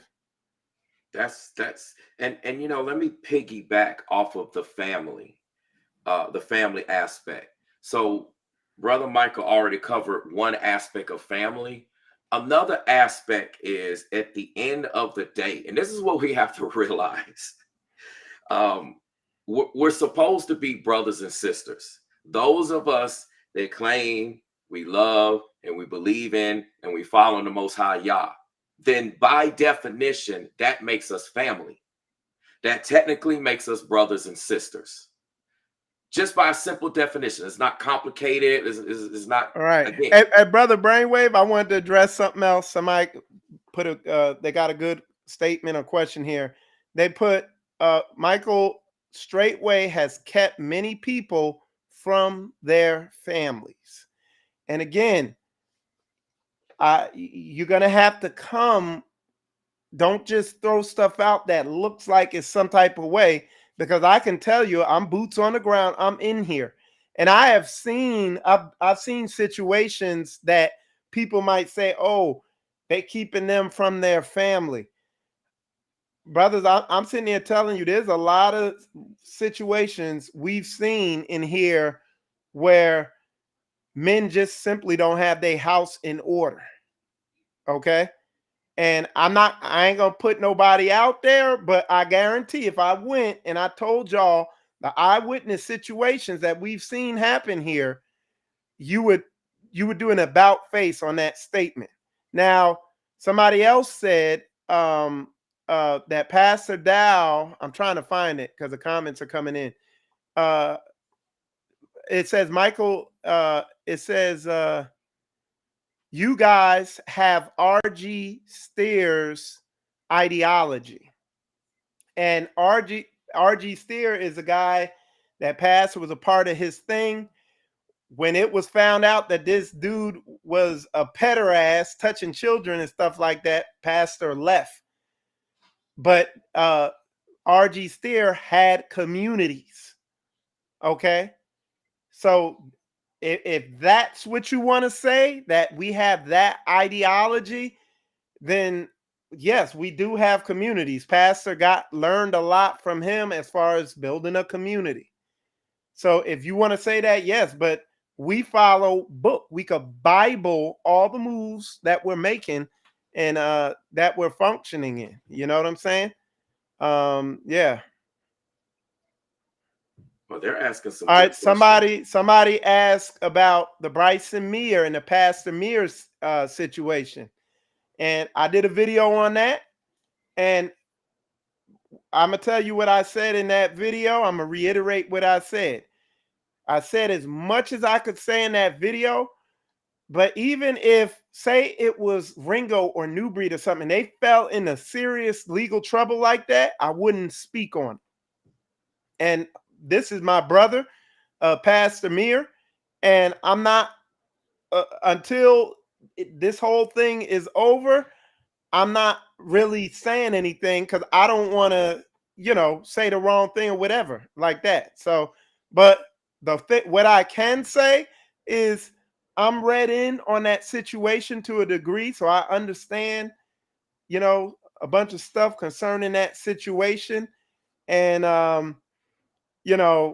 boy, there was some crazy stuff being said online that it's like, bro, this ain't nothing but Satan trying to get some of y'all to damn your own soul and to be in sin and to sit there be saying stuff and you don't have all the facts. So you have to be careful. But yeah. I think that's a Yeah. great point that you just Yeah. made, Brother Israel. It's one thing to ask questions. Like, we understand when situations happen, they come about, people have questions. So it's one thing to perhaps ask questions, but it's another thing to just stand on and say, this is what it is. I already know what it is. You just make your mind up about it. Okay. I got another one. Somebody said, imagine teaching that the Most High is a God of divorce. Why would a pastor push that message? And again, you need to study your word. The Most High is a divorcee. He gave Israel a bill of divorce. If you study the word, this is why Christ had to die in order to be reconciliated with them. Now, I'm just saying, and I mean, I'm not going to go into a whole message, but in the Bible, if you look up in the New Testament where it says, it talks about putting away and it talks about divorce. Putting away is separation. And what the men would do, they get mad at their wives and put them away. So they separate from them, but they wouldn't give them a bill of divorce. So it put the wife into a position where if she slept with anybody, she'd be sinning. And the men would do this out of maliciousness. And what the word says is he'd rather give them a bill of divorce and divorce them so that they're not put in a place to sin. Because he said, if you put your wife away in that manner, you are going to end up you're going to be in trouble also. And I don't have all the verses, do the whole teaching, whatever, but I just I saw somebody named S. Oh, you put it up there. He put it up there on the screen. They asked that question. Somebody said, but what about Pastor Kelly? And you're talking about Richardson Kelly. I think you're talking about Pastor Richardson Kelly. I knew Pastor Richardson Kelly way back when. I met him down in Jacksonville. He's ate over my house before and everything. He's from Jersey like me. We were pretty cool, but I'm going to tell you what happened at the Great Awakening Hebrew Gathering, Ron Dalton's event. Richardson Kelly and a bunch of other people got mad that Pastor Dow got the Hebrew Man of the Year award, and Richardson Kelly, I think you're talking about Richardson Kelly. I think that's who you're talking about. Richardson Kelly took his trophy or award that Ron Dalton had gave him, and he put it in a garbage can. He took a picture of it and posted it on social media. And it was this whole big falling out with him and Pastor Dow and all that. So if that's what you're inquiring about. So yeah, I think that's what you're asking. I see a couple more questions. Brother Israel here in the chat.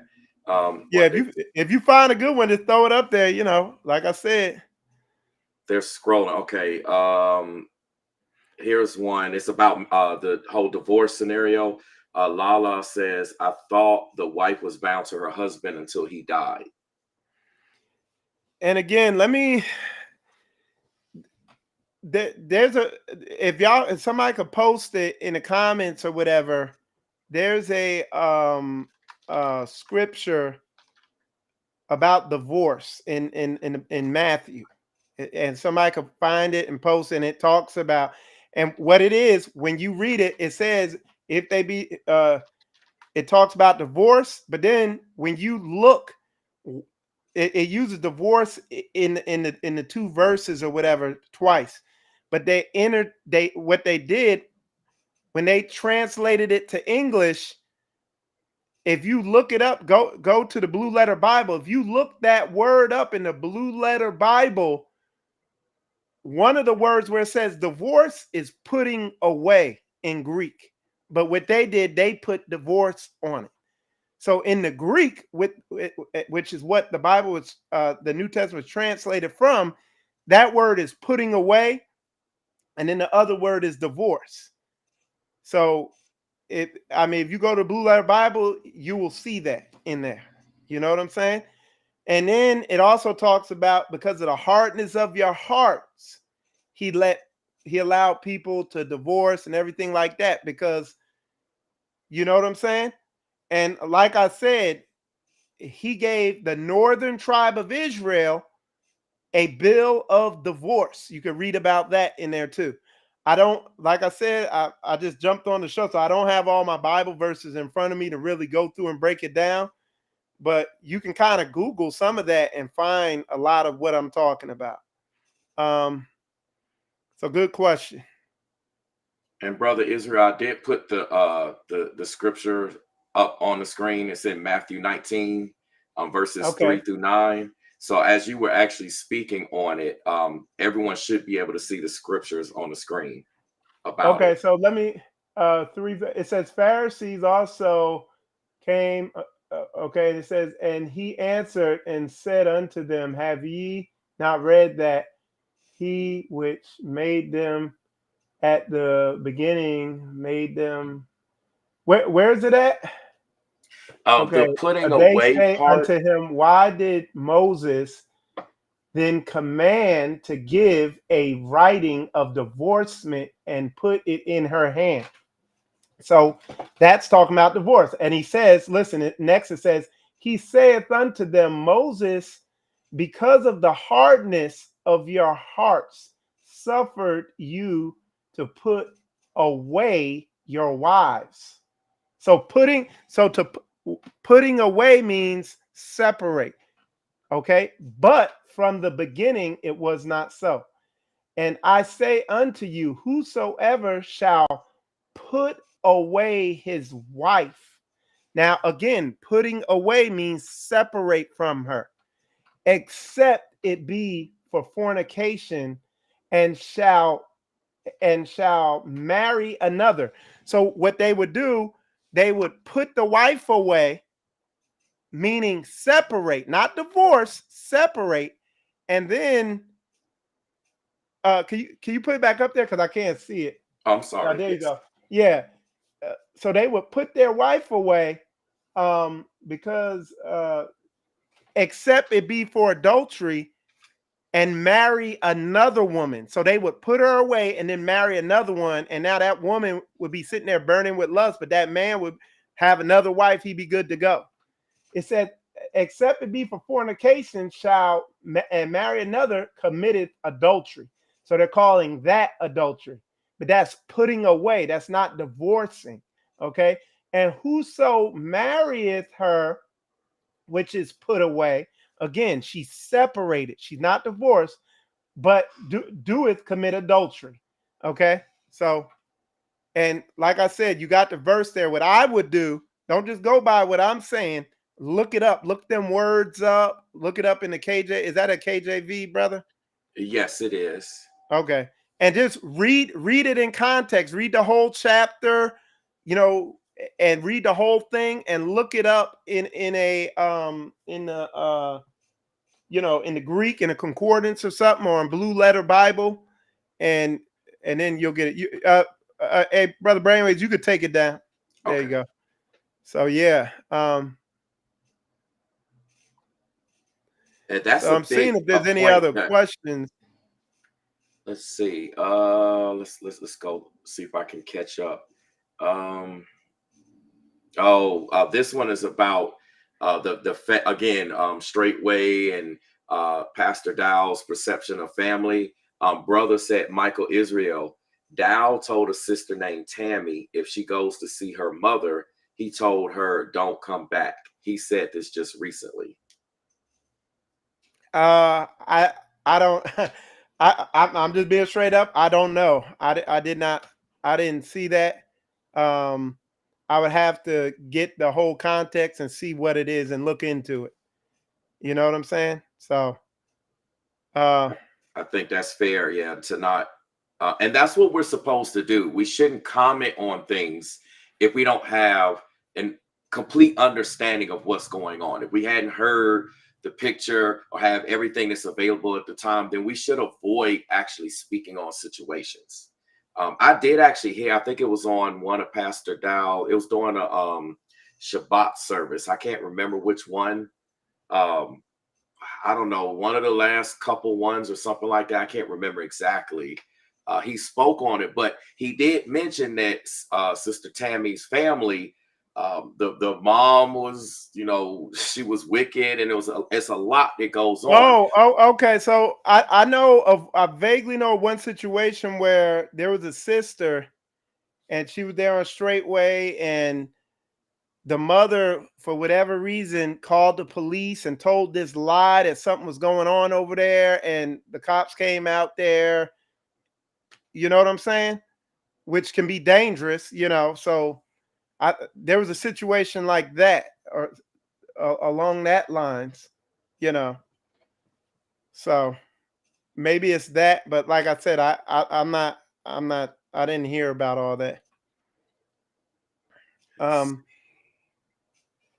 But yeah, speak that situation with with New Breed and Ringo. I'm glad. I'll tell you a little about New Breed. I talked to years ago. I talked to him. He's going to come to an event I was doing and stuff. So I've known him for a while. But looking at this situation, it's like there has to be, grace and mercy in the situation, all that stuff like that. Because it sounds like New Breed, he repented, to a degree. And I can see why it's a touchy situation, but at the end of the day, brothers just need to get on the phone and get in direct contact. Like, the numbers involved, I don't know. But it sounds like at first New Breed didn't want to get on the phone with him, all that stuff like that. I don't, so I don't, it is what it is now, but.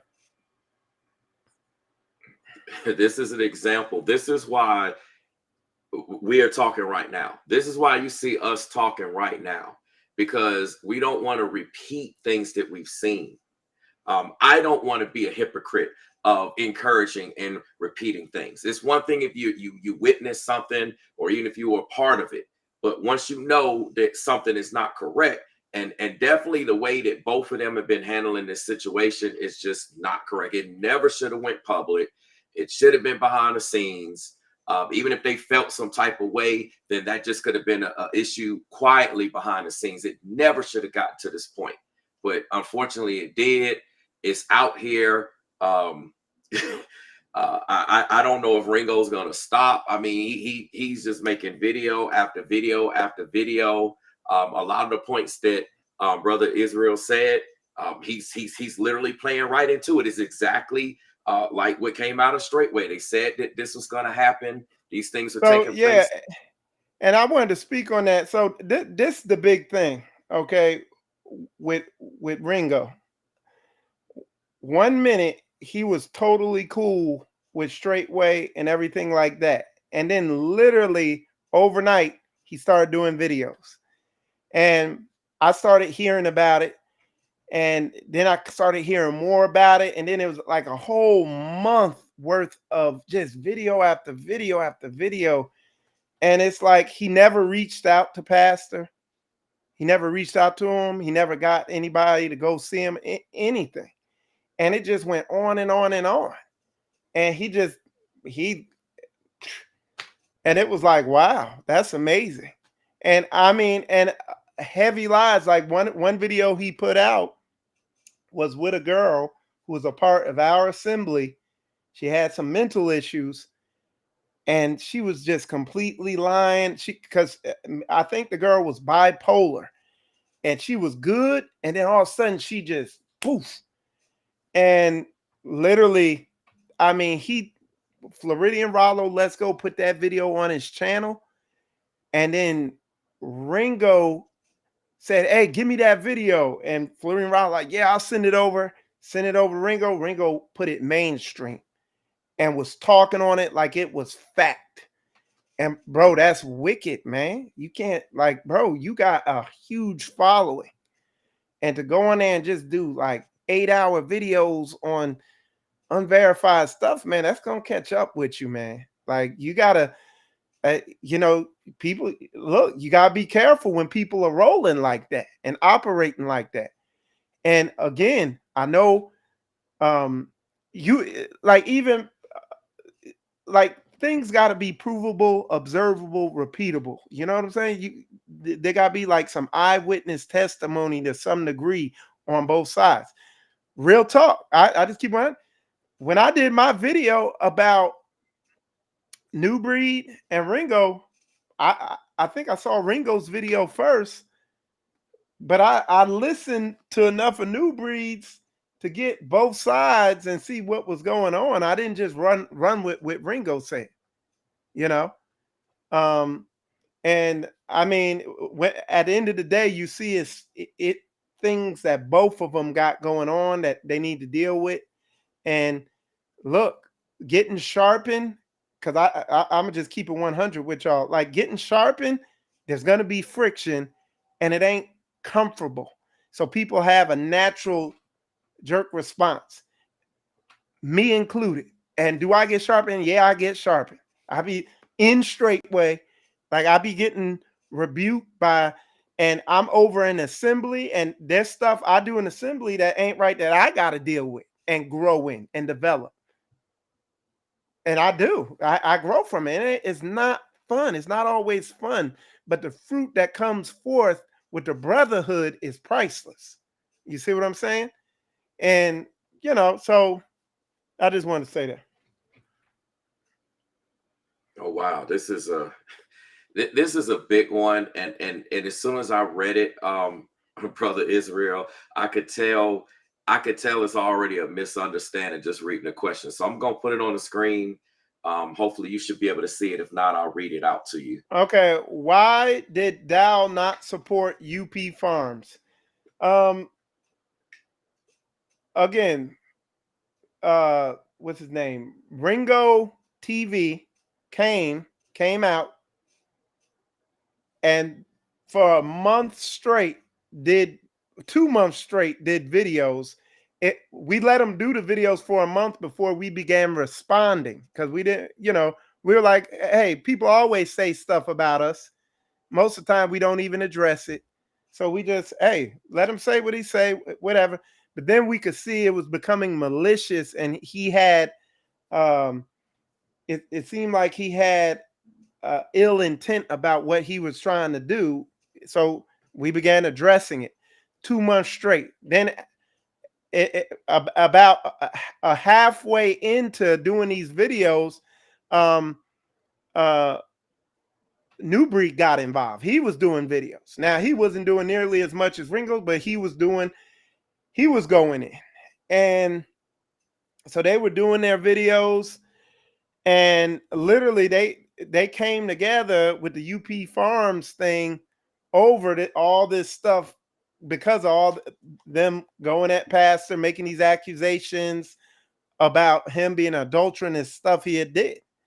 That's literally, I think, I would like to say that's how they linked up. I know that's the first time I seen him on the show, and then they linked up and all that stuff like that. And the thing is, one of the things New Breed said is, he said, we're gonna show how it's done. Some of the videos New Breed did was like, because we ain't gonna be under, he made reference to Pastor Dow, they ain't gonna be up under nobody like him. They're gonna show how it's done. And they said one of the things he said is, it's not gonna be about a religion. You could come whatever your belief might be. And I'm like, bro, we automatically know that's not going to work. You got to be of one mind, like to live like this. Everybody got to have the same mindset. It ain't going to work. So we're not signing off. We sign off on book and what y'all say. We're not signing off on some of the stuff that we could discern clearly was being said and that they were bringing out. Now in the Hebrew Israelite community out there, there's a lot of mixed beliefs on doctrine. And I'll put it like this, there's always going to be little doctrinal differences, but on the moral level, you got to be, on a moral level, on a foundational level, I'm lockstep with Straitway and how they move. You know what I'm saying? Straight up. I mean, and it's required in order to have that unity. And like the Bible says, how pleasant it is when brothers dwell together in unity. So we could automatically see that, hey, this isn't gonna go well.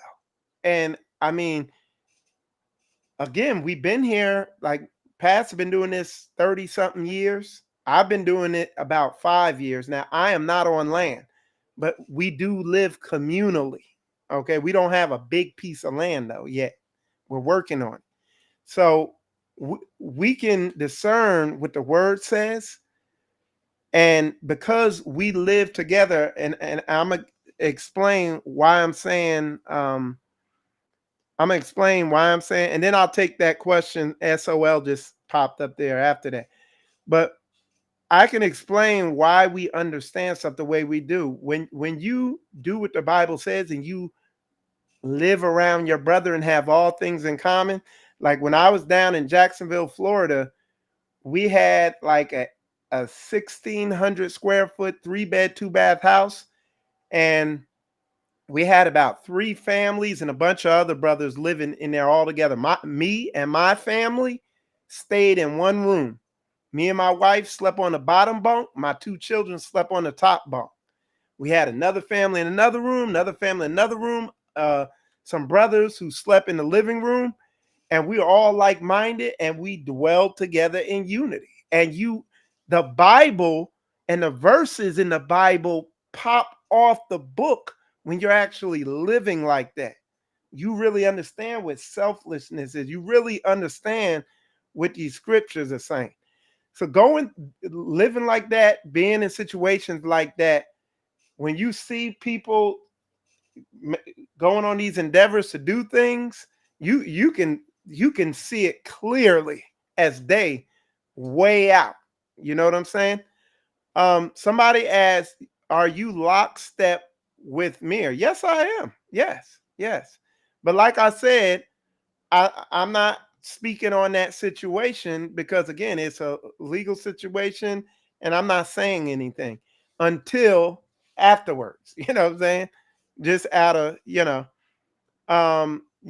do you have all things in common? Yes, we have all things in common. We have a one pot system for our money, put all of our money together. And we have all things in common. Yeah. And in order to do that, you got to have some serious minded saints that's serious about Yah. You know what I'm saying?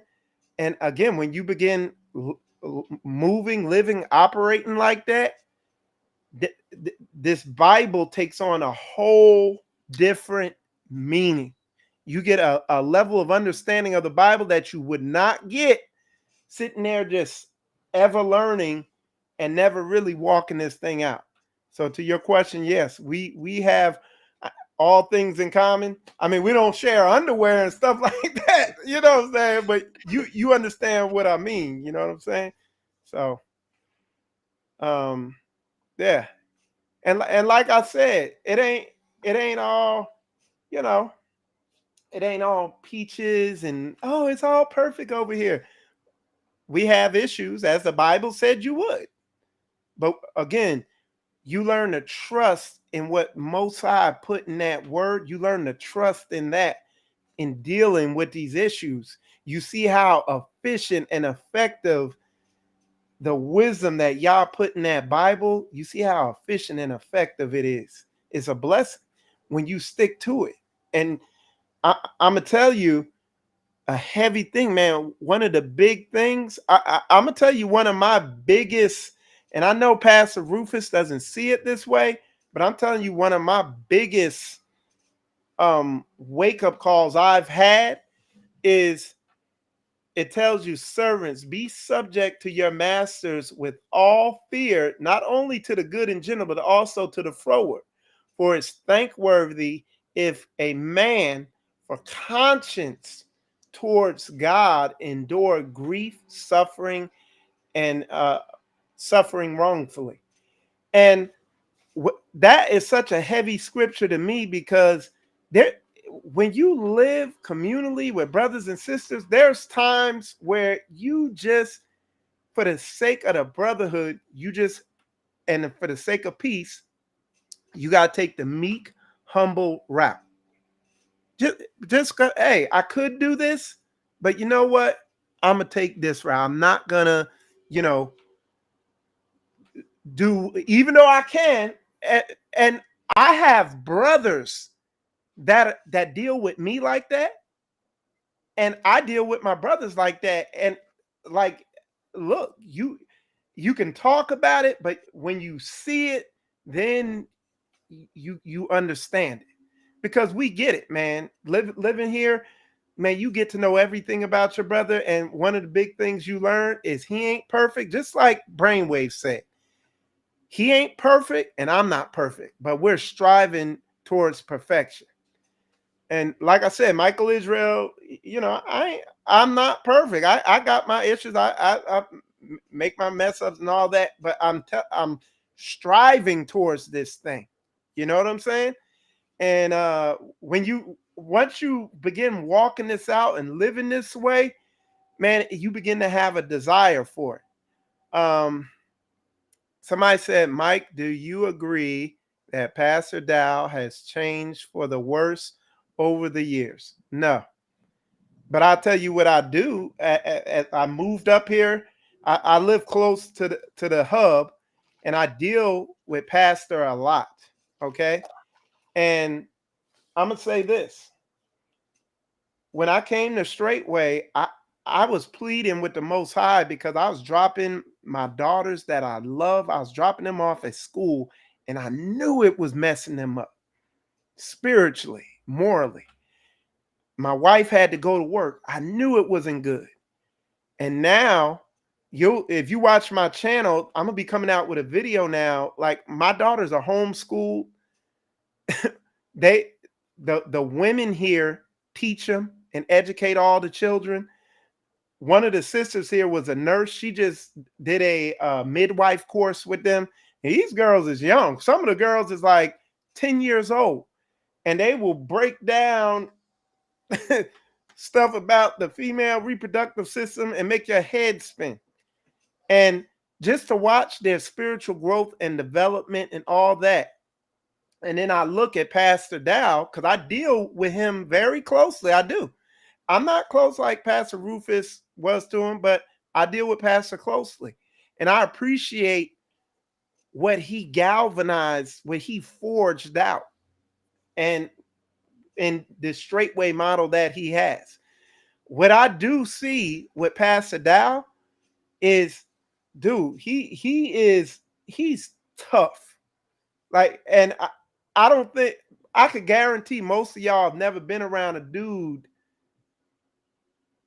that's like tough like he is, but he's also been hurt a lot. I mean, he's been doing this 30 years.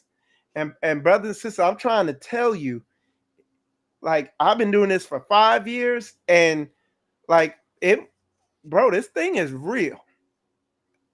It's real. The Most High is real. And I'm telling you, and this is heavy. I really want Brainwave, man, I want you to really hear what I'm getting ready to say now, because this is heavy. All right. I know y'all make these accusations. Pastor Rufus makes these accusations. I know without a shadow of a doubt, the Most High got his eye on Straitway, and he's dealing with it. And if anybody here gets out of line, the Most High gonna deal with it. We had a situation here, man. We had a brother in this assembly, in my assembly, that I've rebuked endlessly about being careless, about not paying attention and being mindless, and just not being locked in and conscious of what's going on. And this dude ended up dying tragically. He got hit head on by a car and got killed. And he was doing the exact thing that I had rebuked him about for a long time. And we knew it was a scary moment, because that was judgment, y'all. And it's real. Like, it was judgment. And the Most High is merciful, because I went, like, I had yelled at that brother so much about this very thing. He had gotten an accident with us. Like, he was driving a bus and we were asleep. We were coming back from somewhere, and everybody was asleep. And he was driving the bus. And to this day, we don't know whether he was on his phone or not. He hit a car, and the person in that, he killed the person in one of the people in the car. And the accident like traumatized me to this day. Like, if a car hit a hard bump, it messed me up. So he got in that accident. Then he got in another accident with his car and hurt a lady. And he was on his phone with that. And then this happened. And like, if I went into details the way it happened, it's like, boy, I see how y'all work. Y'all, the way y'all communicate is through situations. You know what I'm saying? So, like I said, that goes back to what I say. If somebody's doing something and they try, that's just one story. There's actually another story, but I don't want to put it out there. And it's even more terrifying, to where I know the Most High is right. He got his eye on people who claim to be, hey, I'm being righteous. He got his eye on them. He'll deal with them. He's faithful and just. That's why I say a lot of people trying to be detectives, and he did do it, but you can't prove it. And if that man did it and he's lying about it, boy, the Most High is faithful and just. Like, I done watched it. I done seen it. This thing is real. When you sign on and you commit to it, it's real, man. The Most High is real. He here, you know. So I hopefully I didn't ramble and I answered the question. I know I went on a tangent, but I wanted to drop that there. No, we needed that, brother Israel. And real fast, I didn't answer the question. So, do you agree Pastor has changed over the years? Y'all, so I told you this story that happened with me and this guy, one of the brothers here who died. You know what I'm saying? And That's just 5 years, but you multiply my experience times 30 or something. Like, he has dealt with some stuff that I'm still not on a level to deal with. Dealing with funerals, like, you name it. So you come and you ask, did he change for the worse? Man, I talk to him. I look him in his eyes. I have talks with him and everything like that. And what I see is a man who's serious about the Most High, and he says what he means what he says. He's rough around the edges by his own, you know what I'm saying? By his own, he says it in his shows. He comes off a certain way. But if you listen to him, not through your emotions, but through spiritual eyes, it's very clear what he's about. It's very clear. But why not, if you don't believe what I'm saying, why not do what the Bible says? It says, prove all things and hold fast to that which is true. It's not hard to go meet him.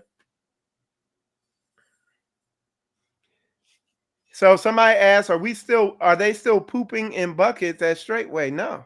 I mean, I did a video recently and I showed y'all in the video that I did with Pastor Dow. I showed you the trailer Pastor Dow started Straitway in. I also showed you the buildings they live in now and how nice they are and how they're still building. I showed y'all all that. But they did. He started out from humble means. And now here he is getting ready to be in his 60s. And people saying he's building a mansion. I do low voltage electrical work. We're wiring up the data in the house and everything. Listen, he has 4 wives. 2 of them are in childbearing years. And to look at that house, they're going to outgrow that pretty quickly. It's actually a humble home for a man with 4 wives. And here he is. If you see the house he lives in now, it's I go by, like, I'll do a video and show y'all the house. It's a humble home. His whole family isn't even in one house right now. So again, a lot of people, you're listening to things people out here saying, and it's like it's a attack from Satan trying to get y'all to be off, when you could go out, like, get to know Straitway, watch some messages, go out there, go talk to him. Next event he has, go talk to him, shake his hand, look him in the eyes, and prove him.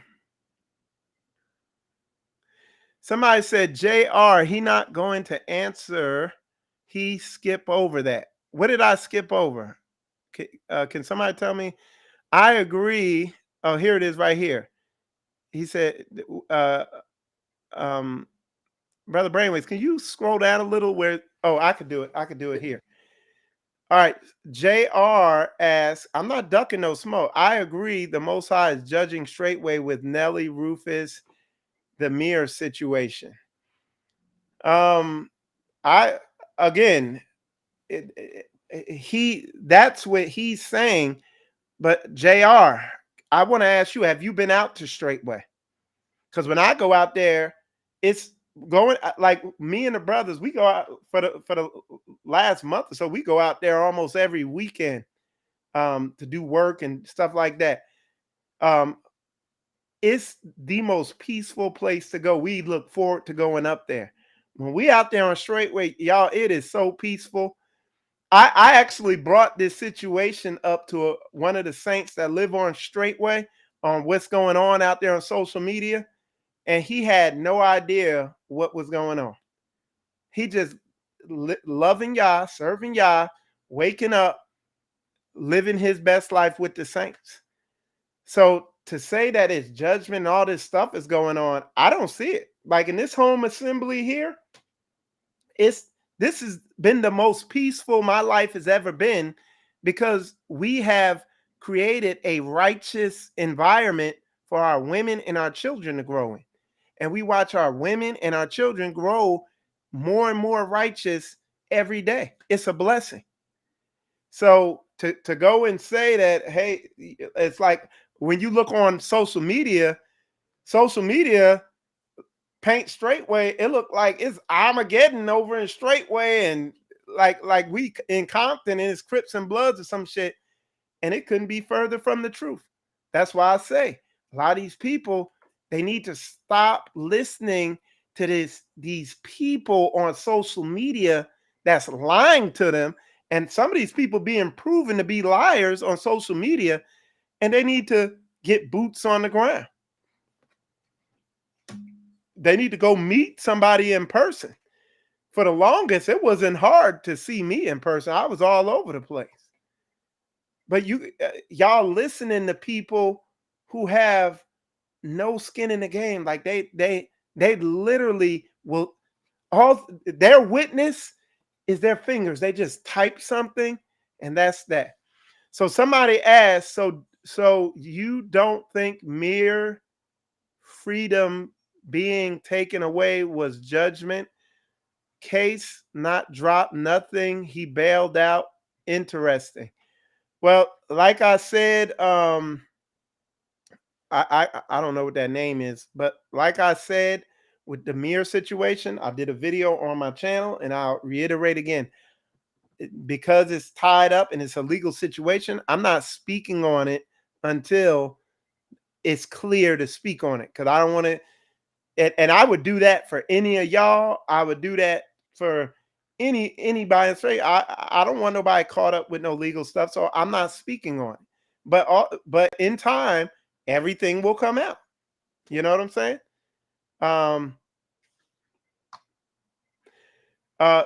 Somebody asked, Michael Israel, do you want more than one wife? Yes. And Sister Koya, that's my wife now. She's come on and said she desires to have a sister wife and everything like that. I'm not in a position to do it now. I'd like to wait till I get on land. And there's other things I want to get in place before I make that move. But again, when you get a wife in a righteous environment, because I know a lot of women out in the world, or women who don't live this way, that's the last thing they would want, because they see all the drama and all that. But when you're around this and you see the blessings that come forth from it, then it makes perfect sense. But again, it's about living the Hebraic culture, not just talking about it, but living a Greco-Roman culture. When you live this thing, it takes on a different meaning. All right, I'm trying to read this other one. I wasn't a part of Straitway. I watched Pastor Corey come in. I watched you come.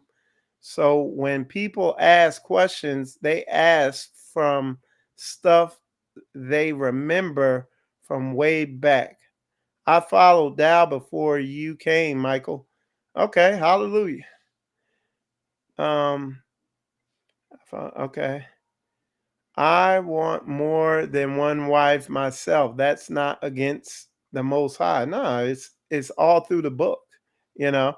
But again, yeah, that's a whole nother topic. It's like, go ahead. You had something, Brayway? No, I'm just laughing because when you said it's a whole nother topic, I kind of already know. I kind of already know, so I'm just laughing at that point. Look, hey, look, being a part of a community, and being like I'm the head of a community, and the equivalent of that's like it's almost like being the head of a big household, you know. And to be a husband, you need to have one level of maturity, and then to be a husband and a father, you need to be on a whole nother level of growth and development and everything. Somebody said, can I have two husbands? Even scientifically, that ain't going to work well, because if you ever notice, women who have what they call, I guess today, a high body count, a lot of those women suffer from psychosis. But when you look at it from a spiritual level, these women what do they call that, brother Brainwaves? They call it like, I forget. They got a spiritual husbands or something like that. But they I got, know what you're talking about. yeah. So it just, you can look at it from a lot of different angles. You can look at it from a strictly scientific way of, when sperm goes in a woman, it changes her DNA and how it alters her body. And I mean, you could really get into that, but on a biblical level, no, you don't need, it don't make sense.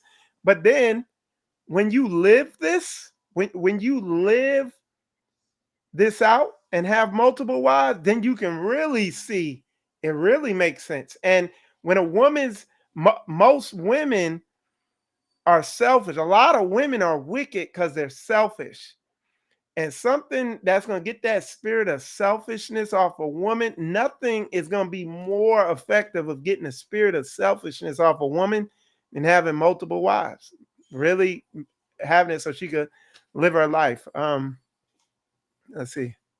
This Clifton, brother Israel, he's Uh-huh. I don't know. He's saying, bring me on the panel. I need a word with Michael. That's fine. Um, I ain't ducking no smoke. Hey, let's do it. I'll put the link back in the chat. I Clifton, mean, but it's at the top. what, for the sake of your show, Brainwave, just make sure he's not gonna come in yelling and so, because sometimes people come in acting crazy. Well, if he does that, like they should already know. I If he think does that, he's I blocked. think he's go ahead. I'm sorry, Tucker. What we saying? I was just saying, if he comes on here and he just, starts doing all that and raging out, he's done. So Yeah. people already know. If you need to come on, Clifton, the link is at the top of the chat. I'll put it back in the chat again.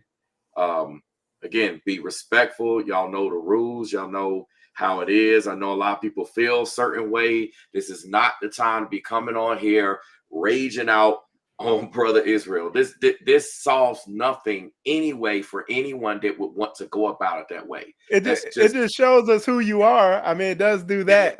We know who you are now. But hey, I wanted to address this real quick. Somebody said Michael Israel, when Pastor Dow said he doesn't love Pastor Rufus, was that a righteous statement to make during the Sabbath service? I'm not sure about exactly what you're talking about, but I do know this. I will say this, and I think Pastor put a video out or whatever, but again, what I said, Pastor Dow and Pastor Rufus were very close, and clearly this hurt both of them. Okay. And Pastor has apologized and repented to the saints about, hey, he got caught back up into going back and forth with him and stuff like that.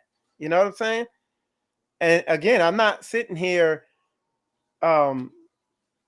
saying, oh, Pastor's perfect, he's sinless, he does everything perfect. He's a human. He says that himself. That's a level of understanding we need to have with everybody. I mean, man, I could tell y'all some stuff, and y'all, it would say a lot, but man, a lot of y'all, man, y'all need to just meet. If this is really getting under your skin, go talk to people, man. That's what the book tell you to do. Go to them. Don't sit there. Don't be a keyboard warrior, nothing like that. Land does your. Somebody said, when you live on land, does your life belong to the community? The Bible tells you to love your brothers, you love yourself.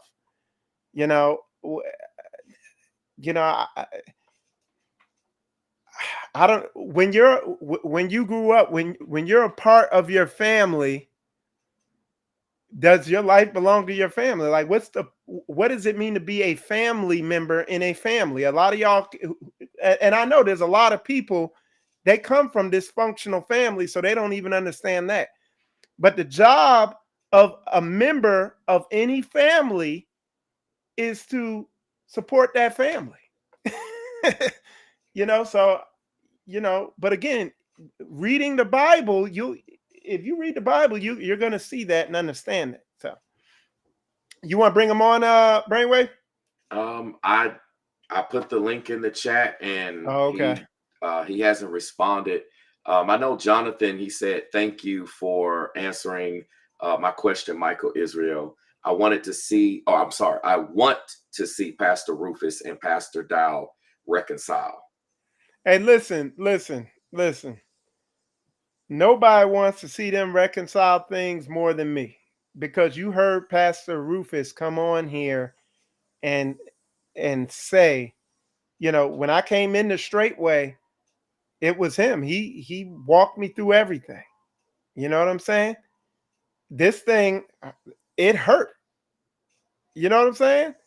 Like, that's like big unk right there. You know what I'm saying? Pastor Rufus. You know, and Pastor Dow, like, I thought they were inseparable. You know what I'm saying? But again, a couple, like, and you heard some of the stuff Pastor Rufus said to me. You know, at the end of the day, I haven't been a part of ecclesiastical council. I'm a head of assembly. I'm not on that level. I ain't been serving to that capacity like they have been serving, but I still stand on what I said. I did participate when everybody told their side of the story. And I also, I listened to everything Pastor Rufus puts out all the way up to this. You saw, he asked me, hey, did you see that video I did? Yeah, I'm watching I'm listening what you're saying. But I also, I see the areas that are off, and it just, so yeah, that's, if you want to know how I feel. And that's why, like, I understand, again, I get it. But Pastor Dow and Pastor Rufus are men, and this whole situation was very painful for them, whether they admit it or not. I think Pastor Rufus, he admitted it on here. You can see how turned up he got with me sometimes. This stuff really bothers him. I'm sure it does, and I know it bothers Pastor too. But It's a work. Everything. This is what you all have to understand. When there's a situation where you have people, it's like peas in a pod, or you have a community, and then there's some type of falling out. There's a lot of layers to it, a lot of work. Is a lot of time. It's like it's just like growing, like gardening. You're gonna have to put some time in it. It's just going to take time in order for us to have any fruits bear. So I think a lot of people are thinking, hey, just say this, just go that. There's things that we don't even know about that. Right. And that's why I want to say, I want y'all to understand this, because a lot of people like, oh, Mike, you just a puppet for Dow, this, that, and other. Look, let me tell you something straight up. I have a lot of respect for Pastor Dow, and I have a lot of respect for Pastor Rufus. And and even in the video with him on here, it's like I didn't even want to talk to him the way I did, to a degree. You know what I'm saying? Some of the stuff I said, because I do, even right now, I still have a lot of respect for him. But the thing, and at the end of and it goes along with kind of what he said. To a degree, I am in a position where, yeah, I am over the media, and I do a lot with that. But for the most part, I try to stay out of that situation that happened between them and not go in too deep on that. You know what I'm saying? Because but like I said, I did hear, I've heard everybody's side. I've listened to all the elders or all the people involved tell their side, and I still stand on what I'm standing on concerning that matter.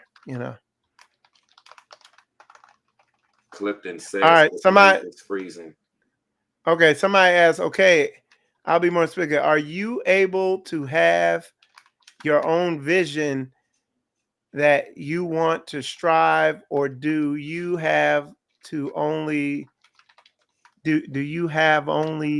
be supporting Pastor Dow's vision? Yeah, Pastor Dow's the head. He set an example. Like, like if somebody's been doing something 30 years, because like for instance, when I came to Straitway, I wanted in my mind, I wanted to get do shipping container homes. And Pastor's like, if you're doing community, you need to build this. He's not gonna force you to do nothing. But at some point, we need to be wise enough to know, because listen, I'll tell you this. This will kind of answer.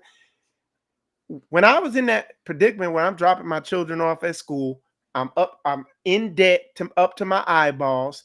My wife is working, and life is just seeming like a hamster wheel. I seek the Father. I prayed. I said, I don't know what to do. Get me out of this. I know this is wicked. Father, show me the way. And then I came to Straitway.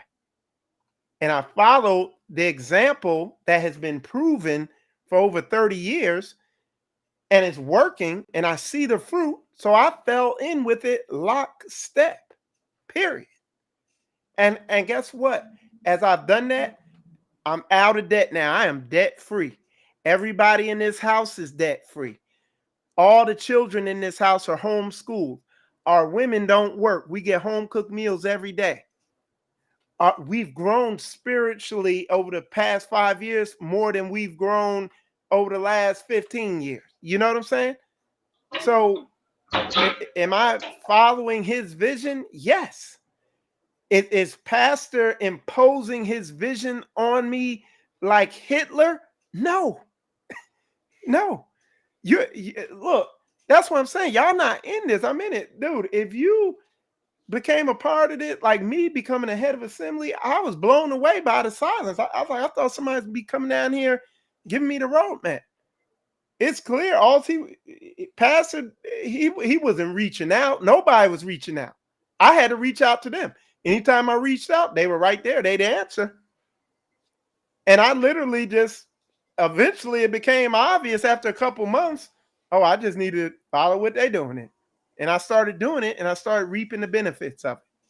So, but again, I know the narrative gets pushed that Pastor is a dictator and he be out there, because y'all see that on the videos. Couldn't be further from the truth. It couldn't be further from the truth. But again, that's just me running my mouth talking. I say test the boats. You know what I'm saying? I say, hey, call the number. Like I heard Brainwaves, I heard you mention, you like, hey, I think I'm gonna go out there and put boots on the ground. You know, I heard you say that. Oh, hey, prove all things, hold fast to that which is true. And me talking ain't gonna prove it. Y'all see for yourselves if you don't believe me. But I got like y'all be saying, I got tapes. Literally, you go to Spiritual Combat and you could go back 2 years, 3 years, 4 years, and you could see the progression. You could see it. So absolutely. I thought we had Clifton here. I believe that was him, but I guess we lost him. Again, I was going to bring him on, but Clifton, if you can hear us, try the link again. It looked like everything was working, and I was about to bring you on. So if you can try again, we'll go from there. I like what you said, Brother Israel, and this is what I've been telling people. A lot of people are listening to one person say one thing, like even with the whole Ringo New Breed situation. Y'all listening to Ringo going, and I see people taking sides. You're like, well, I'm taking Ringo's side. Forget what New Breed's got to say. And then same thing. You're hearing New Breed speak, and you're like, well, I'm taking New Breed's side. Forget what Ringo has to say. At the very least, listen to what they're both saying. there you go. And if you're going to come to some type of conclusion in the matter, if you are going to do that, at least hear them both out. And when you do, please keep in consideration that we all fall short according to the glory. We're not perfect. You need to keep these things in mind as you come to a conclusion. And even if you say, hey, I think this person is right and that person is wrong, or I've heard people say, I think both of them are wrong. Regardless, you have to be careful what you speak and how you respond to them after that, because again, the Most High Yah is watching us and watching how we move and what we say and what we do. So if you come down unfairly on anyone, regardless of whether they're right or wrong, That's not a good place to be, and that's not a position I'm going to recommend. I'm just going to say it like that. Oh, I think we got Clifton back. I'm going to try to bring him on, Brother Israel. Okay. All right, is this Clifton? You're, I don't know. It says, Yashabam, you are on. Are you able to say anything? I don't know if we got any audio. I heard him say something. It sounded like he said and then he went back off. So we'll give him a second, see if he can. If you hear us and we're in the middle of talking, just go ahead and come on. We'll adjust accordingly. I'm so glad, Brother Israel. I know I said this before. I'm actually glad the way that things played out. And I see the wisdom that the Most High had. Me going into making a video or doing a live stream, thinking that it's one thing, thinking that perhaps we lost them, thinking that it's for one purpose, but the Most High had something else to come about. And I'm so glad it's exactly what the Most High will is. That's what I'm glad about, because there's a lot that's going on, and I know a lot of people in the community are going to be talking about this, and I want them to see if we can talk and have a sensible, reasonable dialogue, answer questions. Brother Israel, he's not ducking smoke, as he says. He's here. He's literally answered everything Pastor Rufus said. Is many of your comments here. I know he will continue. And again, he said, hey, talk to Pastor Dow, talk to anyone at Straitway. And obviously, like with the Bryson, the whole mirror situation, that's a legal matter. Right. And, right. I ain't messing with it. Yeah, ain't nobody. Hey, I wanted to answer a question real quick, though. Somebody asked here. They said, so when a marriage takes place, because this is a good question. This is the type something needs to be answered. Somebody asked, so when a marriage takes place, is it only Pastor Dow choosing who gets to be put together? The way marriage works according to Hebraic culture, the way marriage works is the father of the woman and the father of the man would get together and discuss it. And then the other thing is, you would the brothers and sisters and everything, so you got a good witness in your spirit on their character and type of person they are. The way it happens in this world is literally like walking into a dark room, and the first thing you bump into, you lick it with your tongue. Like, you don't know what the heck gonna happen. It's guesswork. And that's why the divorce rate is in some insane number. So the way it works here is, the woman and the man, if they're interested, they talk to whoever's over them, because a woman is always supposed to have covering. A woman is never to be uncovered. She's either supposed to be in her father's house, or she's either supposed to be under her husband's house. She's never supposed to just be out there, independent woman, and all this stuff like that. You know what I'm saying?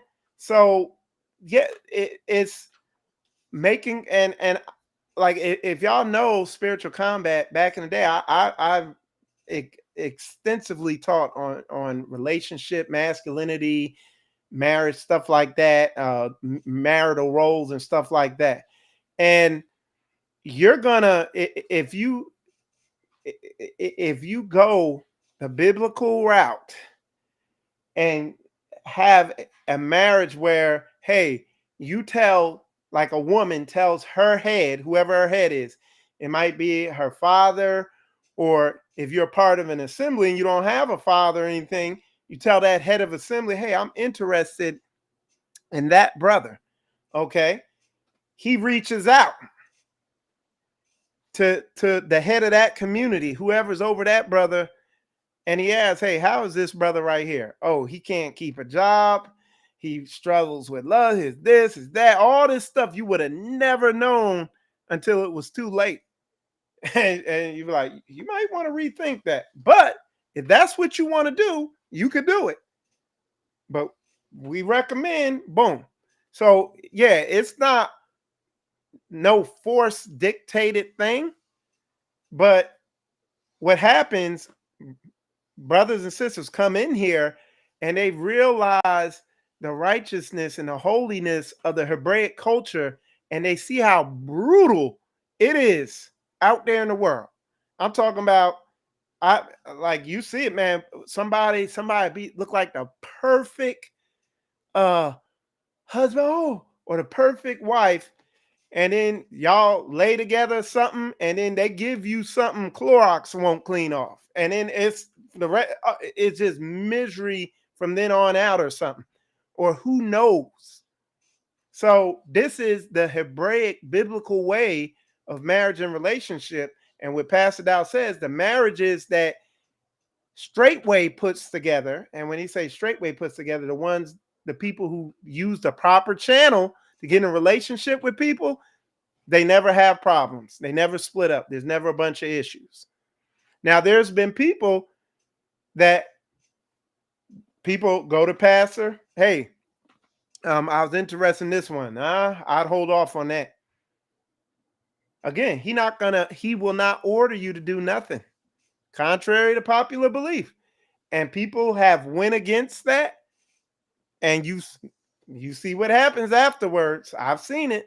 I'm telling you stuff I bear witness to. Okay.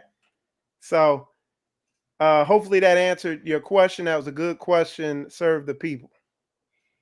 I have a question, Brother Israel. Actually, I've seen posted several times, so I do want to get that on the screen.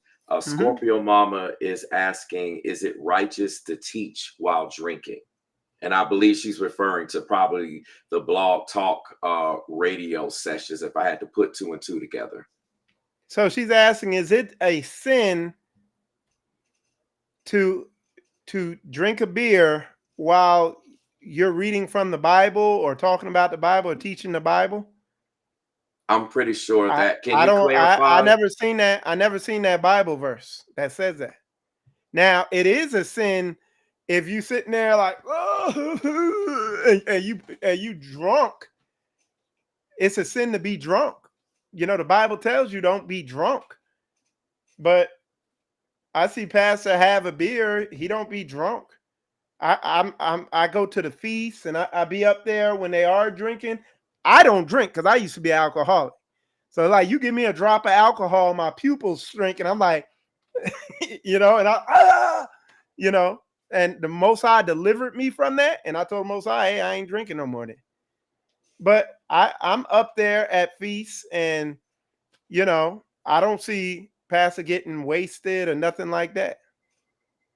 So again, I've seen it. So All right, somebody asked, or you had another. You gonna ask me some brainwaves, because somebody asked. JR. I actually have Brother Clifton. I'm gonna see if I can bring him in. If your audio's good, Brother Clifton, you're back on. Yeah, salutations. Can y'all hear me? Yes, we can hear you. All right. Well, I want to answer something real fast, because somebody said Dow is not the father of the women at Straitway. The seed is the father, whether on community or not. And the Bible says no man have left mother or brother or father for his name's sake. The Most High said he didn't come to hand cupcakes out to gaffers.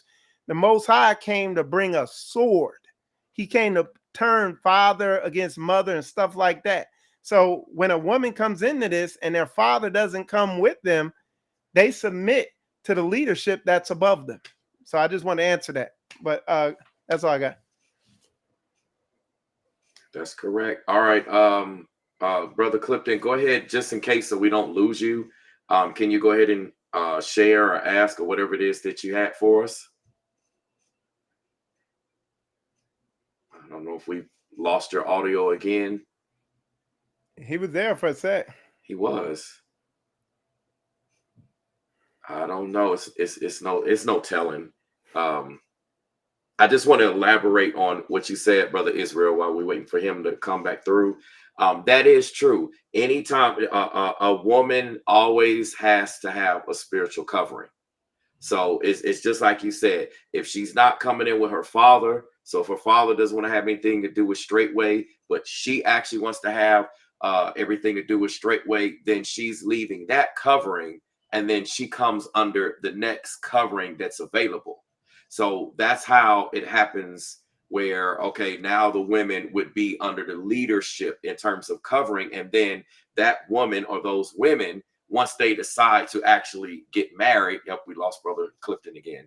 But once they decide to get married, then they would be under the covering of their husbands, depending on whoever it is that they decide to marry. So it's one of the things I understand a lot about how doctrine is, how procedures work. And I know a lot of people don't understand it, and it can easily look at, well, this one person is just telling them what to do and sitting there. We have to have order, and I've talked about how the Most High said we have to have order.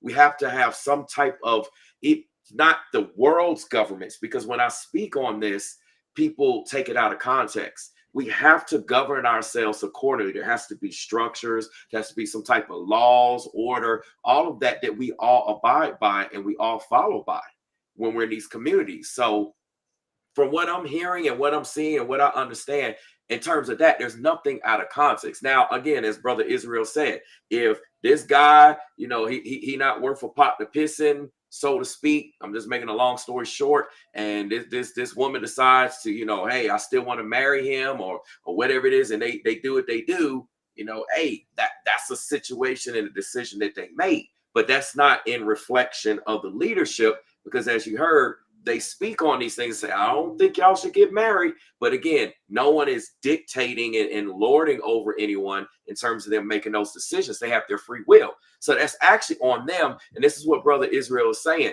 We need to find out. We need to talk to these people or talk to people on the inside. That's why I'm having this dialogue going on, because there's a lot of misunderstandings. Even I had myself.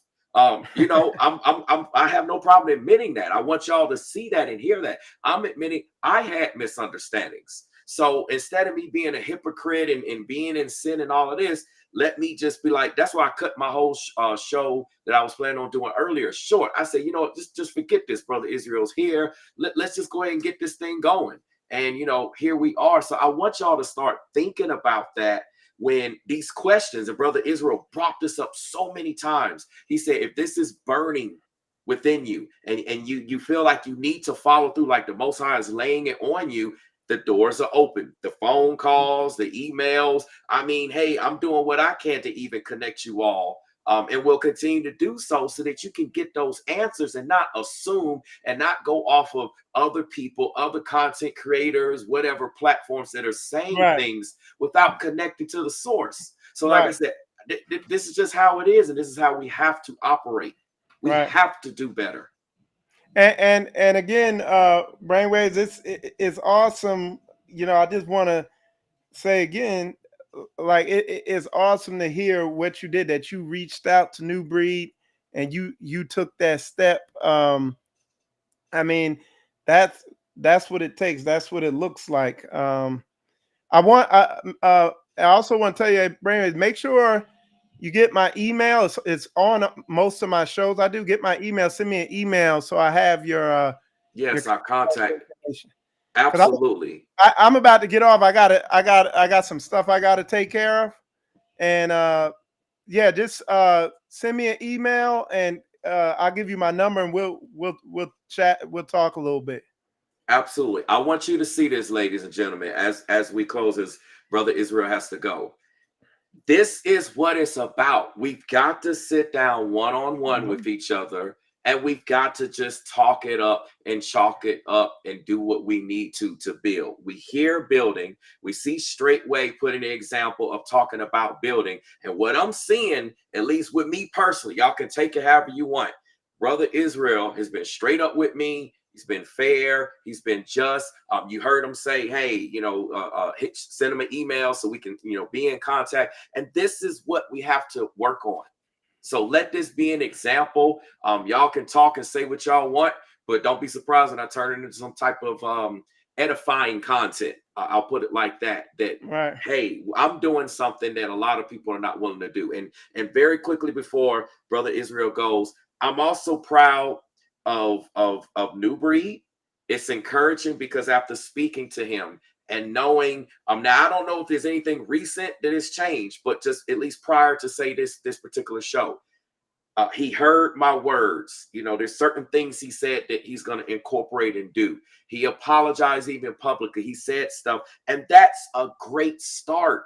That's what we asked for. Now, I just hope the same with Ringo. But again, he, wrote me off just like he wrote Straitway off, and he has his vision or goals or agenda, whatever you want to call it, with how he's going to go about it. And I know his followers think that it's some type of beef. It's not any type of beef. That's why I didn't put out those videos. But I had to set the record straight. Like, look, dude came for me, and I didn't do anything to him. And I got receipts on that, like tons of receipts I can back up. So we're building here.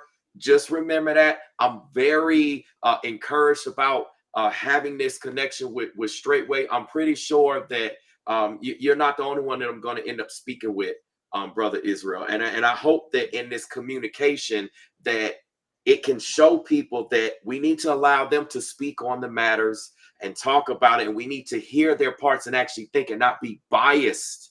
We got to get the bias out. The Most High is not biased. That is how the devil rolls. That's how Satan rolls. He's biased. The Most High is not. So we have to be fair and just and move accordingly. I thank you again, Brother Israel. You've been on here for, what were we, 5 hours and 15 minutes in. That says a lot. I don't care what no one says. That says a lot about you, Brother Yeah, Israel. that's a lot, boy. Man. I ain't about 20, I done whittled my videos down to like 45 minutes now. I can't do them long sessions like Ringo be doing. Hey. But hey, I saw a brother somebody asked that you're asking a doctrinal question. And like I said, man, stuff like that, you could go on forever. But at the end of the day, I stay locked in and focus on, like he's asking, is Jesus God? Is God Jesus? And this, that, and other. At the end of the day, are you keeping the commandments? Like I'm big on that, because early on in my when I got into this Hebrew Israelite thing, before I came to Straitway back in the day, I used to study under some high level people with biblical understanding.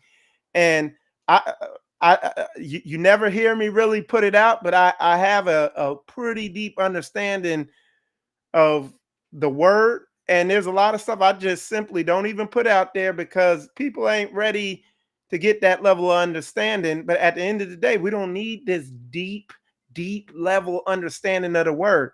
It's surface level. It's like what you see me and Brainwaves doing. We being obedient to the word. We trying to reach out and do what we need to do. So Brainwaves, appreciate you having me on here. Definitely leave me send me the email, and we'll link up and talk some more, and we'll do some more shows like this and stuff like that. But yeah, appreciate you having me on here, and I appreciate the questions coming from y'all in the comments. And with that said, I'm Michael Israel. Shalom, shalom. I'm gonna check on out, and I'll be listening on YouTube. So absolutely, it probably won't be too much longer, because looking at the time, I've got some things that I pushed off that I have to tend to as well. So we'll have to pick this up perhaps on another show. Man, this is a beautiful thing, everyone. I hope y'all see what's going on. This is proof that the Most High Yah is in control, and that he's setting proper order, and he's making things right with his people. That's all I'm gonna say. That's all I'm gonna say. Shalom, brother. Shalom. Wow. This has been a show that I have not expected. This has been an experience that I have not expected. I'm sure many of you have not expected, but this is exactly what's needed. Okay. we have issues with people, and this is why I always talk about community. We have to be about the example. We need to reach out. Okay, we're always pointing the fingers. You this, you that, you messed up. Da da da da da da da da. Okay, doing that never wins someone over to the Most High. It never allows them to hear. We have to be fair and just, or at the very least, we have to establish some type of relationship, some type of brotherhood, some type of sisterhood. And then if we speak on matters, if any of us get out of line, it's more likely to be received because we've proven ourselves accordingly with how we move and the justification of what the scriptures say on how we're supposed to act and respond. These are the things that I have visions of. These are the things that I would like to see in the community with all of us. I don't take any enjoyment in beef. I don't take any enjoyment with disagreements. We've heard a lot of conversations where we assume that the other person, whether they're in sin or not, how they feel some type of way, you never know what they're going through. And sometimes it's that precise thing that causes a person to stumble even more. They're already dealing with the hurt feelings, the confusion, anger, a whole host of things. And then we don't try to reach out to the person. We don't try to hear their side in the matter. We just automatically write them off and go. And that causes a lot of people to miss the mark and stumble. Now, I'm not saying that that's a justification by any means. That's not what I'm saying. We have to be held accountable for our own actions. What I am saying is that this is one of the things that causes us to stumble. This is one of the ways and one of the tools that the devil uses against us, that the enemy uses against us all, to break down our relations, break down our connections, break down our families, break down our communities. And so I don't want to be a part of that. I don't want to be a part of breaking things down. Now, I know I've got previous videos out there where I've said and I've done some things, and I don't want to take those videos down. And let me explain why. Because I want people to see the things that I've said and that I've done, whether they're right or whether they're not right. You take it as you will. But I want people to see that, and in the same breath and in the same sentence, I want people to see the progression. Why am I doing that? Because I'm trying to lead by example. And I want people to see that, well, hey, he was like this, and this is where we are, and this is what's going on. So if he's able to make this change and make this example, maybe I could do the same thing with my family members or my friends or my neighbors or whoever is in your community. We've got to right our wrongs. And the only way we're going to do this is we've got to come together. Again, the number one attack, and it goes back to the Garden of Eden. Satan knew about the power of family and the power of community. So he literally separated Adam and Eve and got into the midst of that and tried to separate that and tried to make them fight and make them backbite. Now, I'm not in control of any of you all or any other person, what they are and what they aren't going to do. But at the least, I can lead by example and show a layer of encouragement. Now, many of you know I've said a lot about Straitway. The videos are there. I said I'm leaving them there because I want people to see a progression, at least for now. Maybe I'll take those things down at a later date, but just as it stands right now, I want people to see growth. I want people, someone just said it in the chat. Jonathan says, I'm showing growth. I want people to see that I'm not staying stuck. I'm not staying stagnant. And how can I expect all of you that are watching and listening to me, whatever part of community or wherever you're involved, to follow the words and listen to the Most High and do all these things, if I myself am being a hypocrite and not willing to grow and not willing to change? People have always called me a mediator. So why not use what the Most High created me to be in situations, to be that mediator. And it is my hope, it is my desire, it is my prayer that with time, in due time, that I can be used as a tool, as a vessel of the Most High to create at the very least, peace in our communities, where we're not raging out on each other. We're not in conflict. We're not, as I said, throwing people under the bus, and that we're getting the narratives right, and that we're at the very least willing to listen to our brothers and sisters and hear the matter out. Hear what they got to say, understand how they feel and why they feel what they feel, and just get all of this, allow things to be said, and then us get to a place of actually doing this word, doing this Bible stuff. So this is what I'm talking about here.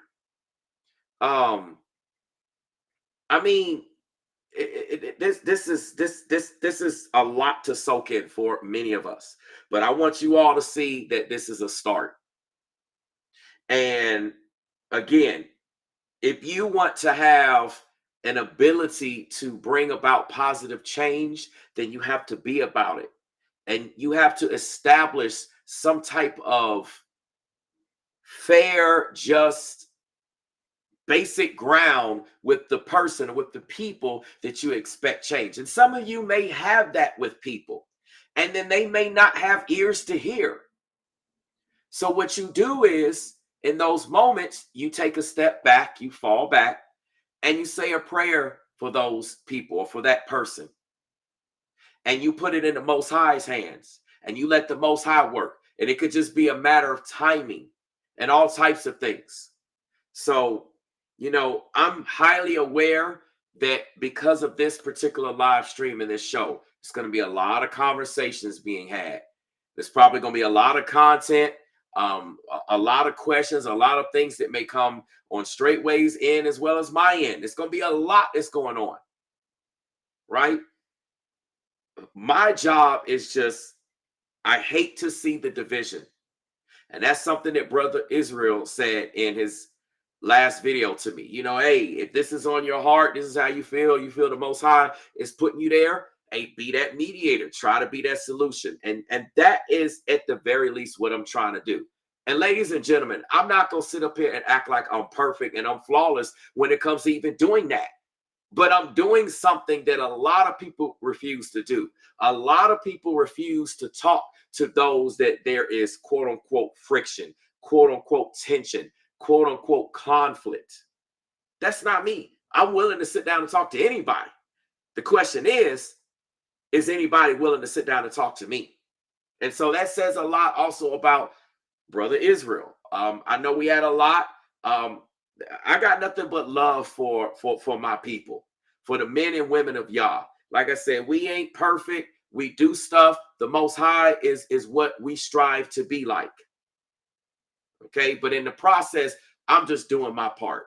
And I don't really see anyone reaching out trying to be mediators. That could be for many reasons. I'm not throwing any criticism, and I'm not throwing any shade. I just don't want to be a hypocrite. And I don't want to be put in those boats. So I'm doing my part, and I will continue to do my part. Right?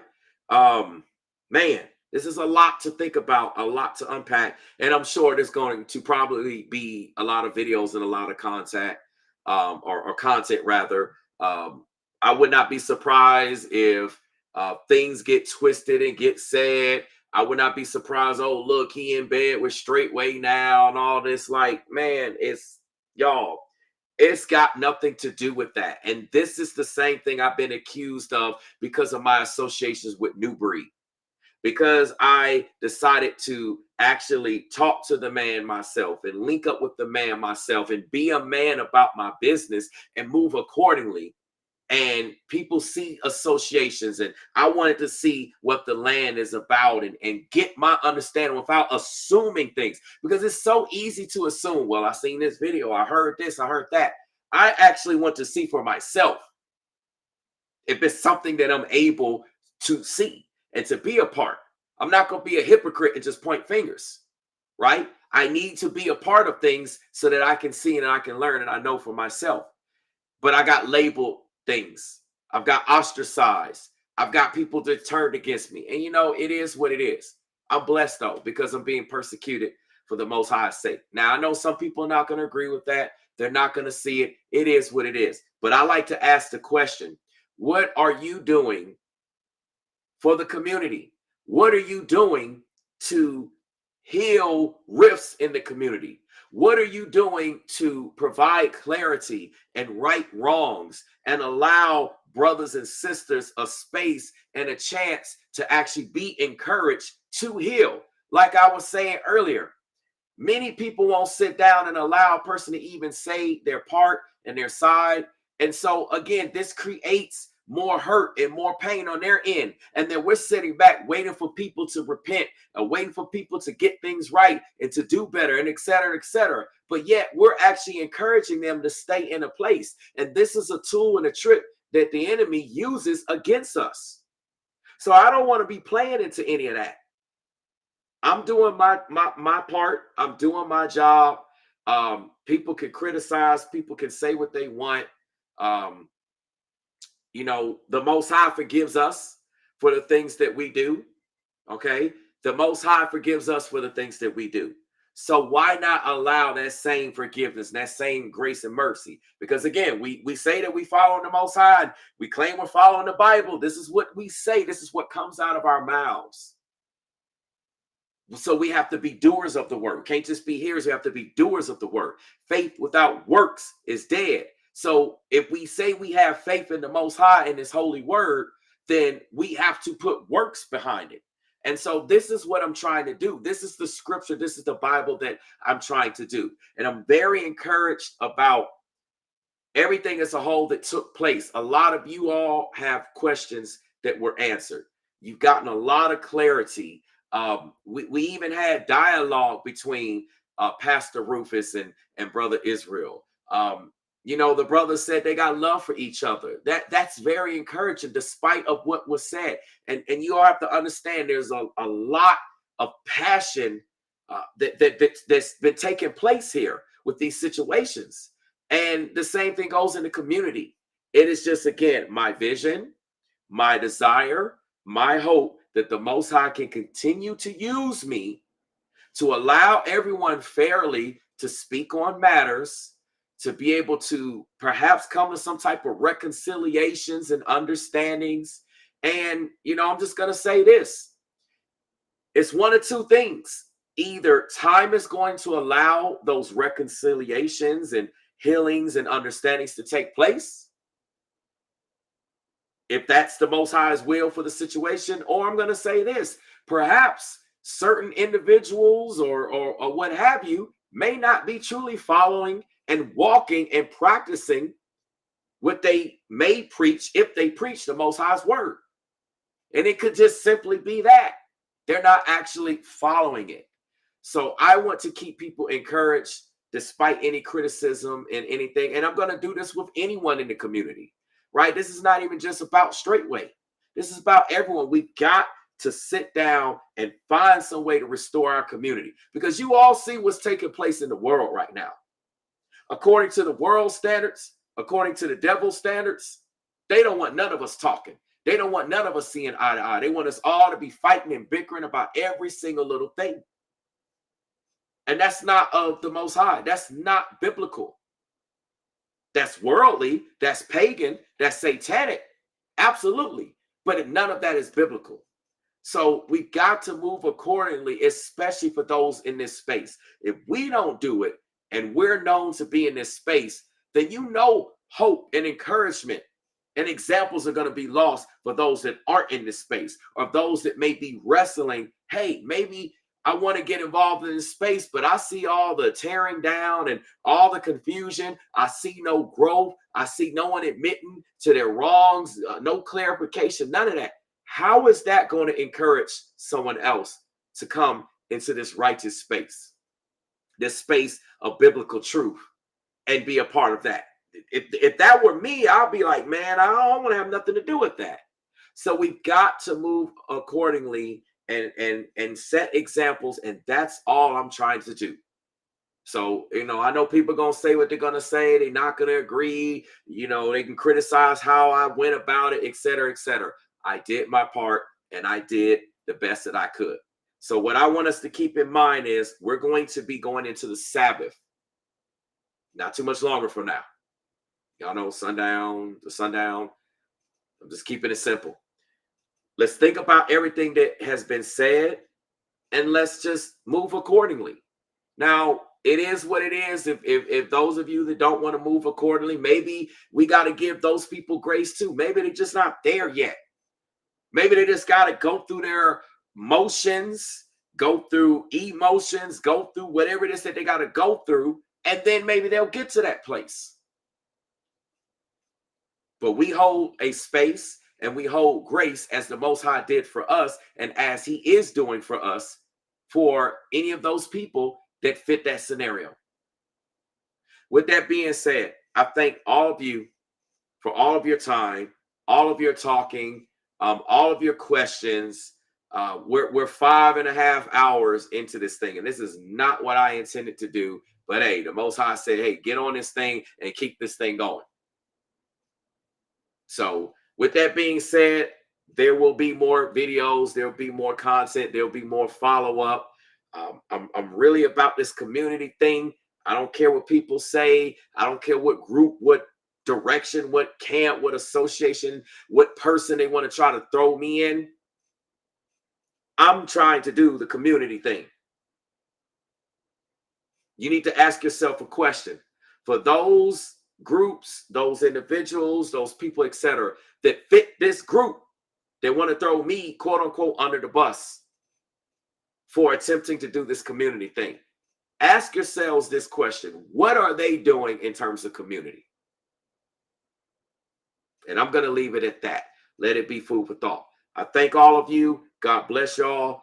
I'll be back with some more content. I've got some things I got to do. I got to make some moves with my family, et cetera, et cetera. Y'all know what it is. So with that being said, again, thank you, Brother Israel, for coming on. Thank you, Pastor Dow, for allowing Brother Israel to come on. Or whoever all was involved in whatever conversations. I know Brother Israel said he spoke to Pastor Dow. I believe that's my understanding. Just about some of the points that I brought up. Definitely about the points with when it comes to the whole Ringo Newbury Ringo situation. And I hope all of that gets worked out. I hate that so many people in the community see both of these brothers and they're taking sides, and it just, man, it's, I just, if I could make a wish, I just wish it never came to that. I just wish it never came to that. But hey, we here. It is what it is. I'm just trying to do the best that I can to take situations that we have in front of us and go from there. People can think what they want. Y'all can think I got problems and I'm mad and upset with any one person, any group of people, whatever. That's on y'all. That's your issue. But just like the scripture says, did you come to me and actually ask me if I'm upset or if I got problems with anyone? And if you did not do that, then you're bearing false witness. And that's on you and that's on your soul. Because if you ask me, like I said, I got no problems with nobody. We need to come together. There's a lot going on in these last days, and we got other things we need to be focusing on instead of all of this division and all this separation and all this conflict and all this stuff. So, hey, it is what it is. I said enough. I'm going to get out of here. Love y'all. God bless every last one of y'all here. Again, I know this was a tough live stream. A lot was said and a lot was done that is tough, but let that toughness grow us. It's supposed to be tough. It's supposed to be uncomfortable. That's how the word of God works. It's a double-edged sword. It cuts me just as much as it cuts you all. But hopefully it's providing edification and it's providing some form of growth in the Most High and in his word. And I just want to be as humble as I possibly can be about all of this. So we're going to talk about more. We're going to go from there. I really pray that things work out in your lives, brothers and sisters. I know we all are dealing with stuff. We got a lot going on. I just really hope and pray that the Most High shows up and shows out in your life. Whatever it is that you're dealing with, you ain't got to tell me. I mean, if you want to tell me, you can. That's where my life coaching comes in. I speak to people, video chat, phone recordings, in person, all that stuff. Whatever's going on in your lives, I just pray that the Most High work it out. And I pray that you be delivered from any type of conflict, any issues that are in your heart, your mind, your soul. I just pray that the Most High delivers you from that, whatever it is. And if it's not you dealing with it, maybe you feel these things for your family members or your friends or someone you care about. Maybe you feel this way about some of us in the community out here in social media land. I just pray that the Most High have his way and deliver us all from all of this. So with that being said, all praises to the Most High, y'all. I thank y'all. And I'll be back on the next one, whenever that is. I need to go also update this title. I need to change the title of this live stream. I need to send a message, send an email to Brother Michael Israel, as I said. Give him my contact information. We just gonna go from there. That's all we can do, right? That's what we're supposed to be about. So with that being said, love y'all. God bless y'all. I'm gonna get at y'all on the next one. Enjoy your Sabbath. And I appreciate every last one of y'all. There's a lot of comments and a lot of things said. And when I say I truly walk in love, I mean that. And sometimes that love is tough love now. Y'all got to keep that in mind. Sometimes it's tough love. Sometimes the Most High deal with us and it's tough. So there may be some things and some ways that I'm saying and moving that y'all be like, ooh, that's tough. You didn't have to say it like that, Brainwaves. You didn't have to do it like that. Sometimes you absolutely have to. Again, I'm not doing anything differently than how the Most High moves with us. So with that being said, again, I just pray that you all be delivered from any type of conflict or any situations and struggles that y'all are going through. If y'all need prayer, hit your boy up. You know what I'm saying? Just shoot me a message. Just say it in the chat, the live chat. There's many people that I prayed for, publicly and behind the scenes.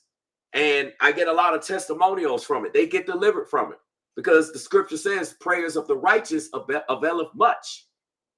So, hey, this is what I'm saying. It's the only way we're going to get free of all the curses and all the stuff that's going on and all the separation and the division. This is not what the Most High would want for us.